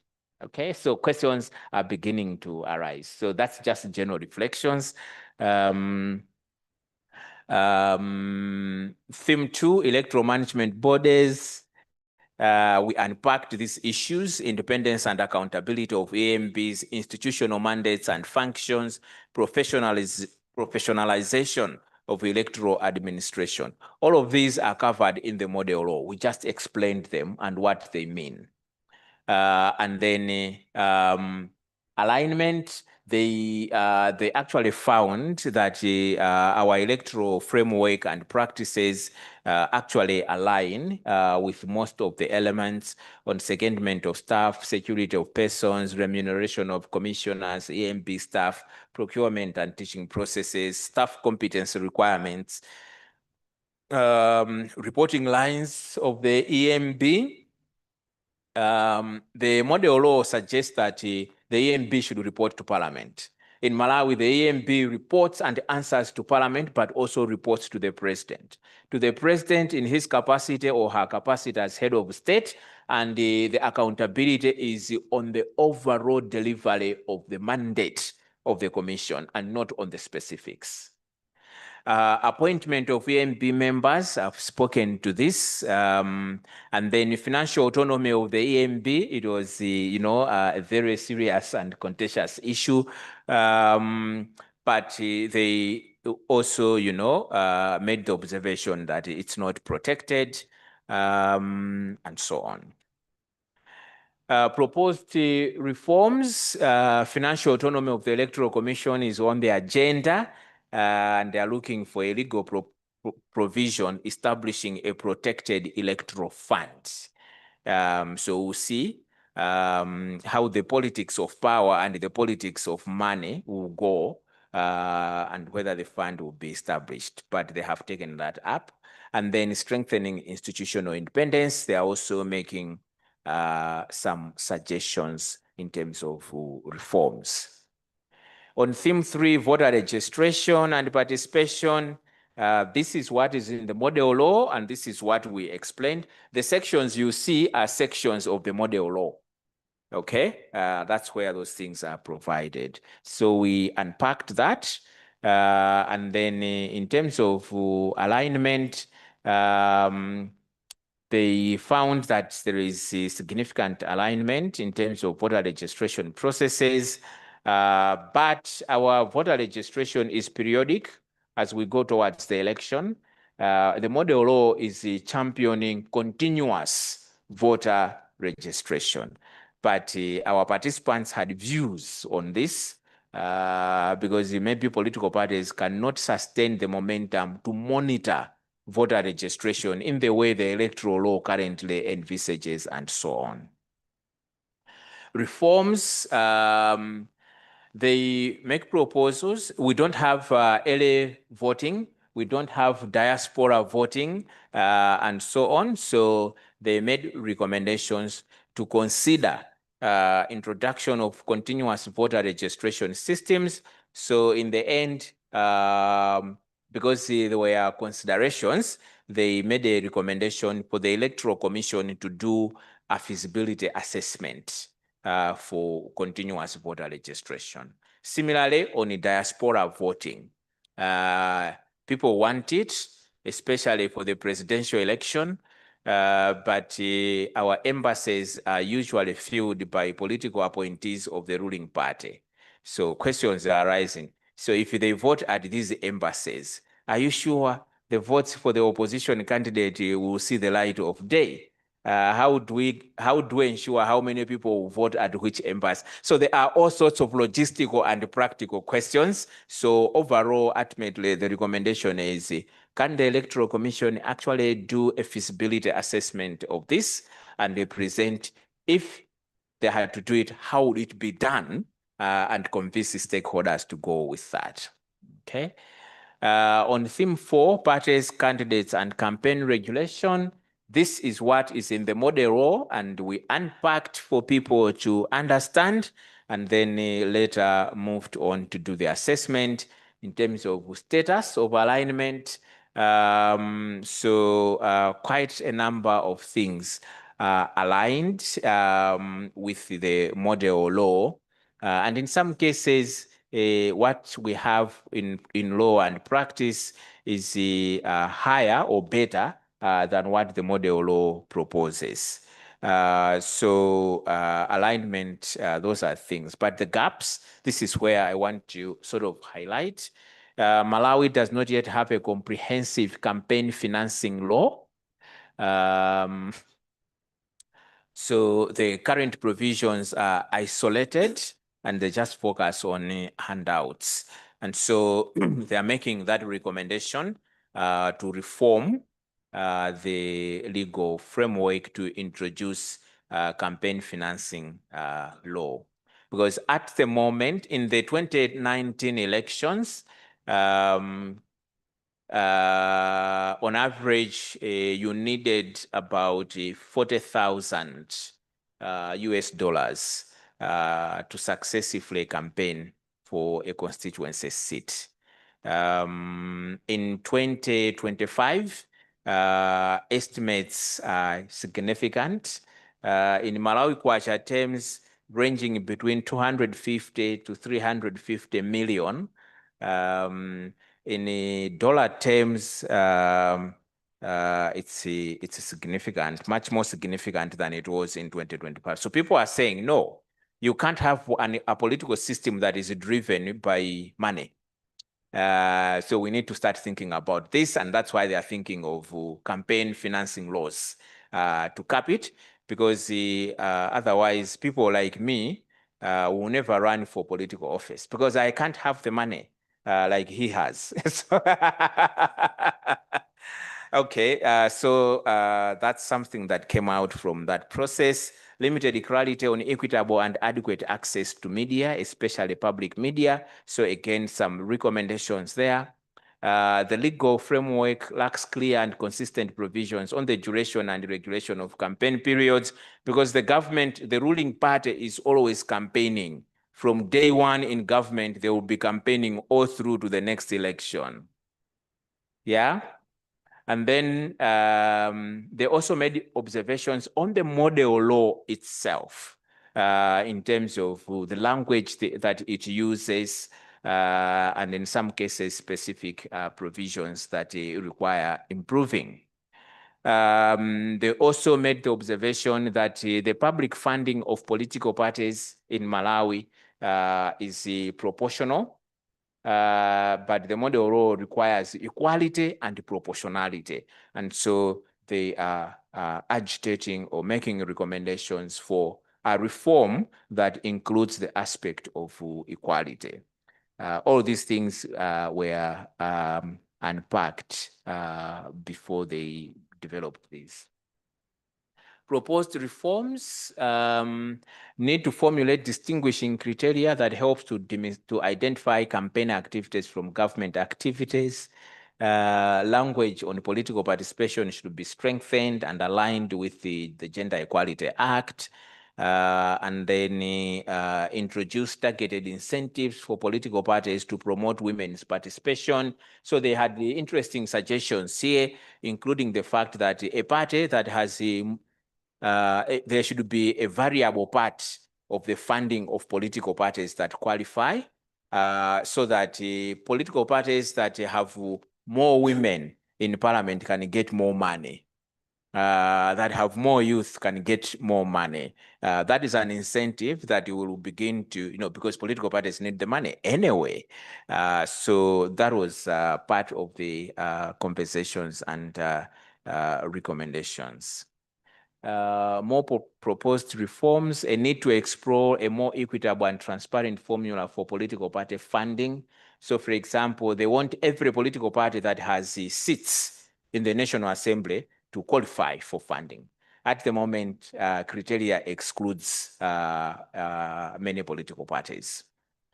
Campaign financing and the expenditure ceilings should be introduced at constituency level to limit excessive spending. Because there is also a view that during elections, there is a lot of money laundering. Dirty money made from dirty things find their way into the economy because the spending during campaign, people move with huge amounts of cash. The money that they couldn't put in the bank. Because when you deposit in the bank and it's extraordinary deposit, the finance intelligence system flags it up. So people don't want to be investigated.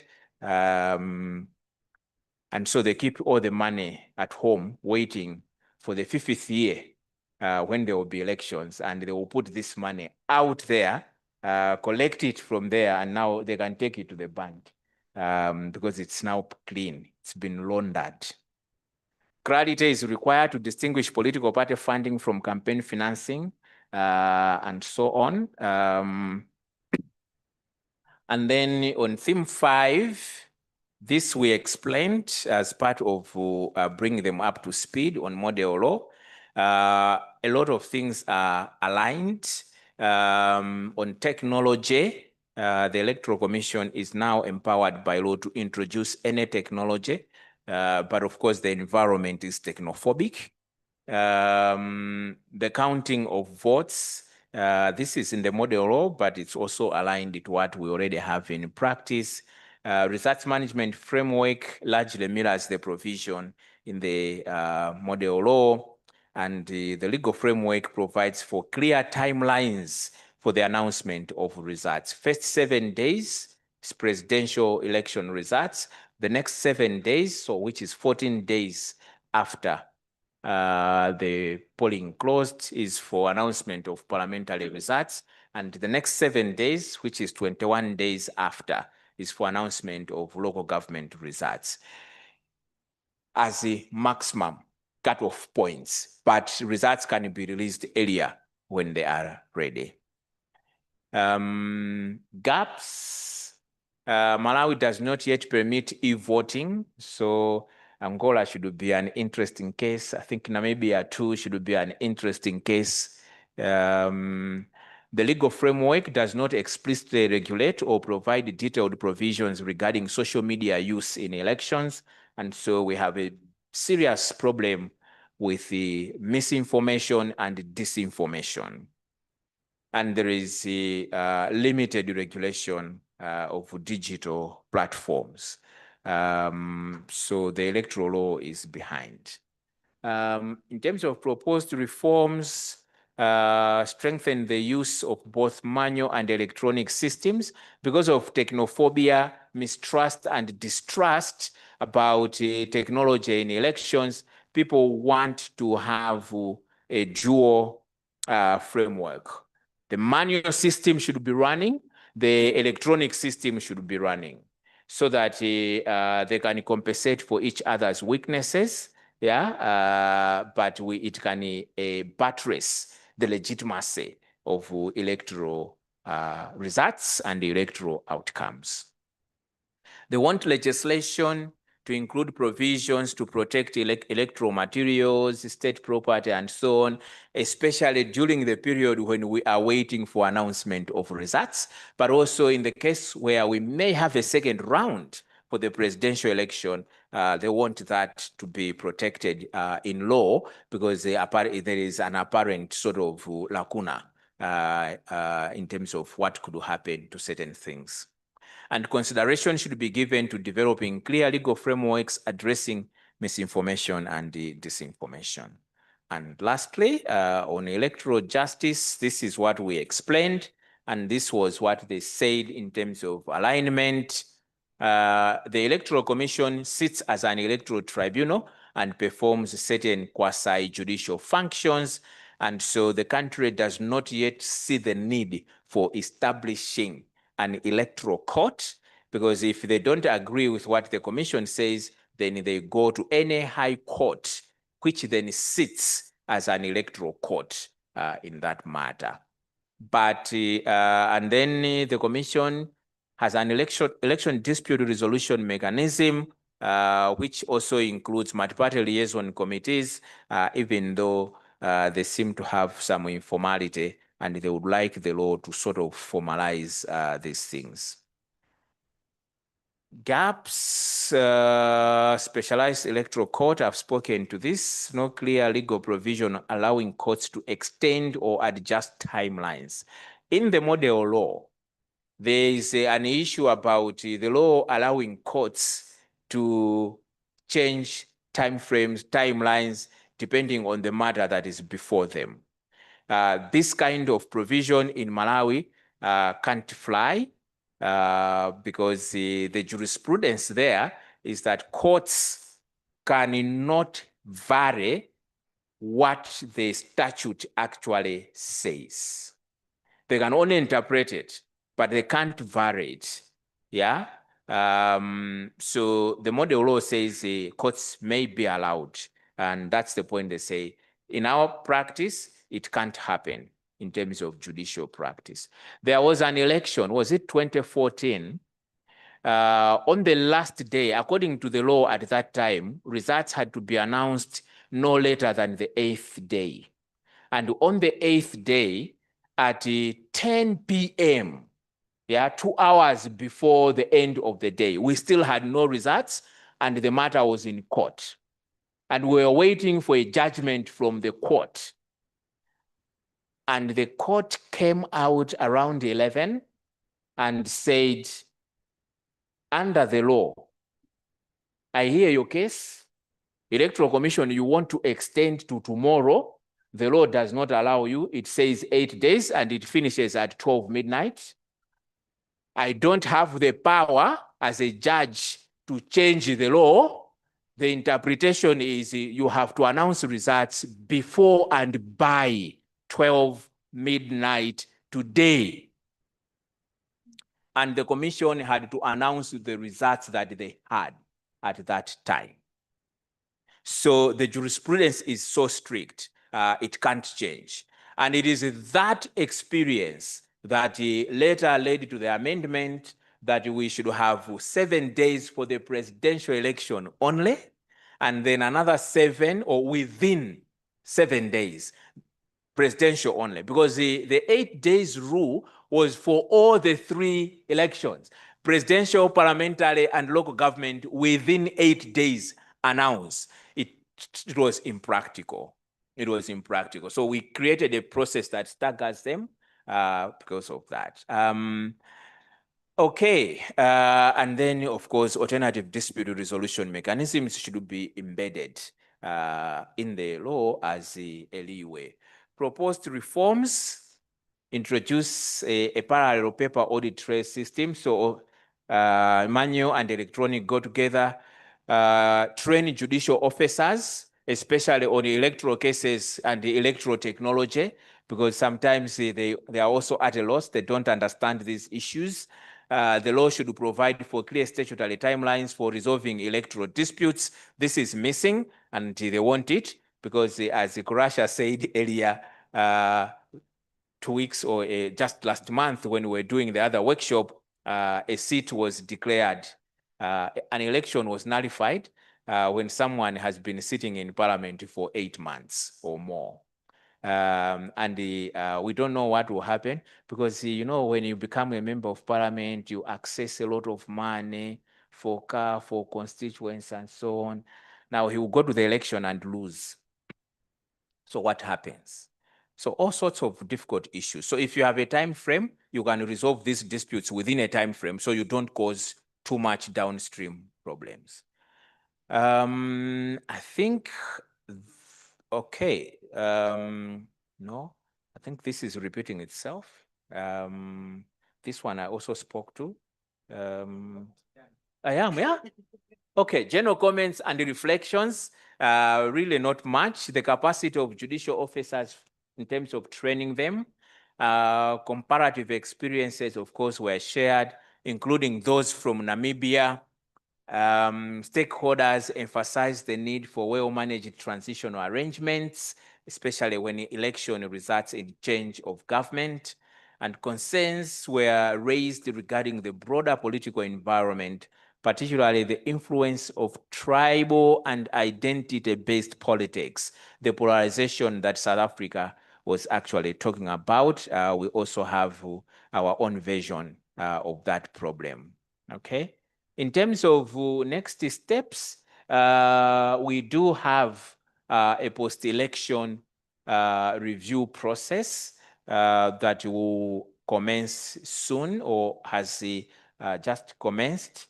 And the idea is that the Electoral Commission, which was participating in this workshop, and members of parliament will bring the inputs in terms of reforms into that process, and they will become part of the reforms that we are looking forward to being enacted. So that's really what I had to highlight.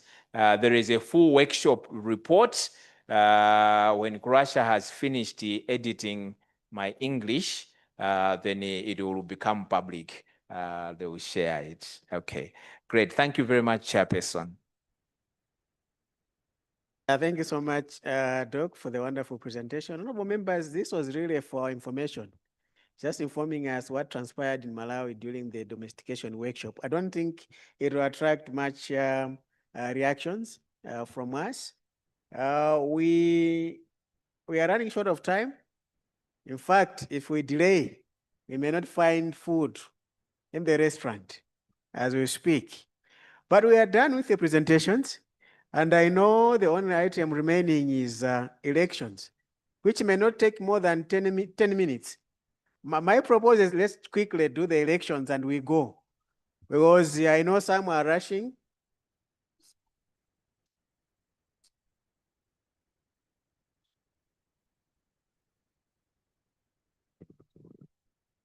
Okay, so the consensus is probably we wrap it up and then we go to, we finish everything, we go eat, isn't it?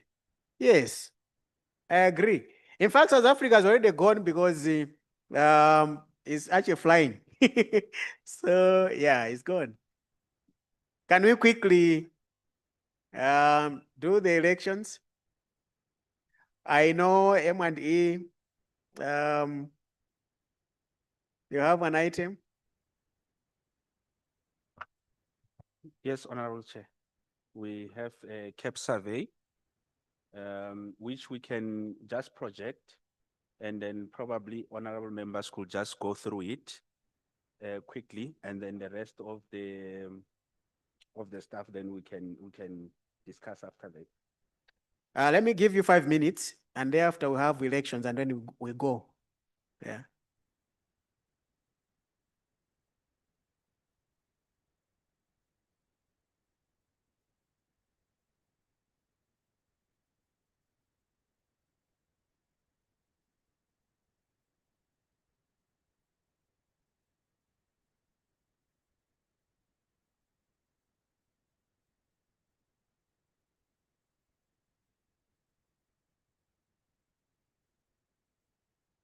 Thank you very much.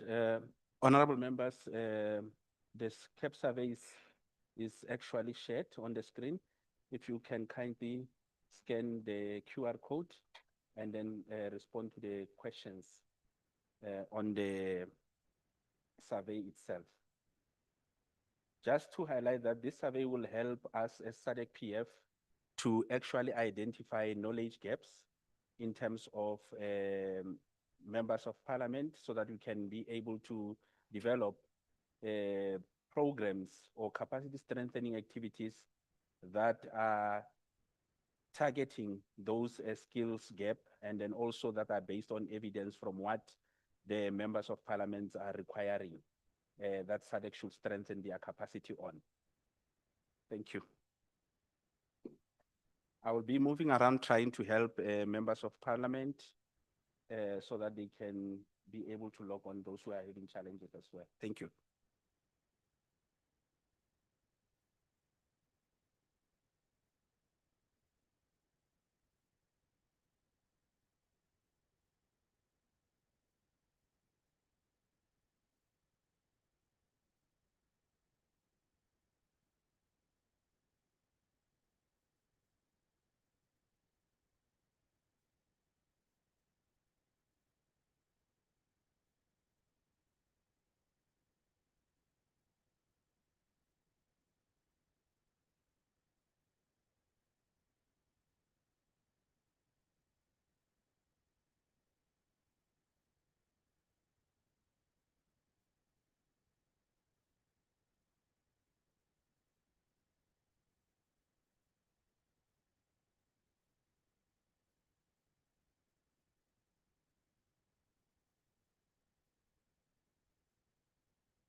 Members, are you winning?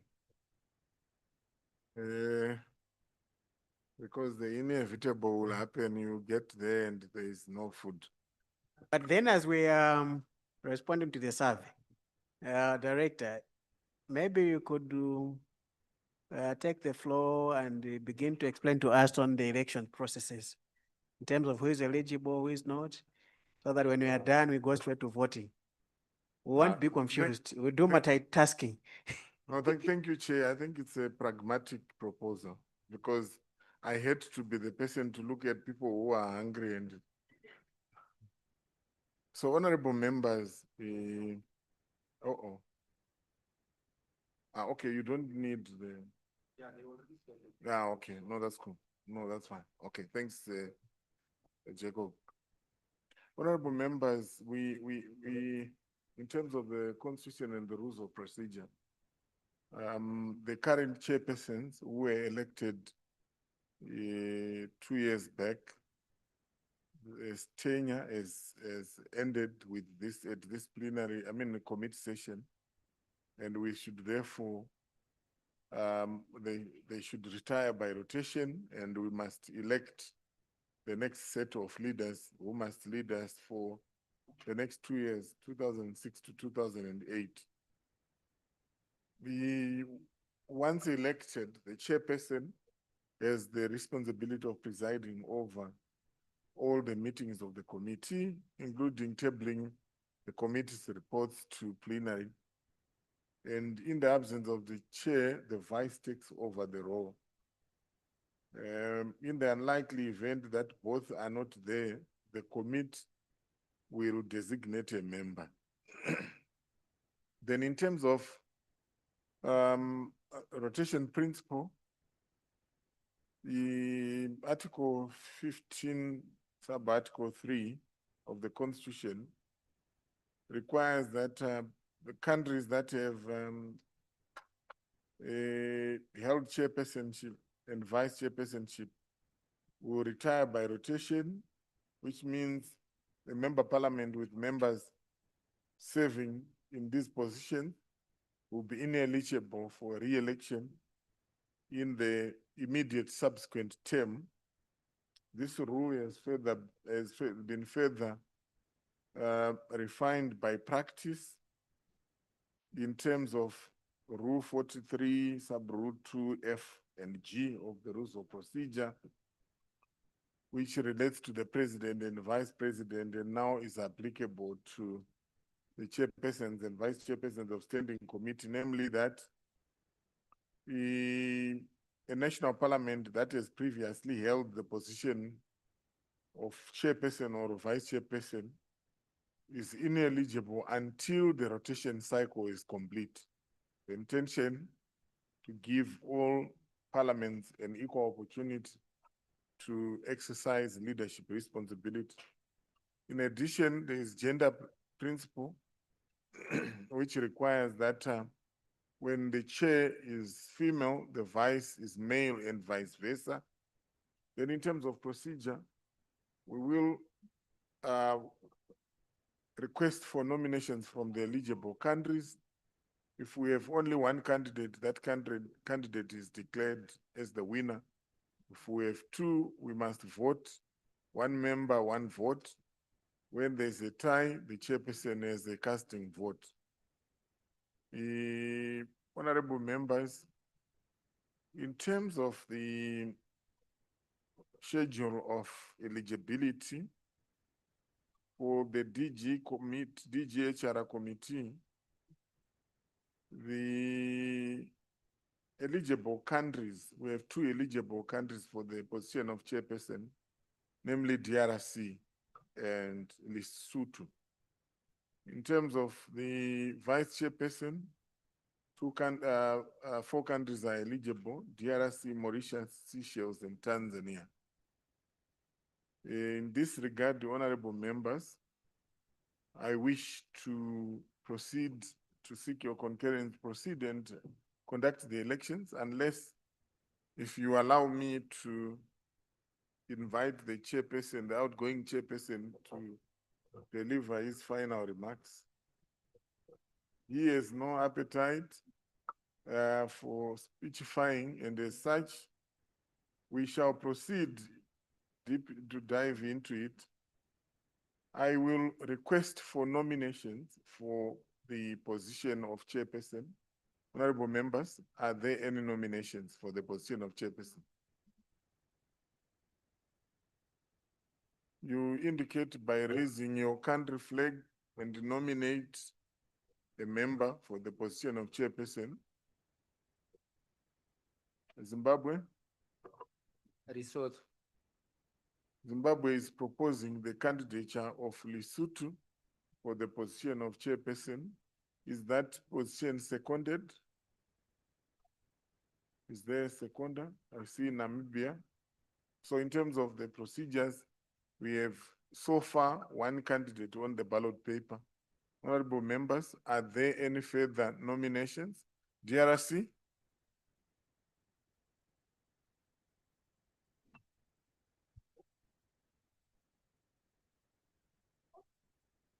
DRC, speak through the mic. Oui, oui, je me propose moi-même pour le poste de la présidence. The DRC is eligible, and there is a proposal for DRC's nomination. Any seconder for the position? To understand, Chairperson, before we move forward, can we nominate ourselves? Yes, remember the eligibility is already determined. So the nomination is really a matter of procedure, but the country is already eligible. So if we were preparing the ballot papers in advance, the day they were eligible is when their nomination was already placed on the ballot. Yes, I see Madagascar. Oui, je voulais soutenir la candidature de la RDC. There's a candidature for DRC, which has been duly seconded. What it means, honorable members, we have 2 candidates, and that requires that we go into elections. We will request our colleague, Samelin, to distribute the ballot papers. Yes, and in terms of the elections, 1 person, 1 vote. So you can indicate either the country or the name of the member, but let your intention be clear. Otherwise, your vote will become spoiled. So it's a secret ballot, honorable members, no canvassing beyond submissions of the nominations. When we have, yes, right, we have 2 countries or 2 candidates, Lesotho and DRC for the position of chairperson. May we get your votes, and we are going to receive the votes, and we will do meticulous verification. We're talking about the period within which elections are declared. We are going to put all that into practice. Samelin, we can proceed to collect the votes.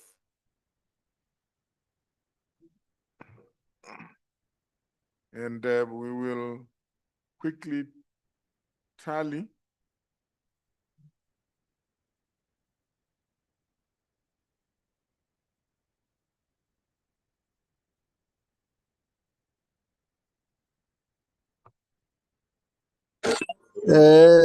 Chairperson, I just needed to get clarity 2070 now. Yes, Is yes, South Africa here? Yes, yes, sir.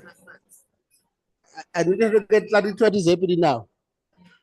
Yes, in fact, you are coming in at the right time because we are voting. Oh yeah. And we will. Yes, Yes, I will request Honorable Kenneth. So what has happened is that we have 2. No, I've seen that there are 2 candidates. Yes, so I would request that you WhatsApp me your vote. Okay. Because it's a secret vote. All right. I want to confirm that you have my number. If not, okay, please no good. give me your number. 02 plus 27. No, Eight. 082, yeah. Plus 2782 55 88 404. 404. Okay, Yes. I'm reaching out to you right away. Thank you. And we will be able to consider your vote.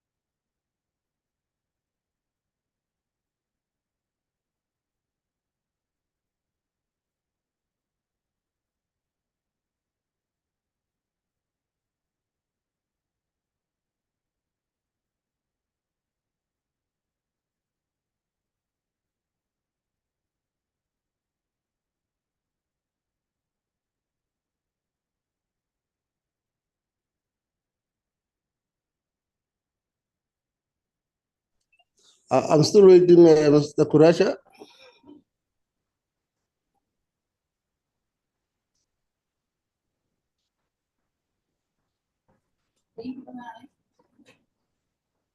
No? Okay, thank you.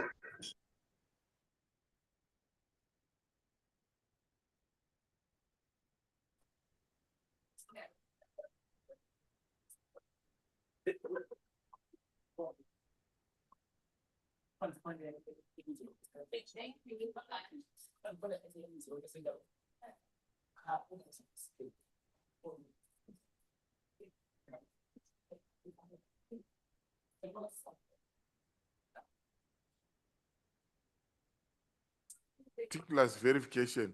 Honorable members, sometimes sometimes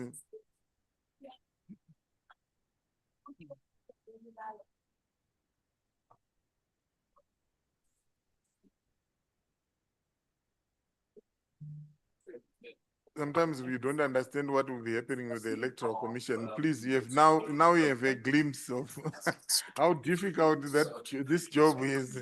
We're doing meticulous verification.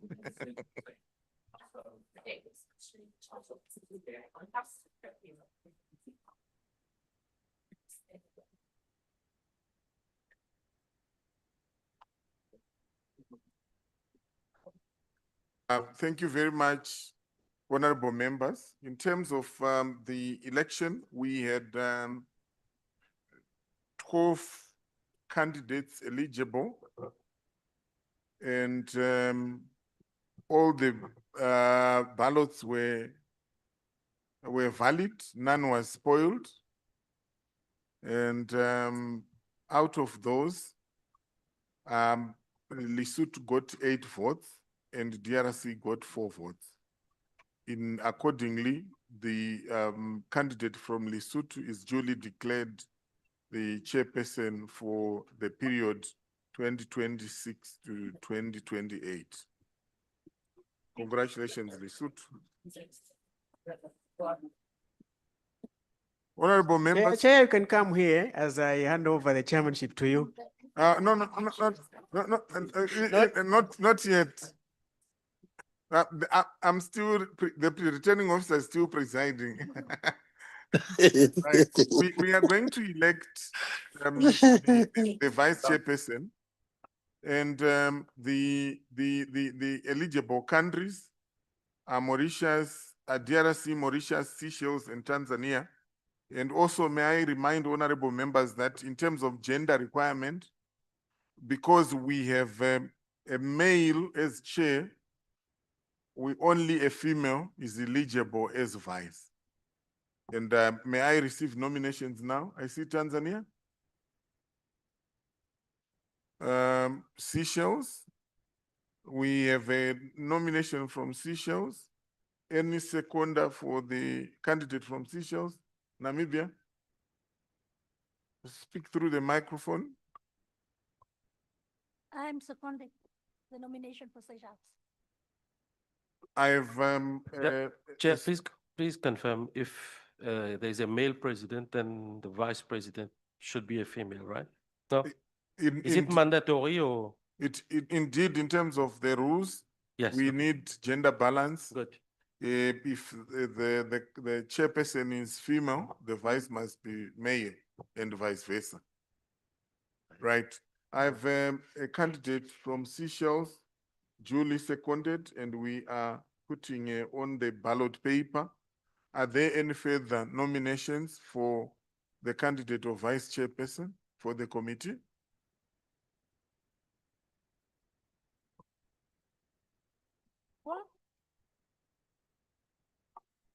Est-ce que la Yes, RPC peut Jerasi. encore poser sa candidature? Non.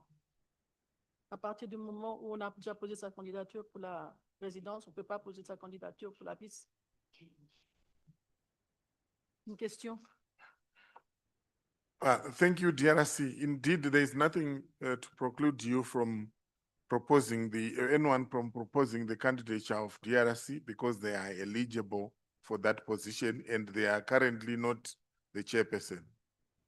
So indeed, yes, they can be nominated. Are there any nominations, further nominations for the position of vice chairperson? Honorable members, I'll go, and on the count of three, if there are no nominations, I will proceed in terms of the rules. Are there any further nominations? I have a nomination from Seychelles, or for the candidate from Seychelles for the position of vice chair. DRC, I see your hand.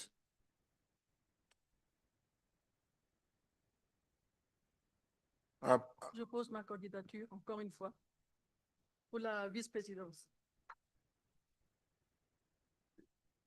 Thank you, DRC. I see nomination. We have a nomination from DRC for the position of vice chairperson for the committee.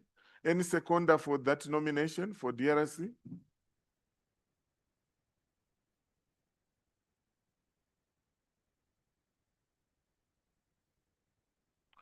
Thank you. Madagascar is duly seconded the candidate from DRC. I mean, from DRC, yes. So in that regard, we have two candidates, all female candidates, and therefore eligible for the position of vice chairperson. In this regard, we shall proceed. Are there any further nominations before we proceed? We don't want anyone to have visited the nomination court and then they go back with their papers not having been admitted. Right, we don't seem to have any further nominations. In that regard, I'll request my colleagues to circulate the ballot paper for the vice chairperson. Is there any candidate, is there any member that hasn't received the ballot paper? We have sufficient ballot papers, honorable members. We also have the acceptable 10% threshold in terms of additional ballot papers. So if anyone needs an additional ballot paper, please let us know.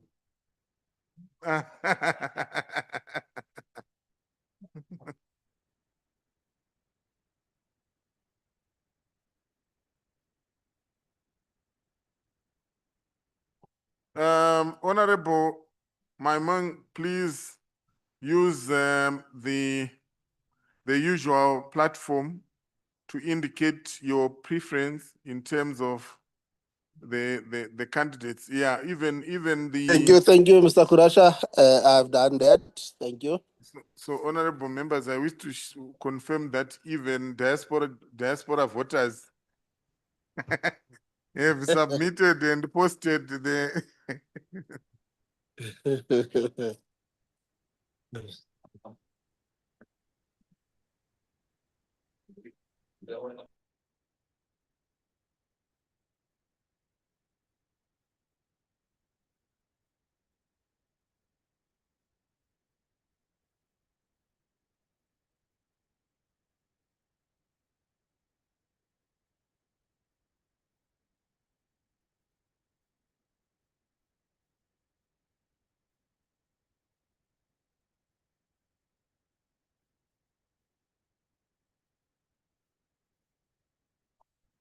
Honorable members, I wish to confirm that our electoral college was made up of 12 candidates, and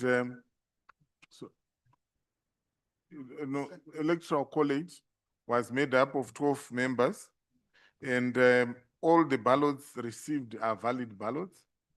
And in terms of the result, we have a result that says DRC received 2 votes and Seychelles received 10 votes.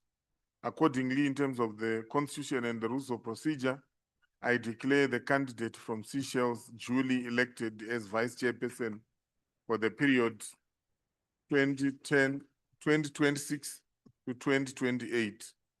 In this regard, honorable members, in line with practice, I wish to invite the chairperson to briefly render a acceptance, the vice chairperson to render a acceptance speech from a seat. Please assist the member to speak through the mic.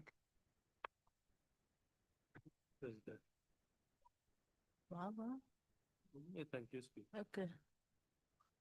Good afternoon, all honorable members. I extend my deepest gratitude, thanks, and appreciation to you all. The honor is humbly and inspired. I guess the challenge comes at an opportune time as Seychelles set the stage for the 59th plenary assembly. I thank you all. I wish forward to working with you all to push forward the agenda of the organization. So thank you once again. Thank you, Vice And Chair. she will offer us the party in Seychelles. I now invite the chairperson to, do we have a cameraman in the room?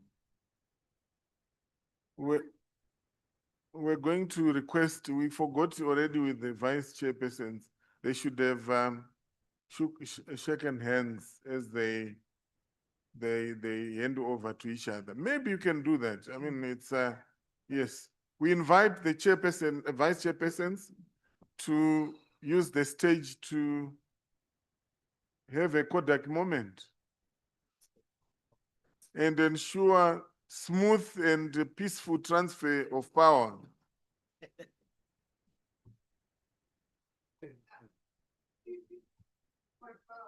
Yes.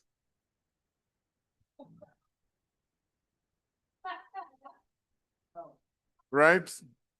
I now invite the elected chairperson to resume his seat. As he does that, they are also handing over instruments of power to each other and have a Kodak moment.